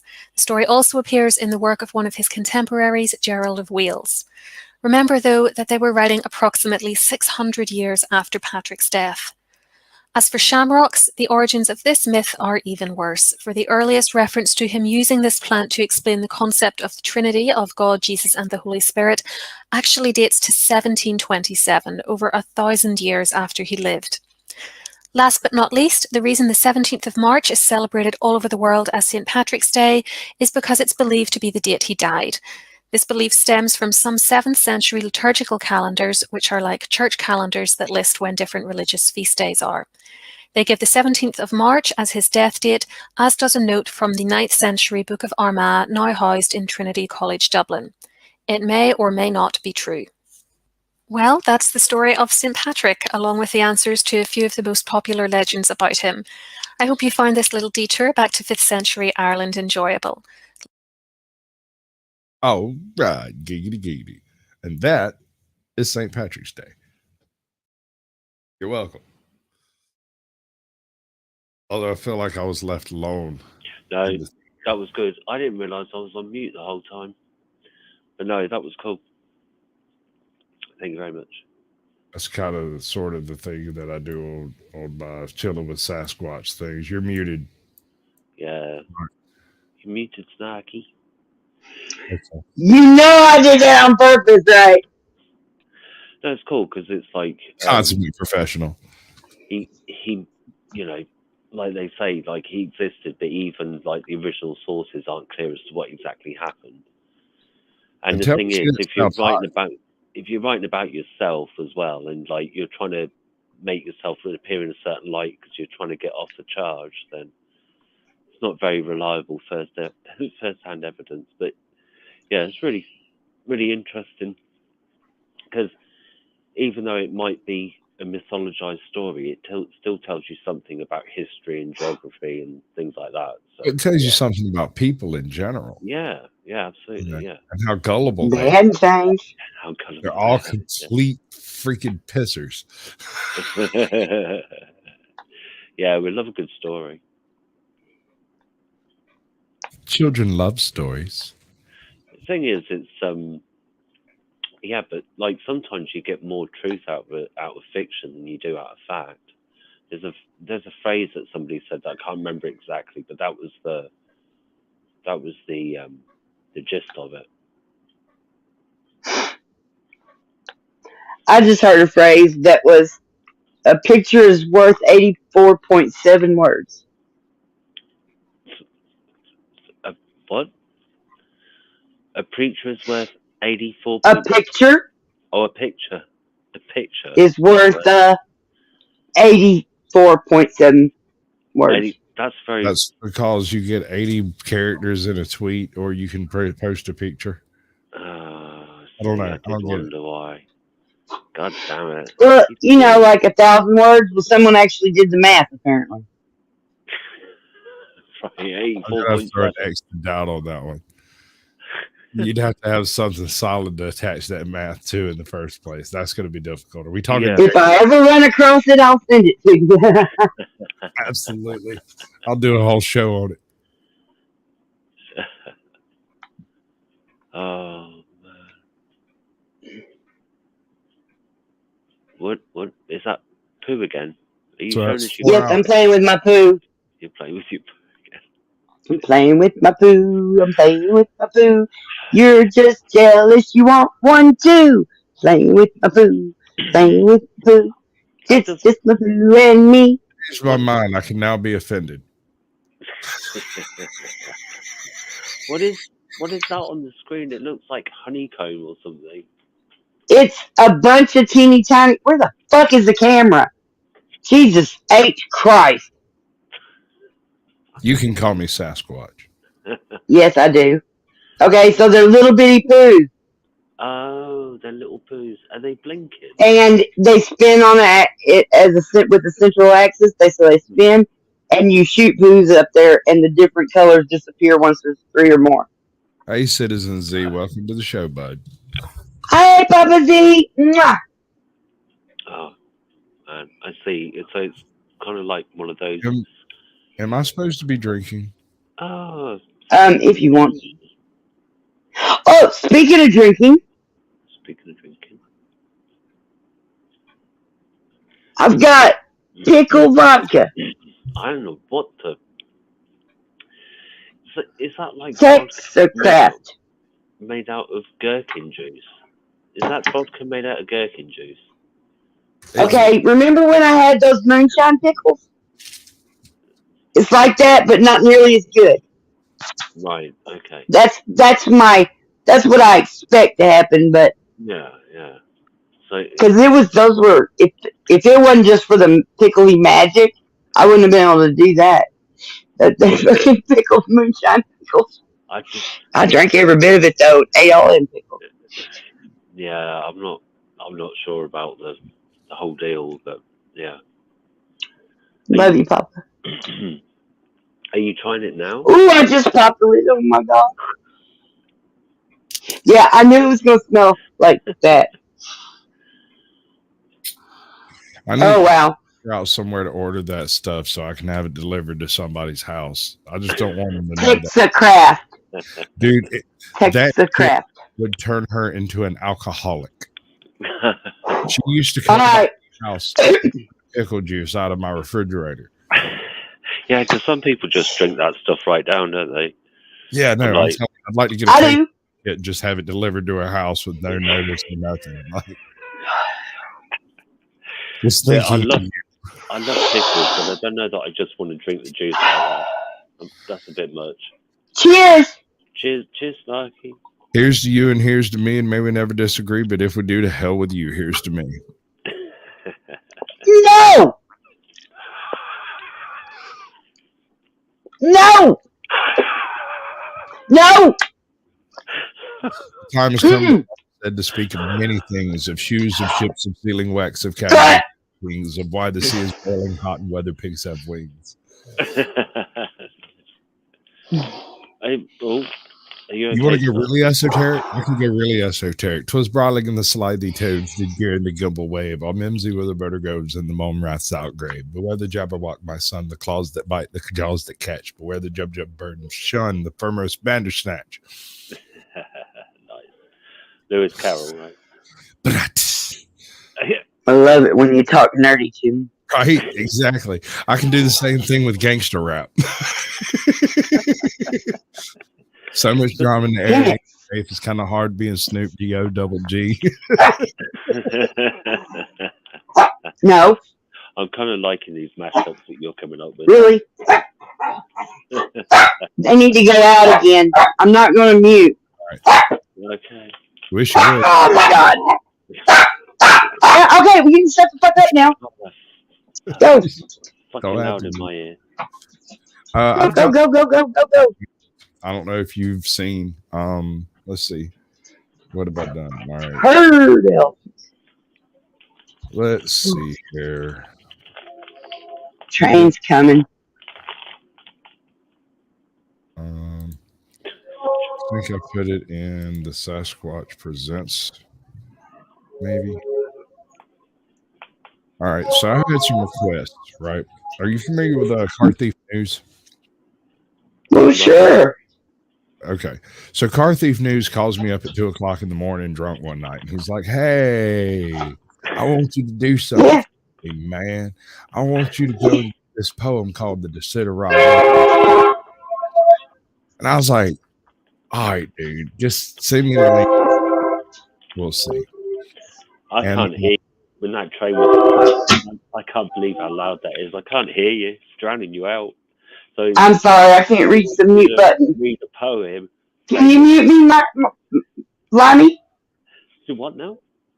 Can you mute me? Can I mute you? Probably. Can you mute me? Okay. All right. Done. There we go.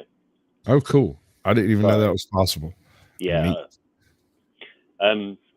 Yeah. Okay, so I've done a few things. Admin or something. So Car Thief News calls me up one night and is like, hey, I want you to do this poem. And I'm like, what do you mean? He's like, well, it's my favorite poem. I listen to it before I go to bed just about every night. And I think you have a perfect voice to do it. Like, this is out of the blue. I've not done, unbeknownst to him, I had sat down to do my very first poetry reading. Really?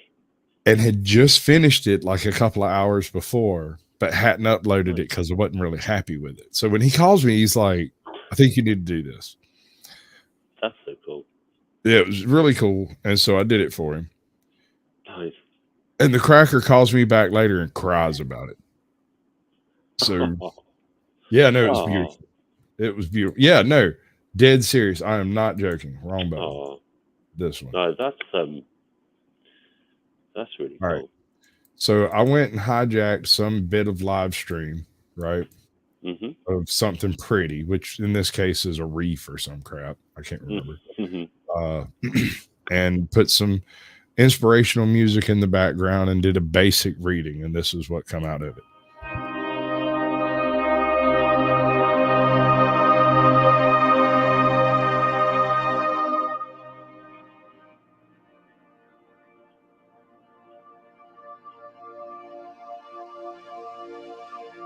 Desiderata, words for life. Go placidly amid the noise and haste, and remember what peace there may be in silence. As far as possible without surrender, be on good terms with all persons. Speak your truth quietly and clearly, and listen to others, even the dull and the ignorant. They too have their story. Avoid loud and aggressive persons. They are vexations to the spirit. If you compare yourself with others, you may become vain and bitter, for always there will be greater and lesser persons than yourself. Enjoy your achievements as well as your plans. Keep interested in your own career, however humble. It is a real possession in the changing fortunes of time. Exercise caution in your business affairs, for the world is full of trickery.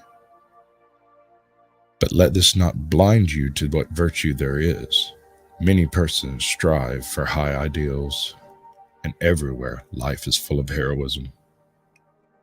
Be yourself, especially do not feign affection, neither be cynical about love, for in the face of all aridity and disenchantment, it is as perennial as the grass. Take kindly to the counsel of years, gracefully surrendering the things of youth. Nurture strength of spirit to shield you in sudden misfortune, but do not distress yourself with dark imaginings. Many fears are born of fatigue and loneliness. Beyond a wholesome discipline, be gentle with yourself. You are a child of the universe, no less than trees and stars. You have a right to be here, and whether or not it is clear to you, no doubt, the universe is unfolding as it should. Therefore, be at peace with God, whatever you conceive him to be, and whatever your labors and aspirations in the noisy confusion of life, keep peace within your soul. With all its sham and drudgery and broken dreams, it is still a beautiful world. Be cheerful and strive to be happy. Max Ehrman, 1927. I love that. Car Thief News. You're welcome, bud. Yeah. It came out really well. I was very impressed with It really how- did. Yeah, that's Yeah. really good. So that sent me on a peel on a regular tear, and there's a few of these that aren't great, right? But the very first thing I had done, it's a 5-minute bit, and I think it's funny. I did this completely raw. The way this came out. All right, hold on. Let me put myself. Is it sound and picture? You want? It either way. There's a picture with it, but it doesn't really matter. I don't think. Oh. I kind of. Well, I'm gonna make you big anyway. This whole thing was accidentally recorded, right? I didn't mean to do it. I meant to do it, but I was trying to do a different thing. So what ended up happening was this.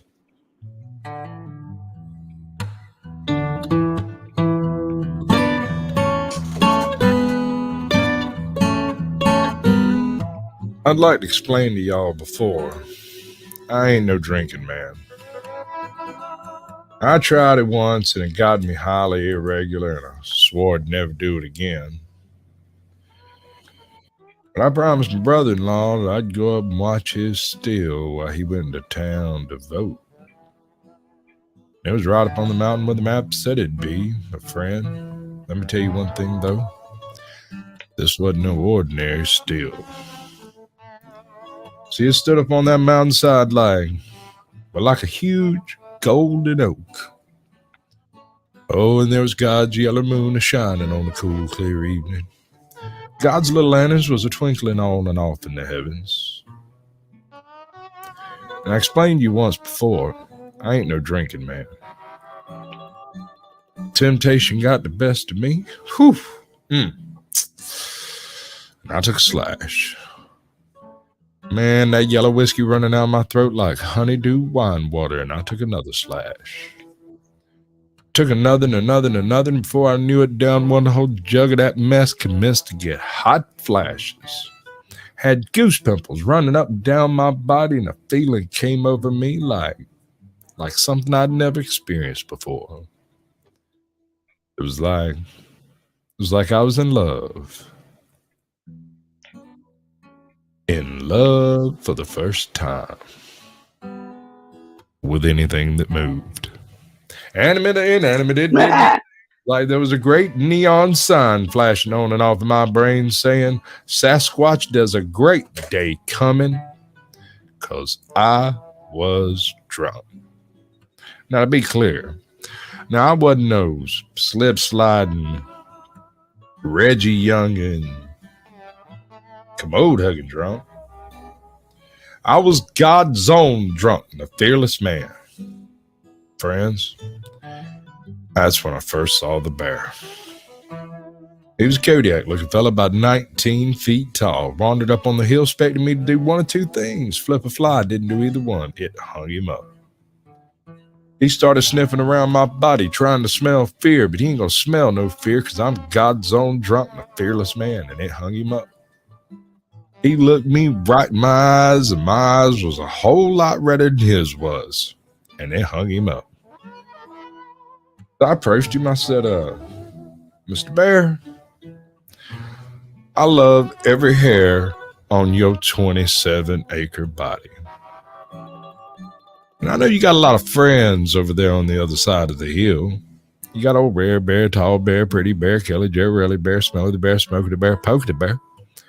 I want you to go over tonight. You tell them I'm feeling right. You tell them I love each and every one of them like a brother and a sister. But if they give me any trouble tonight, I'll run every dad blame one of them off of here.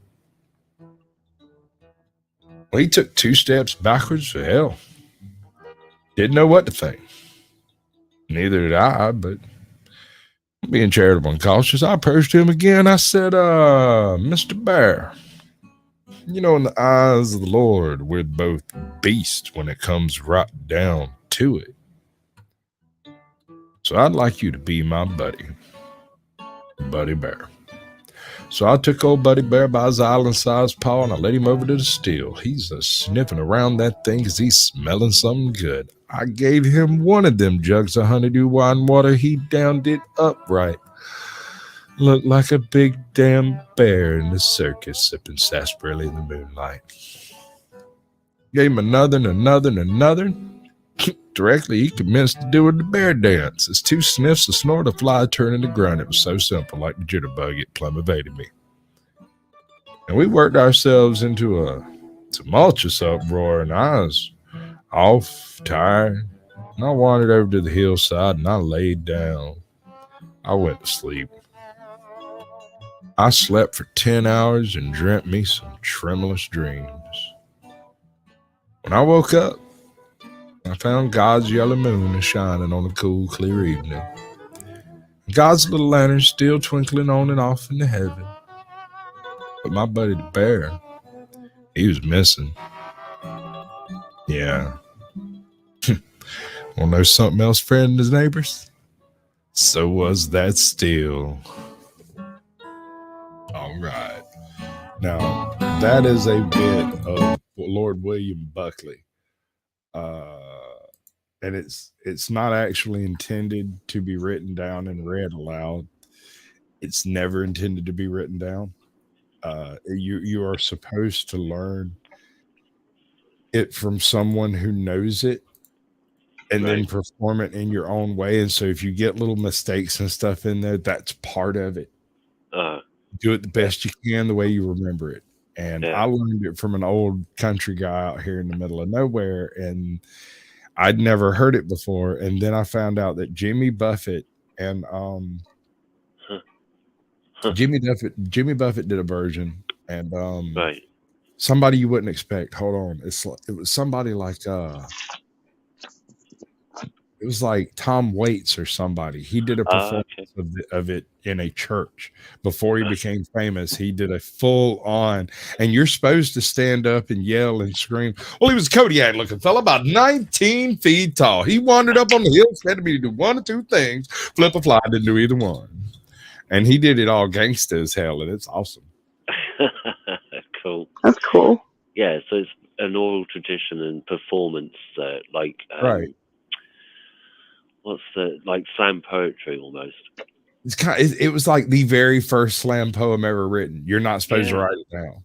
Yeah. In fact, I don't know that it was written down at the time. I think he simply traveled performing that bit and other people learned it from him. There is an original wax copy of Lord William Buckley performing God's Own Drunk himself that is available, and you can go listen to it on YouTube, and it sounds terrible. And I've listened to it and the Tom Waits version, Jimmy Buffett version, and every other version I could find, including some random dude, one of the best ones I found. There's a dude who's in a junkyard sitting on some busted ass Chevy, or it might be his front yard. I don't know. It looks like a junkyard.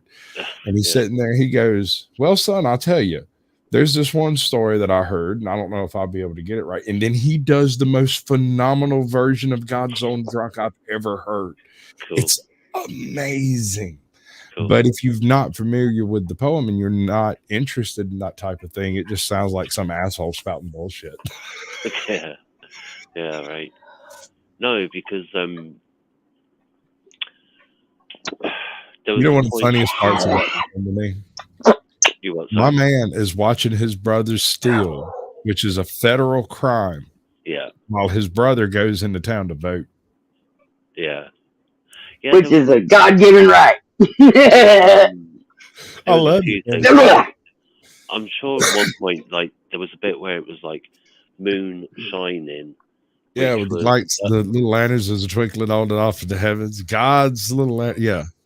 Like where it's like the first thing that I thought is like, because of context, it was like, oh, the moon shining in the sky, and the very next thing, like a millisecond later, is also context. Oh, it's like making moonshine. Yeah, and I just really loved that. But there was another bit as well, which was more relating to the performance and timing side of it, where there were 3 phases where you were saying, "No, I'm not that kind of drunk," and between each one, it's a syncopation. Yeah. So it's almost like you're staggering when you're drunk. Or Billy Connolly. Have you heard of Billy Connolly, the Scottish comedian? I love Billy Connolly. Right, he'll describe being a drunk in Glasgow, and you stand on one leg and just like do one step with the other leg, like backwards and forwards, and actually get nowhere at all. Yeah. So it reminded me of that, the way you were talking, and then your pace just became fluent when you were saying, "Oh hell no, I was this drunk." Yeah. So yeah, that when Lord William Buckley does it, actually it wasn't him. There's a film of somebody else doing it, and when he does it, it's a beautiful thing to watch. It's an actual professional actor miming, right?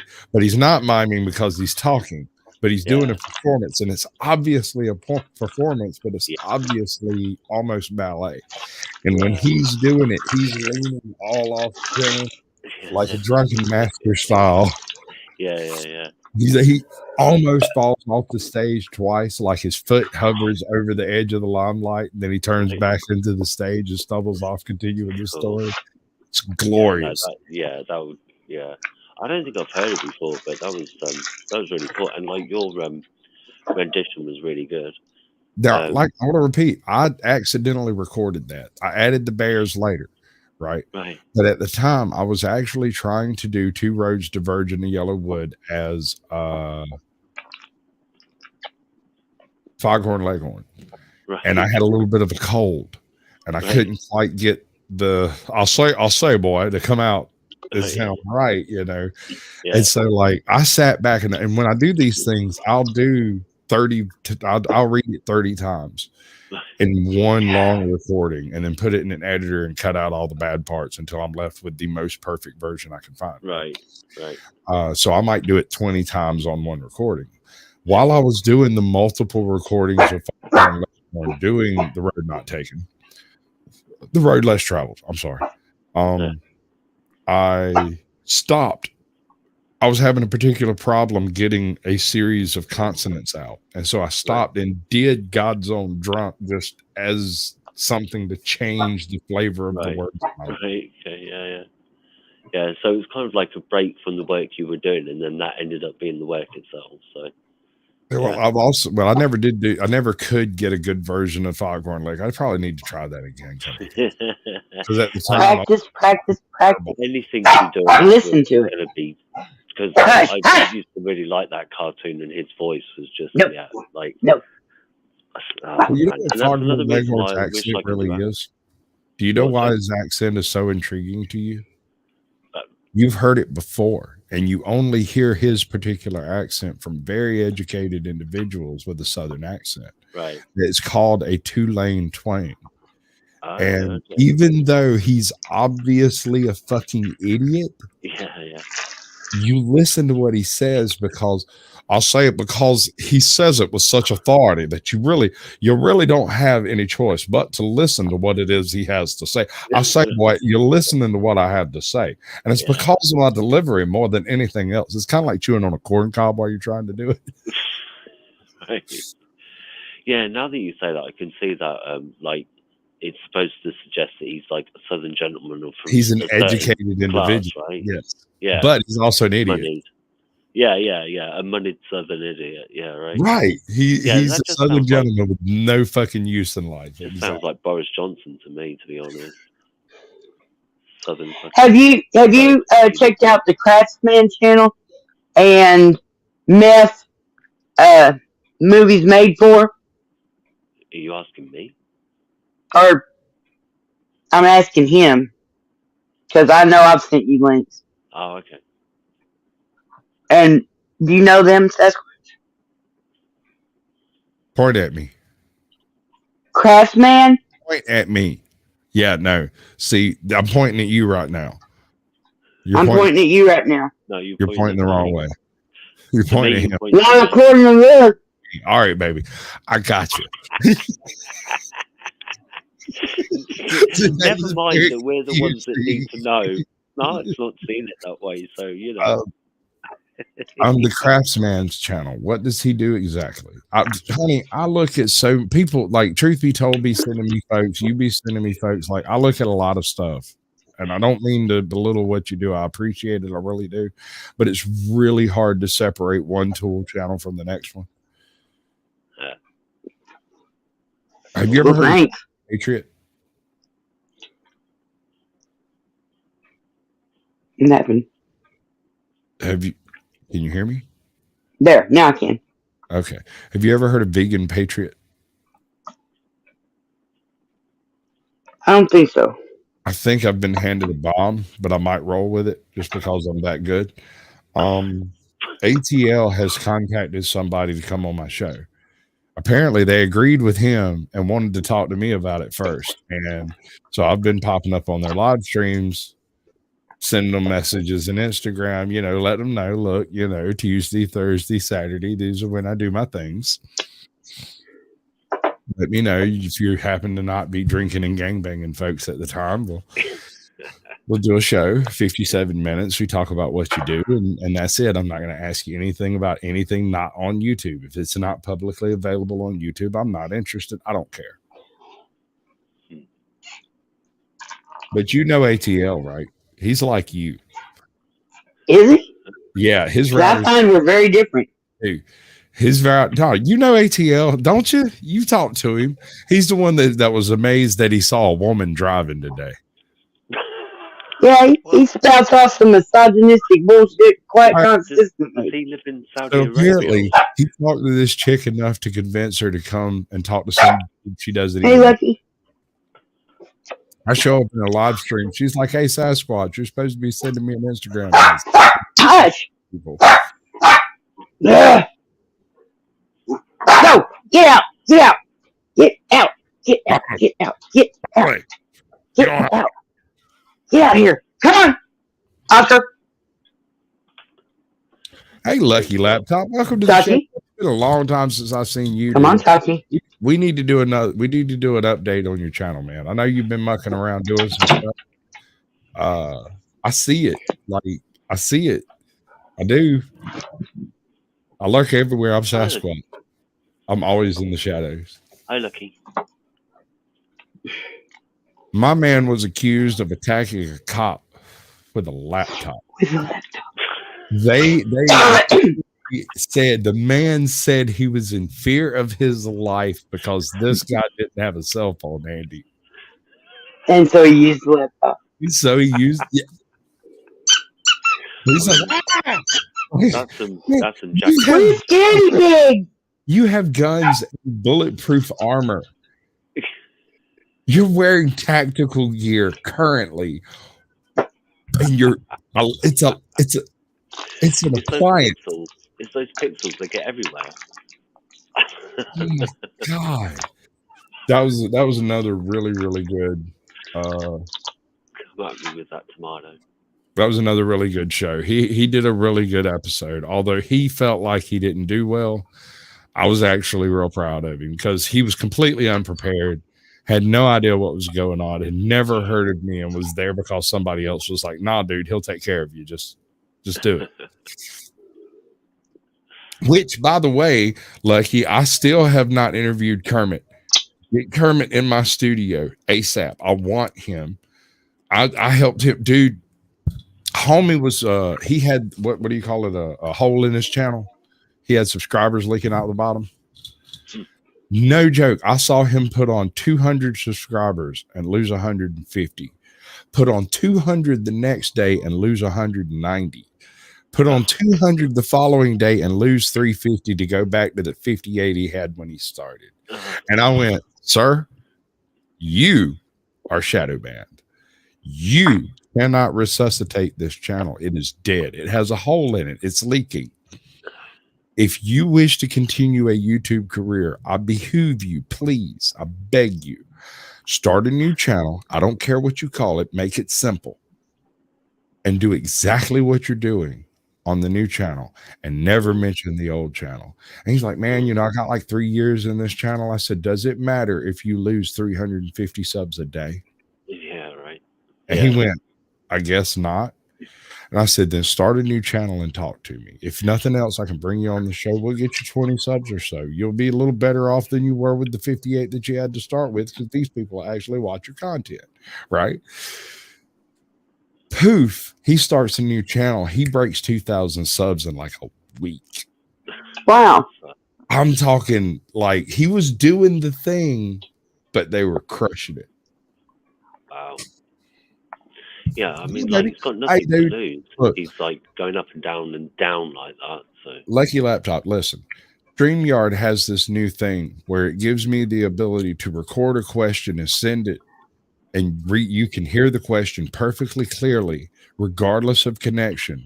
And then you can respond by recording the answer and sending it. And while it's a little bit of a dilated stream, it's kind of a weird thing. It requires the host be really good at fielding questions from chat and stuff. I think I can make it work. So the connection's not nearly the issue it was when we first started trying to do this whole StreamYard thing. There's a way around it, is what I'm saying.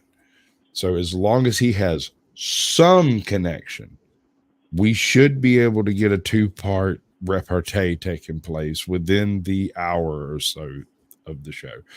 Although it might take a little longer. But yeah, get him to a decent freaking signal. We'll do that shit. I was so tickled by the performance of his channel. I mean, his outstripped mine almost immediately. Wow. Yeah, I mean, like you say, if he can attract people and get them subbed, and then they're just leaking out all the time, at that point, what did he have to lose? And if you recognize the signs, then yeah, that's pretty impressive though. 2,000 subs within like a week. I don't know how long it was. It wasn't long. It might have been 2 months, but it was immediate. From 58, he was stuck at 58 subscribers for years. He's been working on doing this auditor interaction type reaction channel thing, and he figured out how to do the thing enough to make it happen. And he was trying to make it happen on a channel that had already been marked for death. My channel's been marked for death. It's time for a new channel. Yeah. Someone put a hit out on a Sasquatch. What I recommend. Good All grief. right, you know, they have a different interpretation of the terms of service currently than they had previously when Susan was in charge. I'm assuming y'all have noticed this. Yeah. Are you talking about StreamYard? No, I'm talking about YouTube. YouTube. Oh, okay. They just seem to change everything. Yeah, like, no, periodically. It's anyway. not random. I know it seems random, but it's not. They just one CEO stepped down and a new CEO stepped in, and this CEO is even more tight and woke than Susan was.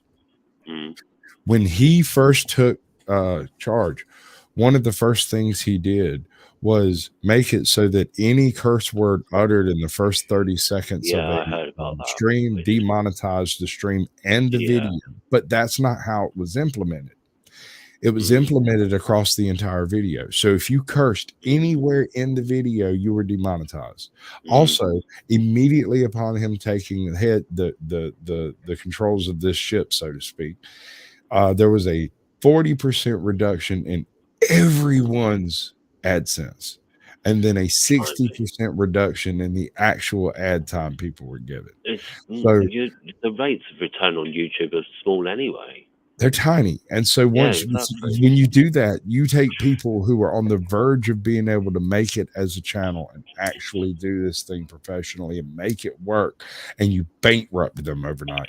Yeah, the thing is that, like, YouTube started to shift, to my mind, when Google bought it, and it's more and more about, if you've got capital to start with, then you'll do well. It's like the smaller and smaller creators don't get like the exposure that they used to, or like bumped up in the algorithm like they used to if they were, trending or things like that. Not in the same way. So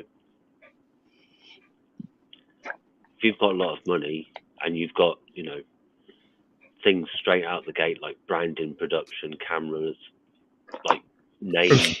I had one gimme. I had two particular gimmies when I started my channel. 3 if you count the people that I knew.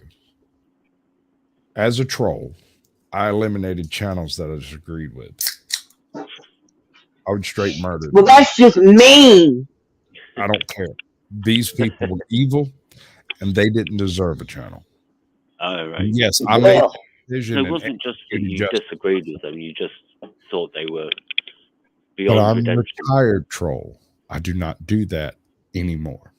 Yeah. I have learned that the opposite of love is not hate, it is indifference. Right. Indifference.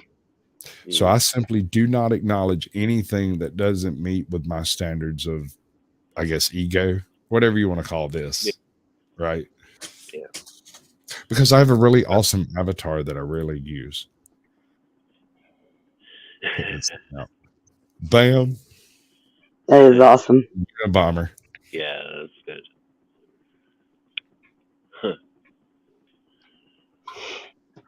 So I wonder what else is on the list. I made a list. Oh, those are Limey's introductions. Where'd the list go? Oh, here it is. Nope. I've been knocking on the red hat. Ta-da! Shamrock Shake Day. Oh dear. He didn't do that. That didn't work out right either. Didn't do that. Well, you know what? Did that. You didn't tell me about any of it, so we weren't prepped properly. We were not. Necessary if you're going to follow through on anything. You have to get your people. I'm just now trying to even have some kind of idea about what's going to happen. Usually, I'm just like, yeah. Can I show you something amazing? You know what this is? Sure. A sonic screwdriver. It's a pen. No, it's a basic pen. It's just a ball pen. But the whole time I've done my channel, I've been searching for a pen because I don't write things down. And I write everything down. Help if I would write a few things down occasionally, right? So the other day, I found a pen like out in the world, and I picked it up and went, I shall write things down with this pen. And I brought it back to my computer and set it down next to it. It's been sitting there. I haven't written shit. You don't have a pen because I have all of them. Well, it works. I have a pen and it works. Hey, I told you what That's I was good. doing, right? I've even got Wife Squatch involved. What? I'm gonna get a van. Right. And we're gonna So it's like right? It's a plan. Yeah, because he's close. And he's a total asshole. And I really want to meet the woman that married him. ATL News. Oh yeah. Right. I really want to meet the woman that married that man. Have you ever heard him talk? He always sounds pissed off. He's mad. He's not. No, that's not it at all. He's just, here's what it is. And it took me a minute to put this together. I had to talk to him several times. The first time he talked to me, we were backstage. He's like, I really appreciate you bringing me on the show, man. I don't know if you can actually help me get this done. I said, dude, you're local. I'll help you out any way I can. I approve of what it is he's doing specifically. Right. Mm-hmm. Full support on that point. But beyond that, are you mad at me? He's like, why do you think I'm mad at you? I was like, you just sound angry all the time. He's like, I'm not angry. I was like, okay. Then it occurred to me, where are you from? Well, I came from New Jersey and New York, and I moved to Atlanta when I was like 25. And then I moved out and was in the Navy for a while. And I went around a few places. And then I moved back to Atlanta. And then I lived in New Jersey for a little while. Then I came back to Atlanta. And I was like, that explains everything. The New York impatience and the Atlanta just natural deservedness, you know, the entitlement of Atlanta with that complete New York minute concept going on. You growl everything you say, it sounds like you're pissed. I get it. He's like, I don't sound like I'm pissed. That's so funny. That's cool. So have you not considered I mean, do you like write, for example? Like for your shows, do you write a script or do you write yourself? Scripts. No, sir, I don't write scripts. The way I do it is, and this, I do not suggest other people try this because this is start raving batshit crazy. I'm autistic and it works for me. So I have my phone and I use my phone to watch YouTube videos all week, right? Yeah. And as I'm watching these videos, I come across various topics and I save them to a private list in my own little place that y'all can't see. And then later, before a show, I go and look at the list that I've made over the previous week and I scroll through the different videos and go, nah, that's not quite right. That's not quite right. Maybe I'll leave them. Maybe I take them off the list, but they get a second filter, so to speak. Mm-hmm. Right. And then I try to put together 3 that have a catchy kind of title, right? Something that sounds right. Mm-hmm. Clickbaity title. Mm-hmm. Right. So like this last week, it was One Woman, One Man in Eastern Earthquakes. Okay. Right. It's a little bit catchy. It did. I mean, it's not top notch, but it's decent. Yeah. Aliens, AI, and interdimensional elves. Yeah. There you go. A little bit of a clickbait. The title's so important. Yeah, no, absolutely it is. Yeah. I can actually get by with chilling with Sasquatch. That works. Yeah. I'm not sure it would work for anybody else, but I have established just enough of a rapport. Just enough of a rapport with my viewers that just showing up live, most of them will show up. All 30 or 40 of them will show up at some point in time. That's good though. Yeah, that's real cool. Especially that I get to check in with them about once a week. Be like, hey, what's going on? What are y'all doing? Yeah. They've been real pissed with me recently because I've had my head elsewhere and I've been making content. But all of this will roll into making more content easier in the long run. Yep.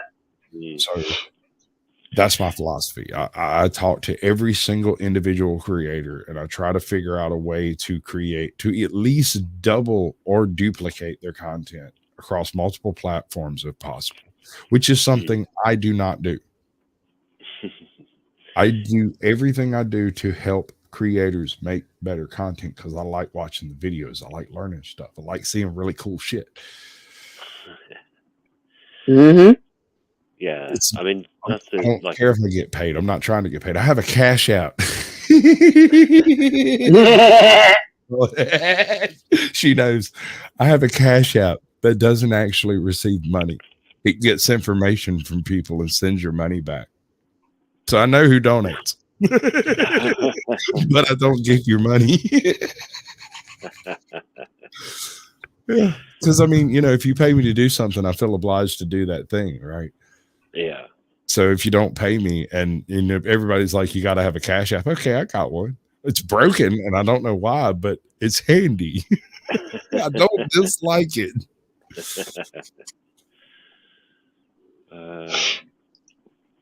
Yeah. Well, you didn't tell anybody what it was. You named it. You tell them. It's cast iron cocksquatch. Not Harley. It's just Cocksquatch. CAUCSQUATCH.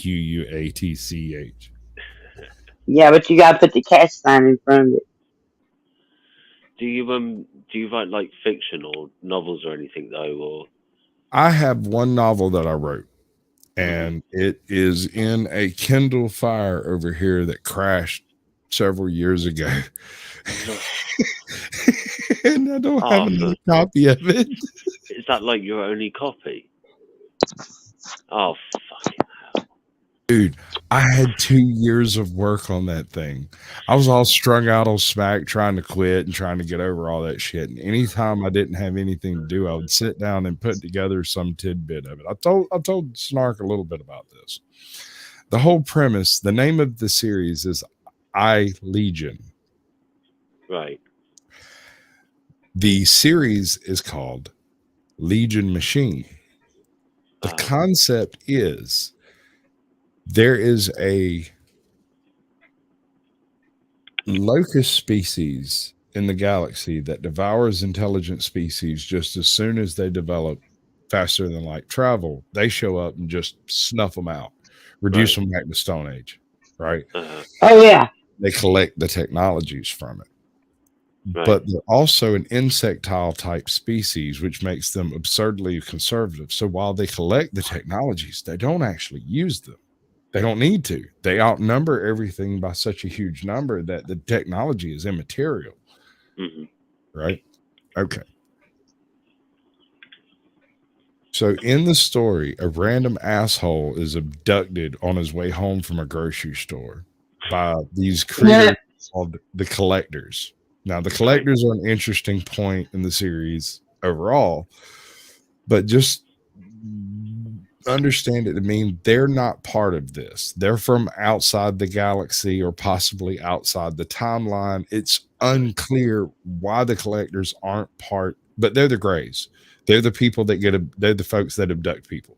Right. Like, you've heard of them. We've heard of them. Everybody's heard of them. Every planet you go to in the entire galaxy has heard of the Collectors. They all draw the same freaking gray alien. Right. These guys do it.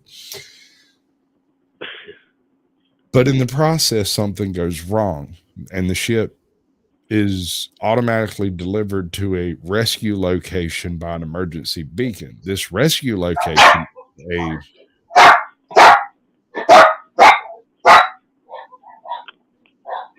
a specific type of deep space satellite. It's a space base. It's like your big ass Taurus thing, right? All right. So its purpose that it was created for is to find a species capable of overthrowing the locust species that wipe out all intelligent life in the galaxy, right? And the people that created it are extinct because they didn't succeed in doing it before they got wiped out. And so you show up on this base, on this super sci-fi tech base, just some random asshole from like Indiana with his groceries. and no explanation for what the hell's going on. But the only way for this thing to actually communicate with you is through your cell phone, because all of your English and your everything's in there. Right. And it's a cloning machine in the style of like Topoka City from Star Wars. Except in this case, there's an engram process that allows you to fast bake clones. 2 months or so, you can create a clone, right? This clone is an exact copy of you, with the exception of being aired. A copy of a copy is always less original, right? So they have about a 3-year maximum lifespan. What this means is, by controlling one's thoughts when you make the clone, you stamp a brain into them that has a particular drive, right? So by focusing on a particular topic, you can make this person, this clone, focus on that particular topic for life, all 3 years of it. But if you knew you only had 3 years to live, what would you do with it? What if there were 10,000 of you? I think it would be an interesting advance on identity politics if handled properly.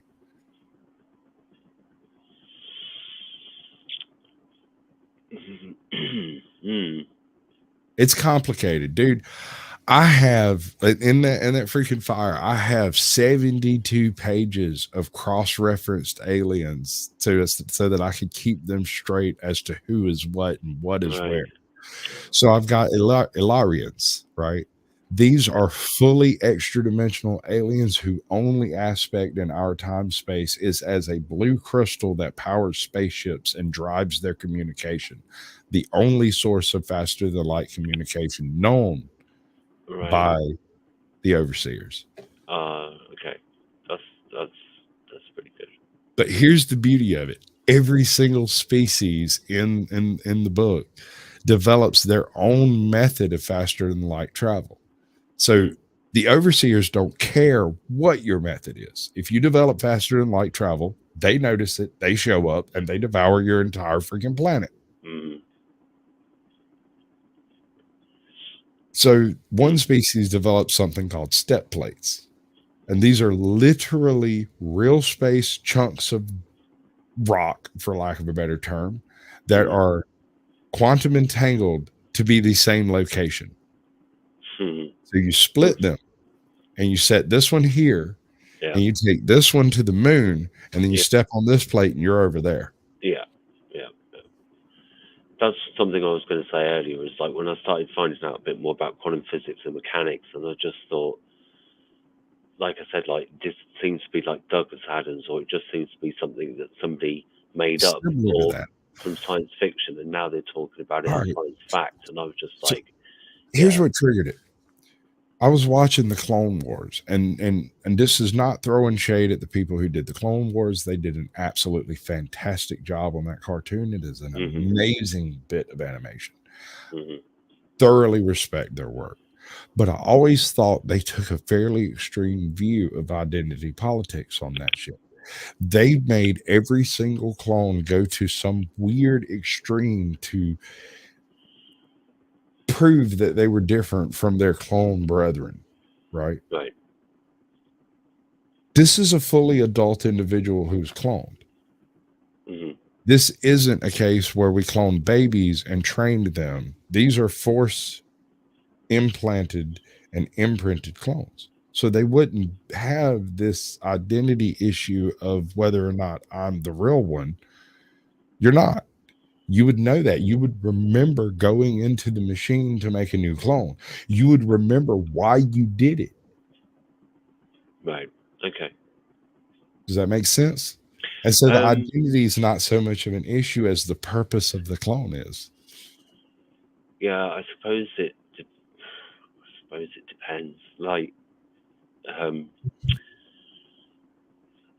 guessing that there's some kind of philosophical reason, or like you could look at it in a few different ways from like a philosophical point of view. Here's the philosophy behind it. Right, I've already thought this part out. The Ilarians, right? You remember I told you these guys are individuals who are not perceptive in this time space utilize the crystal spaceship guys. Right. They're slaves. They have no choice to do this. This is a trap that they have been trapped into to serve the overseers as a communication method. Right. But other species developed other faster than light communication methods. Mm-hmm. There's other ways to do it. You don't have to enslave a race to make that happen. Right. They choose to do so. Mm. They're evil. Mm. And so this kind of pulls out all the stops, and it allows then certain things that would ordinarily be less than respectable to be done. Mm. All right. So one of the little features involved in it, the Earth's been around for a long time, and we might not be the first civilization to develop on Earth. Suppose, hypothetically speaking, dinosaurs developed a full civilization and knew that their civilizations were going to be wiped out by asteroid, but didn't have faster than light capability. Mm-hmm. So they built a generation ship and took off into space. Right. Here we are 65 million years later, and they're still not to the next freaking star with a planet on it. Right. Yeah. Right? Yeah. Yeah. I know it sounds a little nuts, but No. Yeah. think through it with me. I'm with you. A full culture that developed entirely on an artificial asteroid that's flying through the dark depths of space, functioning entirely on something along the lines of like nuclear fusion or something. Mm-hmm. Right. Mm-hmm. So I, as an earthling, encounter this group of people that are genetically related in the sense that we use the same genetics, but completely unrelated in the sense that we're completely separate evolutionary branches. Yeah, absolutely. So these are sistren species, two species that are genetically related, but not directly related in any direct fashion. They don't necessarily resemble, but they match. I mean, like every organism on Earth, species, maybe viruses have DNA, or most of them do anyway. Right. There's some crossover contamination possibilities. And like our own genetics have echoes of previous genetics and evolutionary biology and embryology and things like that. All of that. Yeah. Right. So then you have brethren species, which look the same, but are completely separate genetically. Completely unrelated, like not the same planet, not the same genetics, not the same chemistry, nothing. But there are these creatures out there that look human, right? But they're not. Right.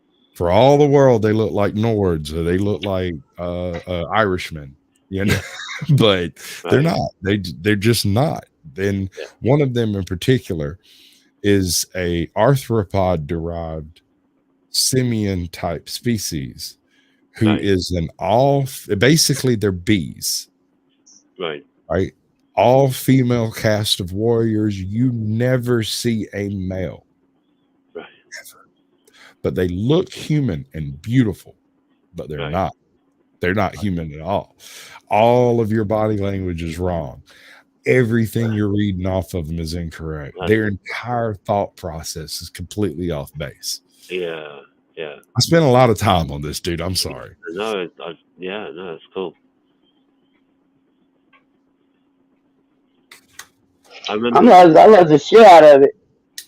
I remember finding a book that was quite simplistic, but it was like taking the idea of direct genetic manipulation as opposed to selective breeding genetic manipulation, which we've been doing for a long time, and taking the idea of being in different environments in the Earth. So it was like, here's an aquatic man that might have initially been genetically engineered, but then has evolved to become like the equivalent of dolphins, but like in humanoid form, and doing that for different environments. And I thought that was quite, because that was more years ago than I care to remember, to be fair. I'm kind of liking your bringing different things into this story.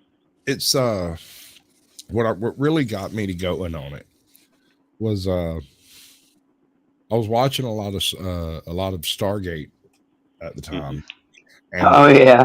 at the things that they did that really, because honestly, and I don't mean be an asshole, I love Stargate. First of all, let me be clear, I love Stargate, Yeah. but they're idiots. Well, they're just writers. The writers are morons. Those people, dude, with the shit they had, I would have taken over the entire galaxy. The ghouls would have been my slaves. I'd have done it in 6 months. I've only ever seen a few episodes, but I kind of like the idea of it and the fact that it was kind of like taking real world ancient history and our potential future and mixing that with myths and legends and all. I kind of like the concept and the ideas, even though I didn't really watch the show.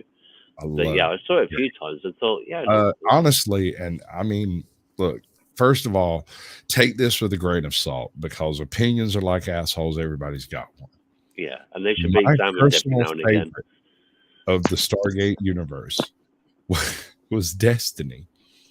The last gasp before they canceled everything Stargate. Wow. That was. Do you remember Destiny? Universe. Stargate universe. Yeah. Yeah. All right. So in Destiny, it all starts out with this guy who comes home from school one day and he's like, "Look, I think I figured it out. I cracked the code." They're like, "Dude, it's been out for years. There's no way you can crack the code." He's like, "I figured it out." And you realize through the imagery and stuff, he's talking about a video game where he's practicing ancient code or whatever in the video game.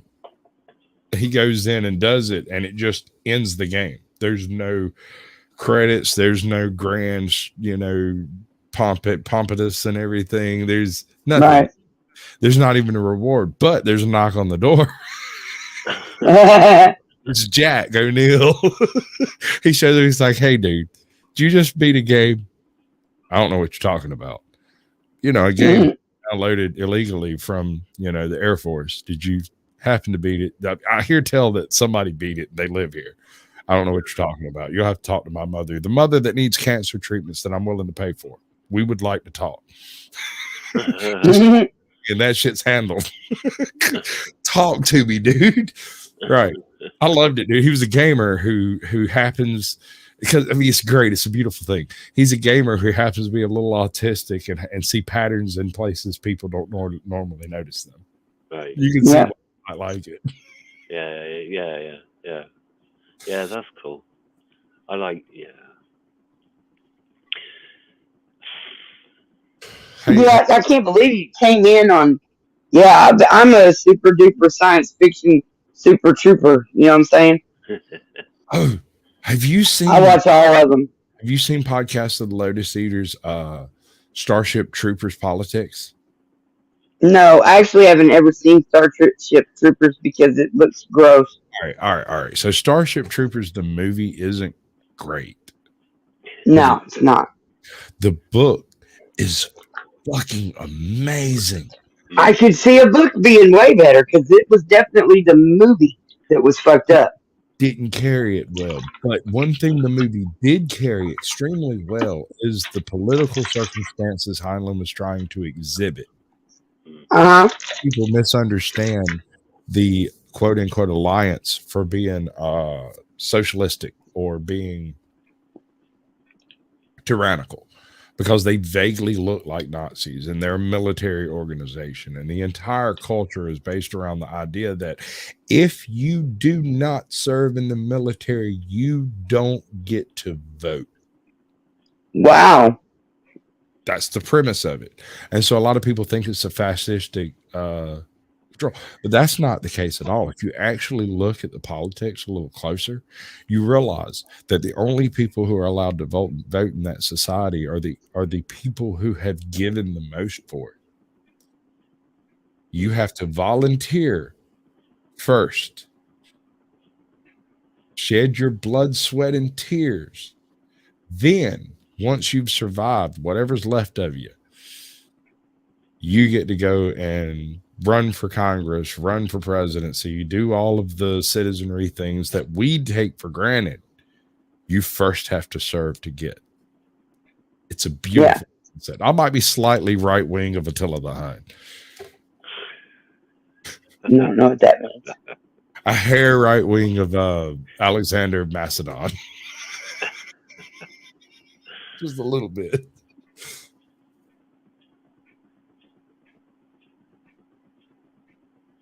Every monkey has a tail. What's yours?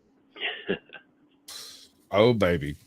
We'll have to get off YouTube because I took that old Doors album really hardcore to point. That old Doors album. Yeah. You good with it?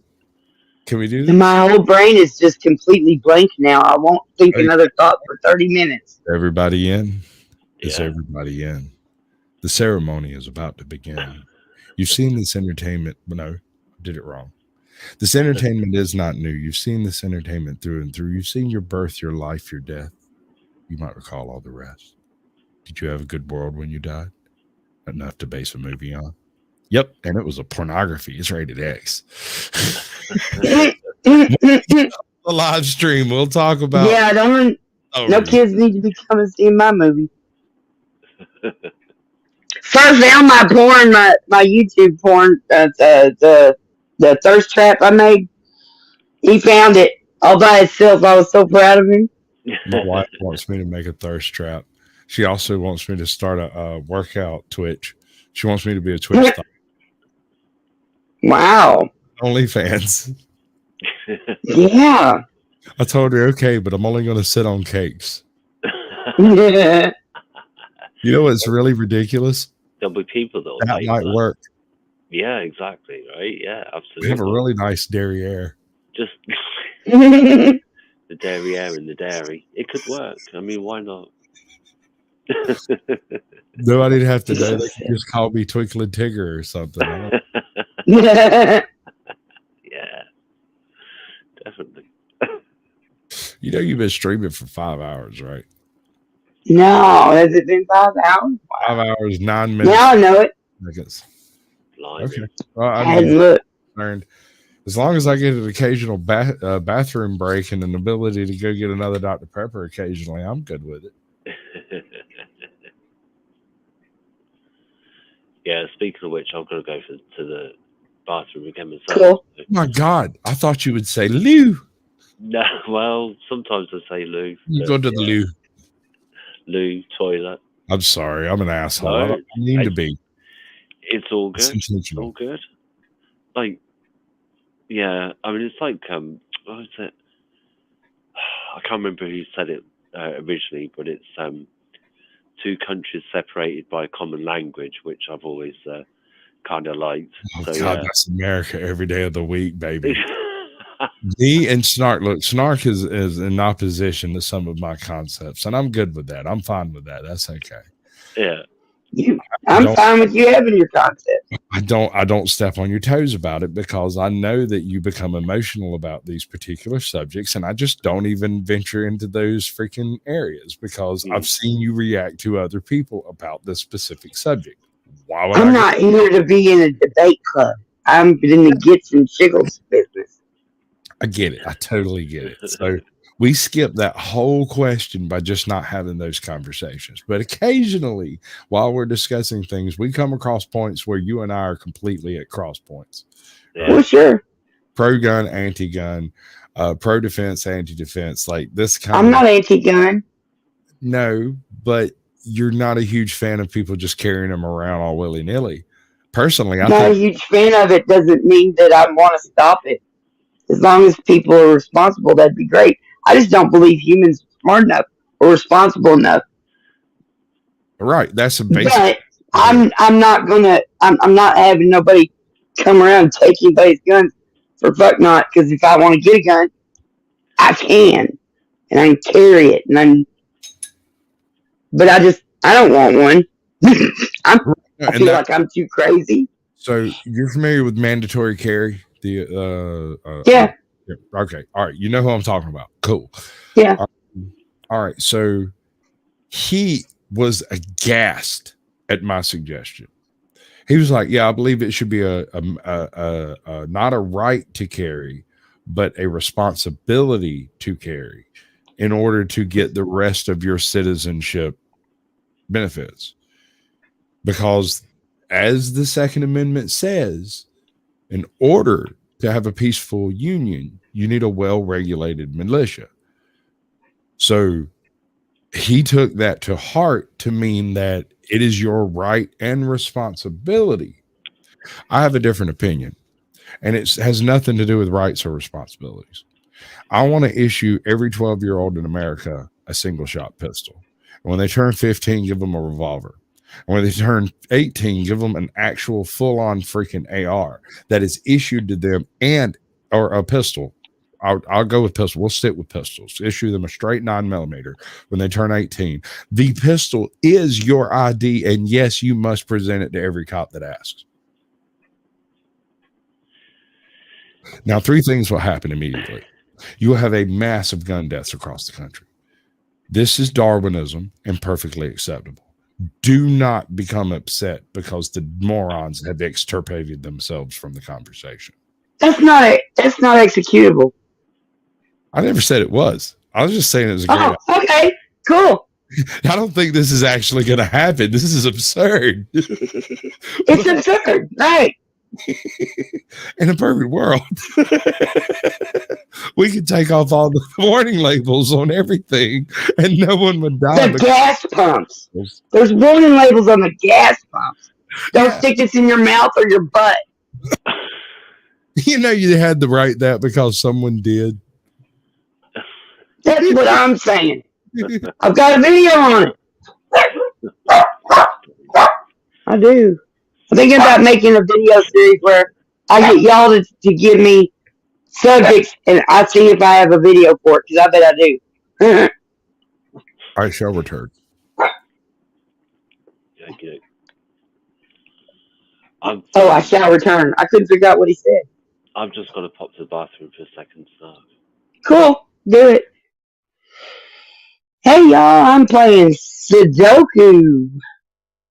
Pooh. I'm playing with my Pooh. My Pooh Sudoku. Yeah. Does the little, it's not a cheat, but you know, it highlights the number when you pick it at the bottom. Yeah. Just a minute. I'll be right back.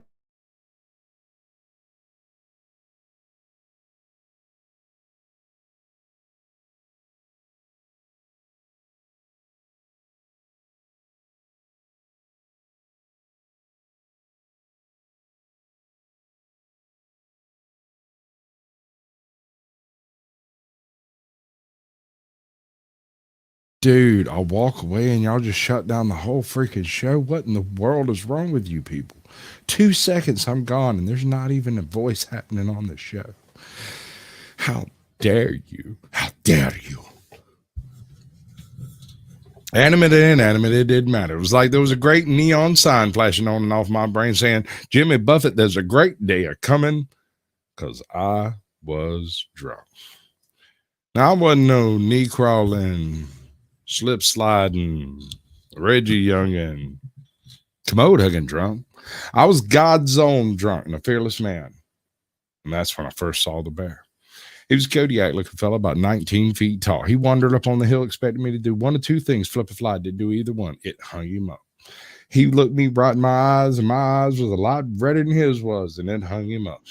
He started sniffing around my body, trying to smell fear, but he ain't going to smell no fear because I'm God's own drunk and a fearless man. It hung him up.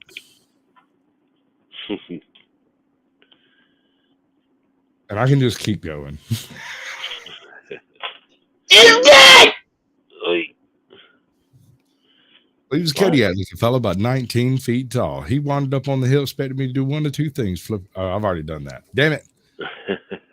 That's the one issue is like it's real hard to skip ahead.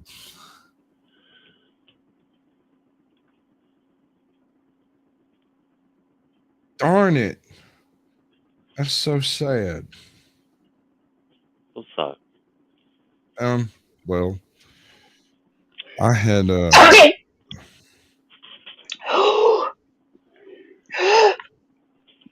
Are you alright, Snark?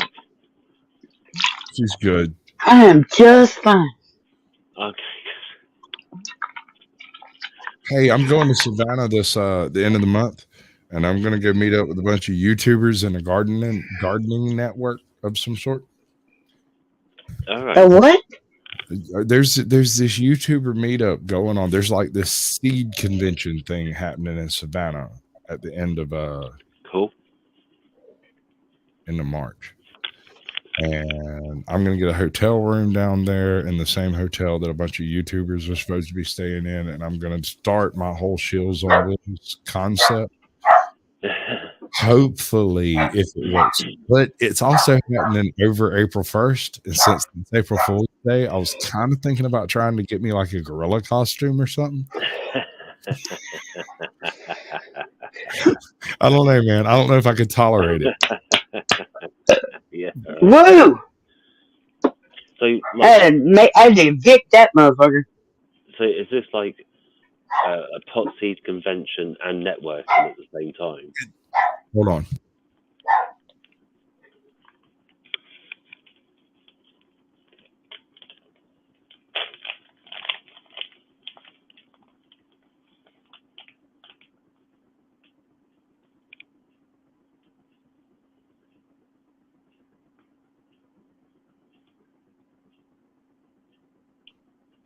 Woo golly, y'all. It's the CBD.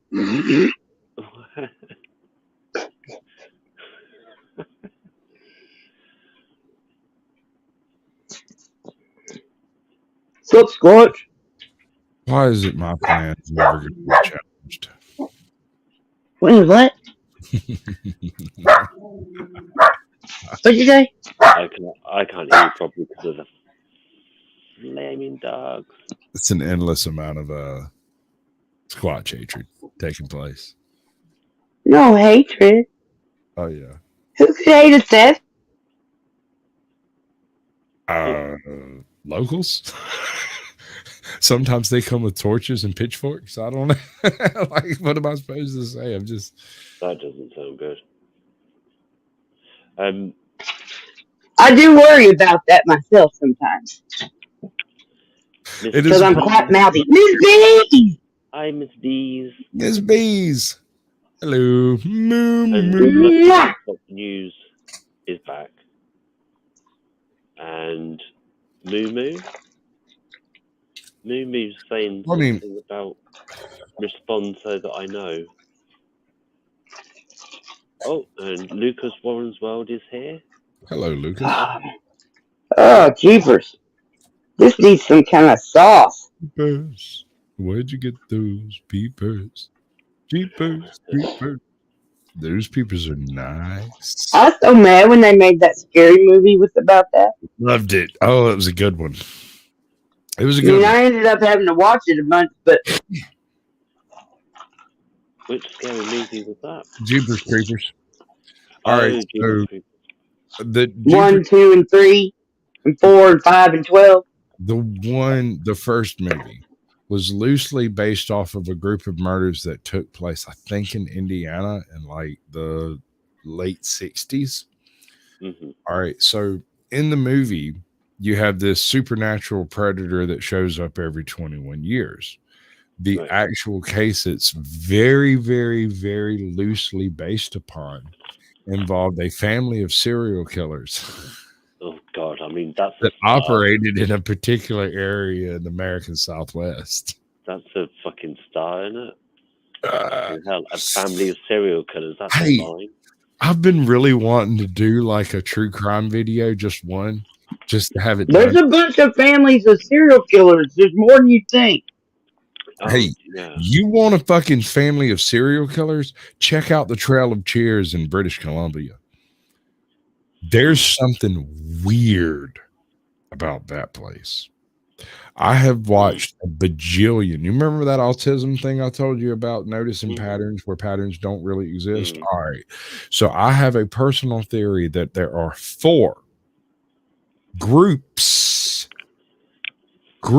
of hunters. You can't call these people serial killers because they kill so many people. British Columbia, the Trail of Tears in British Columbia has thousands of people who have disappeared over the last 5 years. Thousands. Mostly Native American women. But there are plenty of men and white people and French folks and Mexicans and everybody else that happens to wander down the Trail of Tears regularly. So many that if you apply the basic unsub calculation to, population versus the number of people with aberrant behavior and whatnot, Snark, you froze. So back out and come back in, maybe. There you go. There we go. You're also muted. Text message. Okay. So, like, my theory is there are no less than 4 groups of hunters, a group being 2 or more, and at least 3 in some of them. There are a number of body dumping sites that seem to be frequented by certain killers. There are a number of locations on the highway that are frequented by specific killers, and there's so many. It's really difficult to say. These 17 were killed by the same person, and these 35 might have been killed by the same person. Because I'm of the opinion, I think that what's actually happening is you have groups that are hunting together. They go out not necessarily as 2 groups together, but as a group of people in this group that go and do their serial killer activity by themselves. Yeah. But I firmly believe they're communicating. And I don't know how, although I'm sure the dark web is involved, because the expansion of this particular Trail of Tears effect has taken place in an oddly directed manner. How do you mean, like an oddly directed manner? Okay, so you would expect for the type of activity associated with serial killers to be associated with population density, because in order to have a serial killer in the population, you would need a high enough population to support said serial killer. Yeah, right. Yeah. Otherwise, it's just really obvious who's killing everybody. It's not there. There's not enough population density across the entire area to account for the number of people that are being murdered in this area. It's just not there. It's way off the mark by like 3,000%. It is ridiculous. And the most ridiculous part is the Mounties and the Canadian Police Force refuse to acknowledge that there might be serial killer activity on the BC Highway. Not one word. Watched a video that was going over a series of missing people, deaths, and whatnot through a particular route in the old days. Well, I mean, I can show you any particular. You pick any particular, say hiking trail, through hiking trail, and I can show you a group of people that either became missing or died or found dead or were murdered on that section of trail. You can pick a section of trail. I can go there and find enough crimes that took place there to suggest that there's something weird about it. Yeah. But the Trail of Tears, the Highway of Tears specifically, is ridiculous. Yeah. Like, I don't really look at outliers, because outliers are generally weird vagaries of mathematics and aren't real. But I live next to a particular type of outlier. It's called the Atlanta body drown, or the body dump. It's in Georgia, and you can go look it up on fucking Google, and they'll tell you about the hundreds of people that have been found due to gang activity in Atlanta. It's just a place they dump the bodies, right? Yeah. So the BC Trail of Tears, Highway of Tears, actually ranks higher on the serial killer radar than the body ground of South Atlanta. Damn. And that's absurd. Because quite frankly, I know a few of those guys. Damn. Nuts. So, at first, when you said about like population density, I was thinking that serial killer wants to be more densely populated area, in order that they don't stand out like a sore thumb, or that they're less likely to be observed, or whatever. You're thinking. So I'm then wondering you what are you mean about. mistaken. Yeah, I'm thinking I must have misunderstood something somewhere. No, it's not that. It's a basic misunderstanding of unsubs all over. All right, so you take a serial killer like John Wayne Gacy. Mhm. If you put him in a highly populated area, he passes completely unnoticed as the local clown who tells bad jokes, maybe drinks a little too much. It smells funny. Yeah. That's not your average serial killer. Mm-hmm. Your average serial killer looks for somewhere he can take his victims to be alone. And usually that is not an urban location. Your serial killer is from an urban location and goes to a rural location to perform their actions.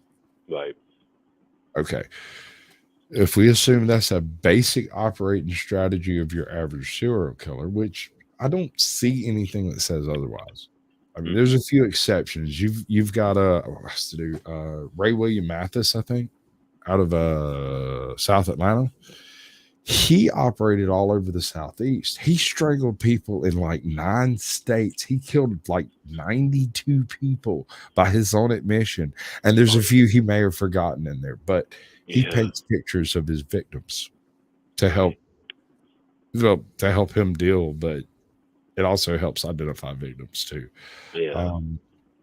But he was an outlier. That's one of those things, like when you look at it mathematically, you kind of got to go, it's a little outside the parameters. So yeah, it's like a bell curve of distribution. You're going to get outliers at each end, and then the average will be in the middle. And he might be some other effect from some other bit of mental illness that's not attached to the psychopathy of serial.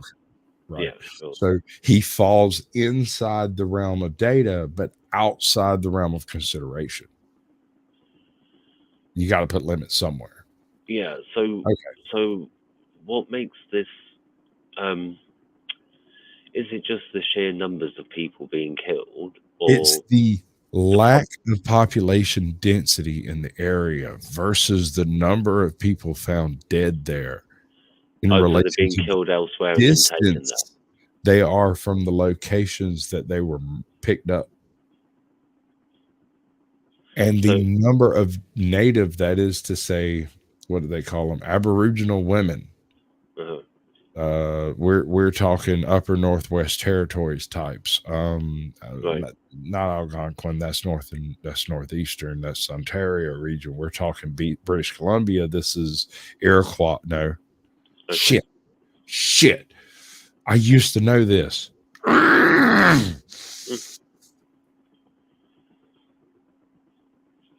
Nope, it's not there.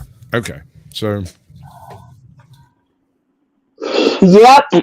Welcome to my world. Well, I'm not very familiar with the Canadian Native American structure. No, I only know like Mi'kmaq. Yeah, you'd think we'd know all about Mexico and Canada, being as that we're right next to each other. That would all been covered, but it wasn't.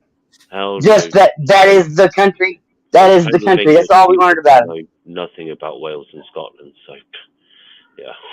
Why would you? I disagree with Snark on this. In Greece, they teach that the Greek legends are history. In America, we teach that American history is history.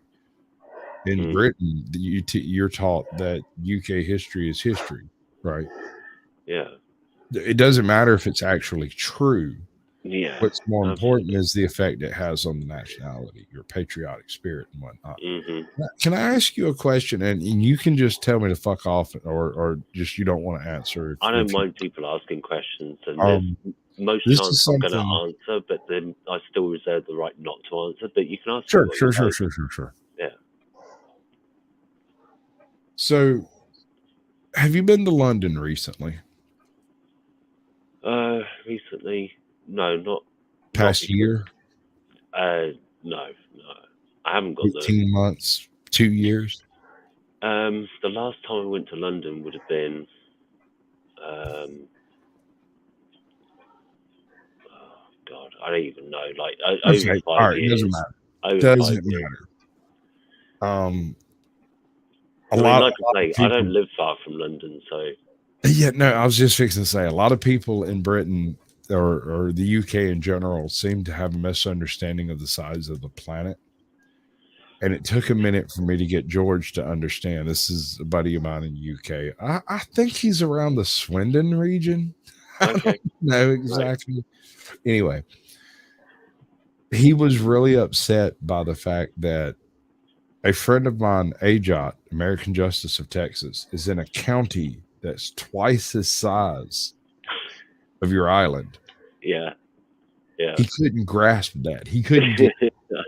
Upset him, and he's like, "That's not possible." I said, "You don't understand. It takes 4.5 hours to drive out of her country. It takes me 25 minutes to drive at 60 miles an hour and leave my country." Yeah, that's hilarious. The space we are talking about is it's different. really big. It's really big. That's what she said. You've never been in Texas. You don't even understand what you mean. Like, I mean, the thing is, like, I kind of empathize with him, but it's also like, if you know anything about anything, like I often say to people, just think of each American state as being the size of our country, and then, like, you know, Texas has 36 counties. Like you say, it's twice as big. But I'm like, even saying that to people, imagine each state as but they don't like get the it. UK, and it's like, what? There's 50 of them, and it's like, yeah, pretty much. Not even, dude. You have entire kingdoms that would fit within my personal county.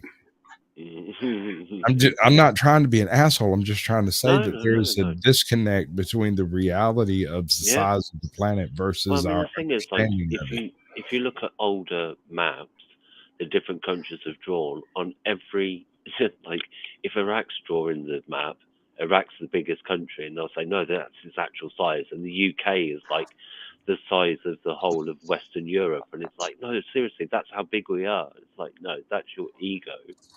Yeah, no, well, our maps really have this effect on people. So I don't know about the maps you used in high school, but when I got my hands on maps, I thought maps were the greatest thing ever made. I still think maps are very, very, very, very, very, very important because you don't know where you're at without a decent map. So, and how can you know where you're going unless you know where you're at? So if you have a plan, you need a map. Okay, so the maps we used in school, and I noticed this when I was young, but I didn't put it together till later. They show the UK as an expanded window, and they show the rest of Europe over there to the side. And it makes the UK seem bigger than it actually is. And so in your mind, you build this natural respect for a country that exists that's over there that's the size of the half of the US. And then you see a real actual representation Mercator map, and you go, wait a second, that thing's the size of Long Island. Yeah. Like, wait a second. Yeah. No, I respect the SAS and the Highland Guard like infinitely. No, I mean, it was a complete mystery to me when I was younger, that how we were that size and we had, you know, so much influence over the world and all the rest of it. It makes perfect sense. You know. No, sir. It makes perfect sense. Yeah. The English Empire developed the clock, the map, and the Mercator line, and then said, that means we can tell time everywhere in the world simultaneously. And somebody went, yep. So what should we do with that? Let's make loans. That's what we'll do. We will nations to profitable engines to fuel our colonies. We will build an empire that the sun never sets on. And I thought, that's great. I love it. That's awesome. No, I don't have a thing about the size of like the countries and all the rest of it, but it's like, say, like, people talk about America as though all of you guys live in the same place and think the same things, and I'm like, the country is the size of a continent. Why on earth would you expect, like, I'll say to them, like, the north and south of England and the middle of England all talk about each other in different ways and have their own characters and stuff. Why on earth would a country the size of a continent, would they all be the fucking same? Just mad to me. Imagine there weren't tens of miles between these individuals, but 300 miles. Yeah. Imagine that the accents weren't broken by just a few different words and pronunciations, but entire freaking lexicons of Yontu and Gigi. Yeah. And yet we are not balkanized as much of most European countries. Because, and I know why it is, although I don't understand how it works. It's the American television system. Yeah, right. It keeps our language intact enough that me and Snark can have a conversation and understand each other. Oh, right. Okay. Yeah. We might not completely agree, but we can actually communicate and it not be a deal breaker just to have a disagreement on a particular definition. You know? Yeah. Yeah. Mass media. Yeah, I can see that. TV, like you say. Yeah, that's interesting. Yeah, I'm writing an essay on that. So what now? Yep.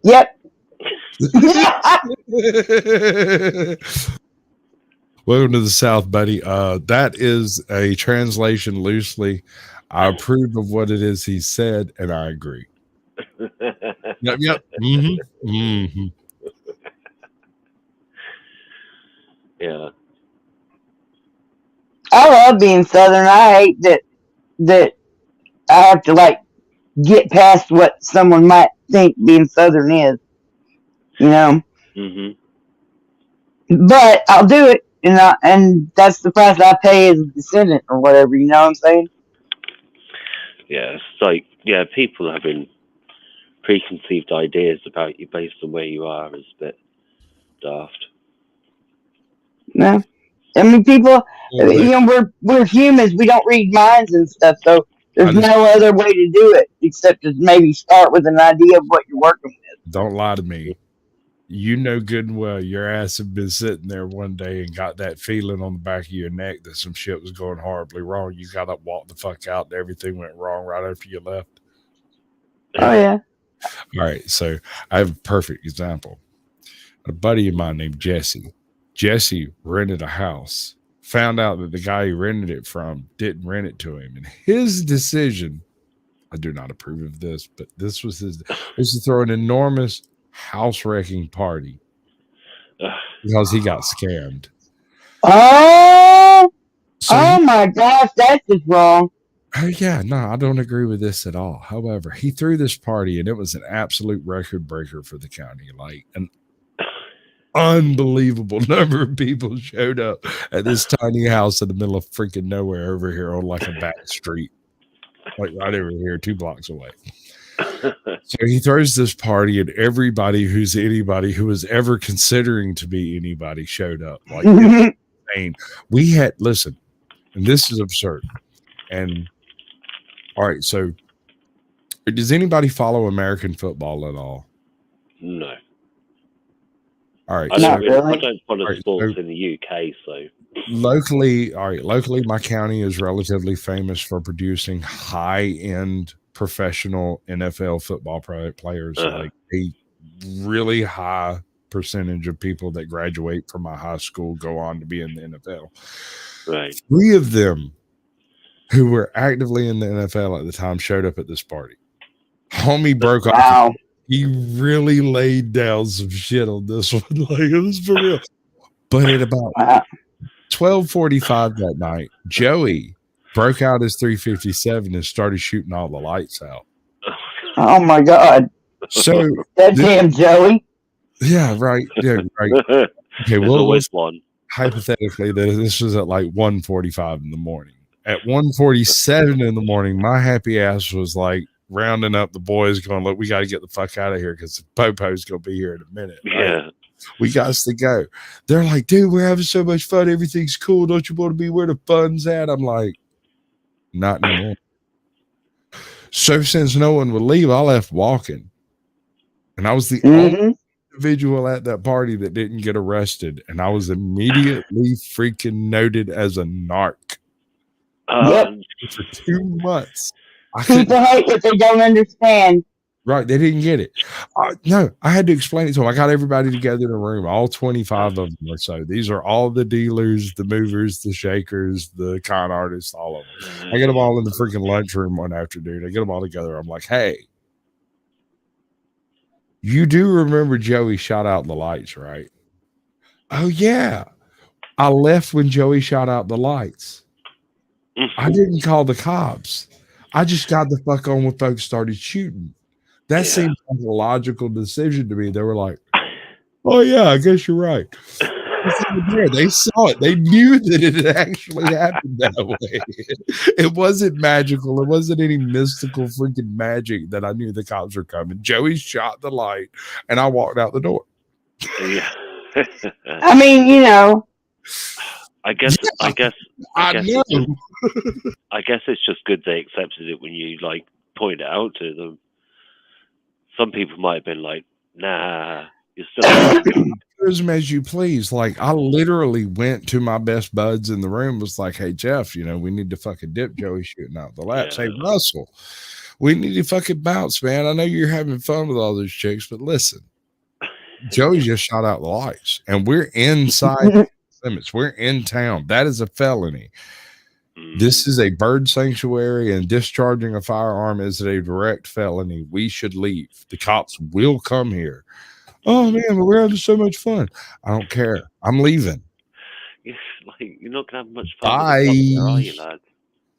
And they all went to jail. Damn. I mean, why didn't just Joey go to jail? Because Joey took off right after I did. He shot. Oh, that fucking Joey. Yes, exactly. You are correct. Now, Joey got his comeuppance. My man died by being run over by a You always do. Yep. And the guy who ran him over didn't go to jail 3 times. Yep. Welcome to Georgia. Wow. Yep. Lights went out in Georgia. Be careful. Let's just say, don't trust your soul to no backwoods Southern lawyer. Yeah. But no. The town's got blood stains on his hands. I love that song. Mm-hmm. One of my favorite songs. Vicki Lawrence. The what now? Was that one Vicki Lawrence, or is there a different one? It was Reba McEntire, but it was done by someone else first. Yeah. Vicki Lawrence? Maybe. I don't remember who did it first, but I know Reba McEntire did a famous version of The Nights Went Out. The night the lights went out in Georgia. Yeah, that's the version that I know. I saw Reba McEntire live a few years ago. I've met Reba McEntire twice. Have you? And wow. She remembered me, and I was so chagrined. Like, I turned bright red.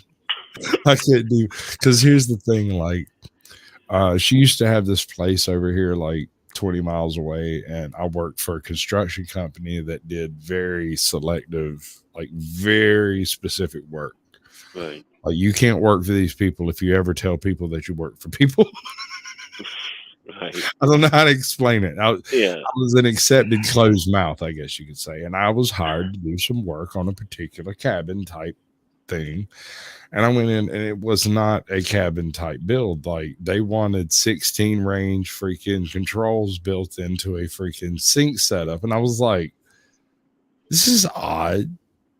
This is odd. Like, the math's not too hard, but wow. Why do you need 35 different heat settings for a touch sensitive knob? A regular knob would do just fine.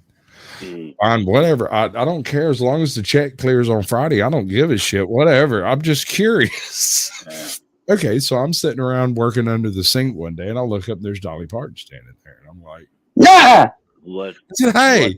She said, "Hey, how you doing?" She said, "I'm good." I said, "It's really nice to meet you." She said, "I don't know who you are." I said, "That's okay." And I went back doing what I was doing, because I mean, like, my brain would have I guess I don't know. I also met Diane Lang. I've met Bruce Willis. I met him in the airport. He would never remember me. There's no way. Although my beard. Well, no, not now. He's got dementia. Oh, sure. Yeah. No. But I met him like a couple of years ago, like 8 years ago. Like it wasn't weird. It wasn't weird. Like usually if you meet somebody famous, it has like this weird connotation to it. I was coming on into the airport. He was coming out of the airport, and we got stuck in the same space for a second by the security and stuff. They were like, here, stand here. And they told him to stand there. We ended up standing there, standing in front of each other. And I was like, I really like your work. He's like, I appreciate that.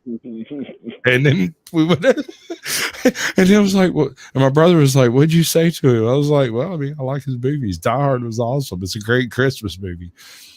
And my brother's like, that's not a Christmas movie. I said, bite your tongue or you'll be thrown off the airplane. Yeah, it's obviously a Christmas movie, and I will accept no other decision. Definitive answers from Bruce. Like, if you said that and he didn't say anything, then that's it. It's a done deal. It's a Christmas movie for sure. I really love your work, man. Yeah, I appreciate it. Okay. Especially that Christmas movie. Oh, I met John Popper at a local gas station, like locally. All right. So my town has 2 major highways that go through it. And occasionally tour buses will get a little confused with the Google Maps, and they'll end up over here at a gas station trying to figure out where the hell they're at. I walked into a local gas station called EJ's, and it's like this tiny fucking gas station. The only way you end up at this place is if your Google's fucked up. Mm-hmm. And I walked in and I looked and I recognized him, but I couldn't put my finger on who he was. And I went, hey, man, I know you. He said, probably. Hey, man, we're looking for Highway 15. Can you tell me where it's at? I said, yeah, dude, right here. You take this down, you get to the light, take you a left, you're on 15. You take you a right, you're also on 15. Which way you going? I'm going north. We're going to New York. We got a show to do up in New York. I said, all right, man. Go down here, take a right at the first light that you see, and you'll be on Highway 15. If you're going to New York, you're going to want to take a left on 88, and that'll take you right on out of the county. You'll be out of here before you won't even have to hear the banjos. He laughed maniacally. He was like, walked away. And the guy standing next to him, he said, yeah, that's real funny, man. Yeah. And walks away. And I stood there for a second going, I know that guy.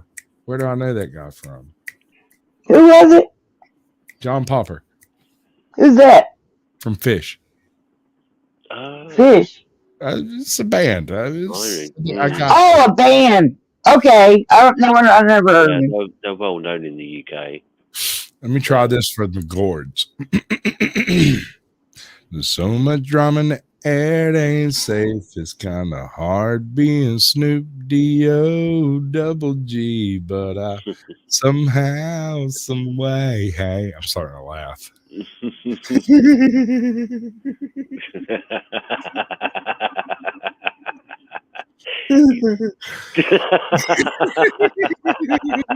Dude, you're fucking me up. Stop it.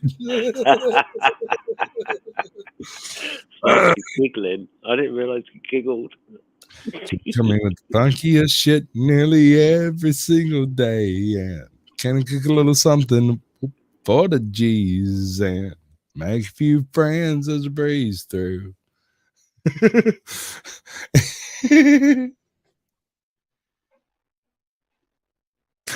I get tickled sometimes. I get tickled sometimes too, and I go, "Stop it, goddammit!" I know it utterly destroys me. It makes me useless in front of women. It is an amazing. Actively. Do what? Uh-oh. I lost a game of Sudoku. Because once things are out of place, you might as well just I'll make you a deal, Snark. Listen. What?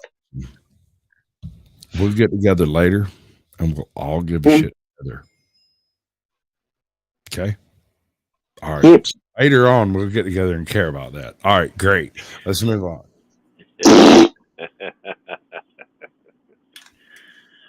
I'm gonna have to go, guys, because it's like really late or really early, depending on which way you Is look it at late? No, it's early. Early. it. No, it's like 4 o'clock in the morning. So Hey man, however you want to handle it, dude. Over here it's like almost midnight. And that's usually when I turn into a pumpkin. yeah, I mean, I got up late, but it's like I need to turn in. Well, that's So- 6 hours, Snark. What? 6 hours, 5:52. 6 hours. That's pretty good going. Nice chatting with you, Sasquatch. Much See love, you brother. again. Nice I to love see you, Limey. as always. And if I can find the exit button, oh, there it is. Right, catch you guys later. Peace and chicken grease. Deuces. And loose gooses.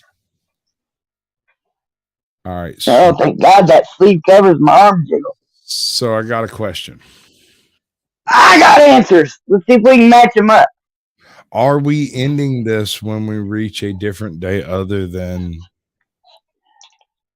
Patty's Day? It'll be tomorrow where you are before it's tomorrow where I am.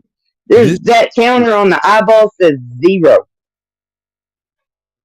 And we are just about at a fairly decent milestone. However you And want I think I'm okay with getting off of here. whatever you want to do, babe. That's what I'm saying. You know how I roll. Yeah. Would you like to have an outro? Would you like me to play my intro? Or would you like me to make up some random bullshit to say before I go out? I've already been drinking, and so it's probably not going to be great. I don't know, man. You don't know. How about this? Let's go with some kind of a medium form content. We'll do something directly from the archive. We'll call it hold on, let's see. The cremation of Sam McGee. Cremation? Yes. No, he burns his bud. His friend or his weed? His friend. Well, he asked nicely. All right. Now, if you haven't heard it, you definitely need to hear it. Robert Service is one of the greatest American poets ever born. He is underrated to a fault. There's probably 30 poems I could do and do justice to, but this is one of my favorites. And part of it has to do with the rhyme and meter, but the other part has to do with the actual subject matter of death and what we do with the dearly departed. Yeah. Give me like 2 seconds to get this shit situated. 6 minutes. We're at 5:55. This should work out right about perfect. Do this and that and the other thing. Bam. That covers it. All right, cool. All right, hold on. Before we go, Do you want me to make you big? whatever you want to do, babe. I'm just going to do an outro.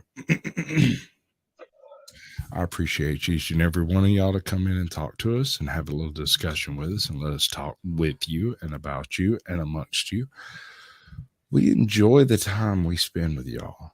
And I'm going to leave you with this for the enjoyment and pleasure of listening. Thank you. Wata.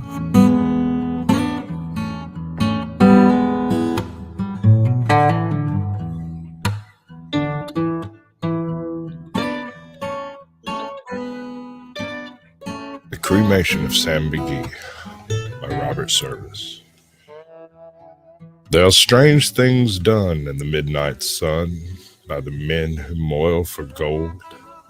The Arctic trails have their secret tales that would make your blood run cold.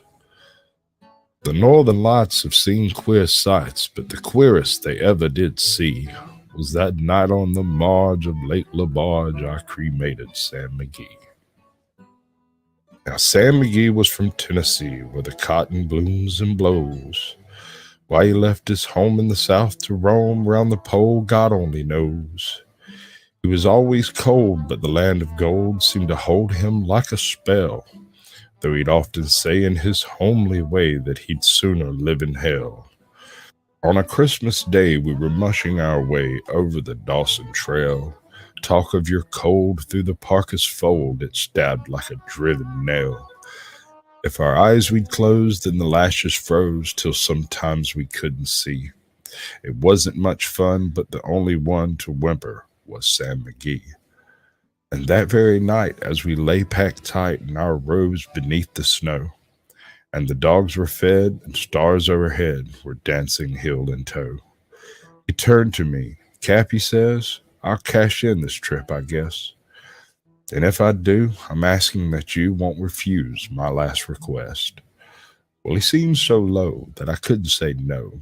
Then he says with a sort of moan, "It's the cursed cold. It's got right hold till I'm chilled clean through the bone. Yet 'tain't being dead, it's my awful dread of the icy grave that pains. So I want you to swear, foul or fair, you'll cremate my last remains." A pal's last need is a thing to heed, so I swore I would not fail. And we started on that streak of dawn, but God, he looked ghastly pale. He crouched on the sleigh and he raved all day of his home down in Tennessee. And before nightfall, a corpse was all that was left of Sam McGee. There wasn't a breath in that land of death. I hurried hard driven, with a corpse half hid that I couldn't get rid because of a promise given. It was lashed to the sleigh and it seemed to say, "You may tax your brawn and brains, but you promised true and it's up to you to cremate those last remains." Now, a promise made is a debt unpaid, and the trail has its own stern code. In the days to come, though my lips were numb, in my heart how I cursed that load. In the long, long night by the lone firelight, while the huskies round in a ring howled out their woes to the homeless snows, oh God, how I loathed the thing. And every day that quiet clay seemed to heavy and heavier grow.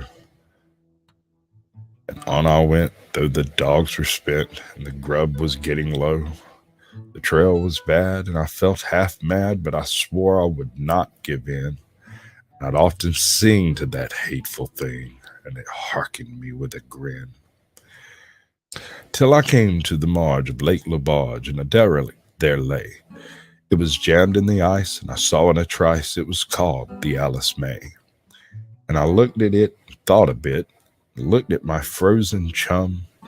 Then, "Here," said I, with a sudden cry, "is my crematorium." Some planks I tore from the cabin floor, and I lit the boiler fire. Some coal I found that was laying around and heaped the fuel higher. The flames just soared and the furnace roared, such a blaze you seldom see. And I burrowed a hole in those glowing coals and stuffed in Sam McGee. Then I made a hike, for I didn't like to hear him sizzle so. And the heavens scowled and the huskies howled and the wind began to blow. It was icy cold and the hot sweat rolled down my cheeks, and I don't know why. And the greasy smoke in an inky cloak went streaking down the sky. I do not know how long in the snow I wrestled with grisly fear, but the stars came out and they danced about ere again I ventured near. I was sick with dread, but I bravely said, "I'll just take a peep inside. I guess he's cooked," and it's time I looked. Then the door I opened wide. And there sat Sam, looking cool and calm in the heart of the furnace roar. He wore a smile you could see a mile. He said, "Please close that door. It's fine in here, but I greatly fear you'll let in the cold and storm. Since I left Plumtree down in Tennessee, it's the first time I've been warm. There's strange things done in the midnight sun by the men who moil for gold. The Arctic trails have their secret tales that would make your blood run cold. The northern lights have seen queer sights, but the queerest they ever did see was the night on the marge of Lake Labarge when I cremated Sam McGee." Thank y'all very much. Have a lovely evening. That's fucking cool as hell. Oh my god, he sizzled. How you like that? Hold on, let me fix it. Sizzled. Did I He fizzle? just sizzled. Fizzle. Sizzle, he just sizzled. He didn't like the way he sizzled. Oh my god. You're not wrong. I got a couple of those. Robert Service is great. Oh, he's great. He does his rhyme and meter. I actually wrote a dozen poems based on Robert Service's method. I should probably That's cool. Those. I wonder if Christina still has them. I don't know. All right. Let me do this last bit and I'll be done. You can do it however you want to close out. It'd be fine. Okay. I'm glad you're gonna let me. So when I was an angsty teen, I had a penchant for the pen. And by some weird crux of coincidence, by default of random happenstance, a random batch of my poetry and some artwork from a friend of mine ended up in the suggestion folder of the quote unquote golden quill of my local high school paper. Mm-hmm. Yeah, I remember. Yeah. Okay, so a couple of weeks go by and I happened to get a copy of the paper. Somebody actually gave it to me. I got 3 copies. Like somebody gave it to me. I never cared about the high school, the golden quill. I never did anything with it. I knew the people who were involved with it. I was friends with them and all, and we all talked and everything, but it wasn't like something that I had a conscious thought of. So somebody gives me the copy of the golden quill. It's like, you need to check this out. And I was like, that's cool. You know, I wrote that and I handed it to him and walked away. Somebody else brings it to me. It's like, dude, you really need to look at this. So I looked at it and I went, okay, I wrote that. I did not draw that picture. Like, what? I said, I can't draw. That's not me. That is Jeff. That's Jeff. That's definitely Jeff. I know Jeff's style. That's him. And then I flipped the page, and the very next poem was another one that I had written that was credited to Jeff DeWitt. And I was like, no, he did the picture. I did that poem. And I flipped the next page, and it was like some weird. It gets really weird. It was a strange episode, I guess you could say. But the point being that I had written all but one of the poems in a particular episode of the Golden Quill, and I had written all but 2 of the following issue, and it was a byproduct of a particular individual. Her name was Christina, and I'm not going to say her last name, but she submitted like 3 dozen poems I'd written randomly in like a math class where I was angsty and teen. And I squandered that entire friendship because she put me in a position of being able to get a scholarship, but I did a bunch of drugs and didn't bother using it. Yeah. Nothing personal. I didn't realize, future type shit, Yeah. I didn't know she was doing this stuff. She was literally, and I'm not joking, she was snatching stuff out of the trash that I'd thrown away. Yep. All right. Yeah, boot me. Do your outro. Boot me. I love you guys. You know I do. I know you love me too. This was a great Shamrock Shake day. I didn't have an outro in my brain. So, love y'all, and we'll see you later.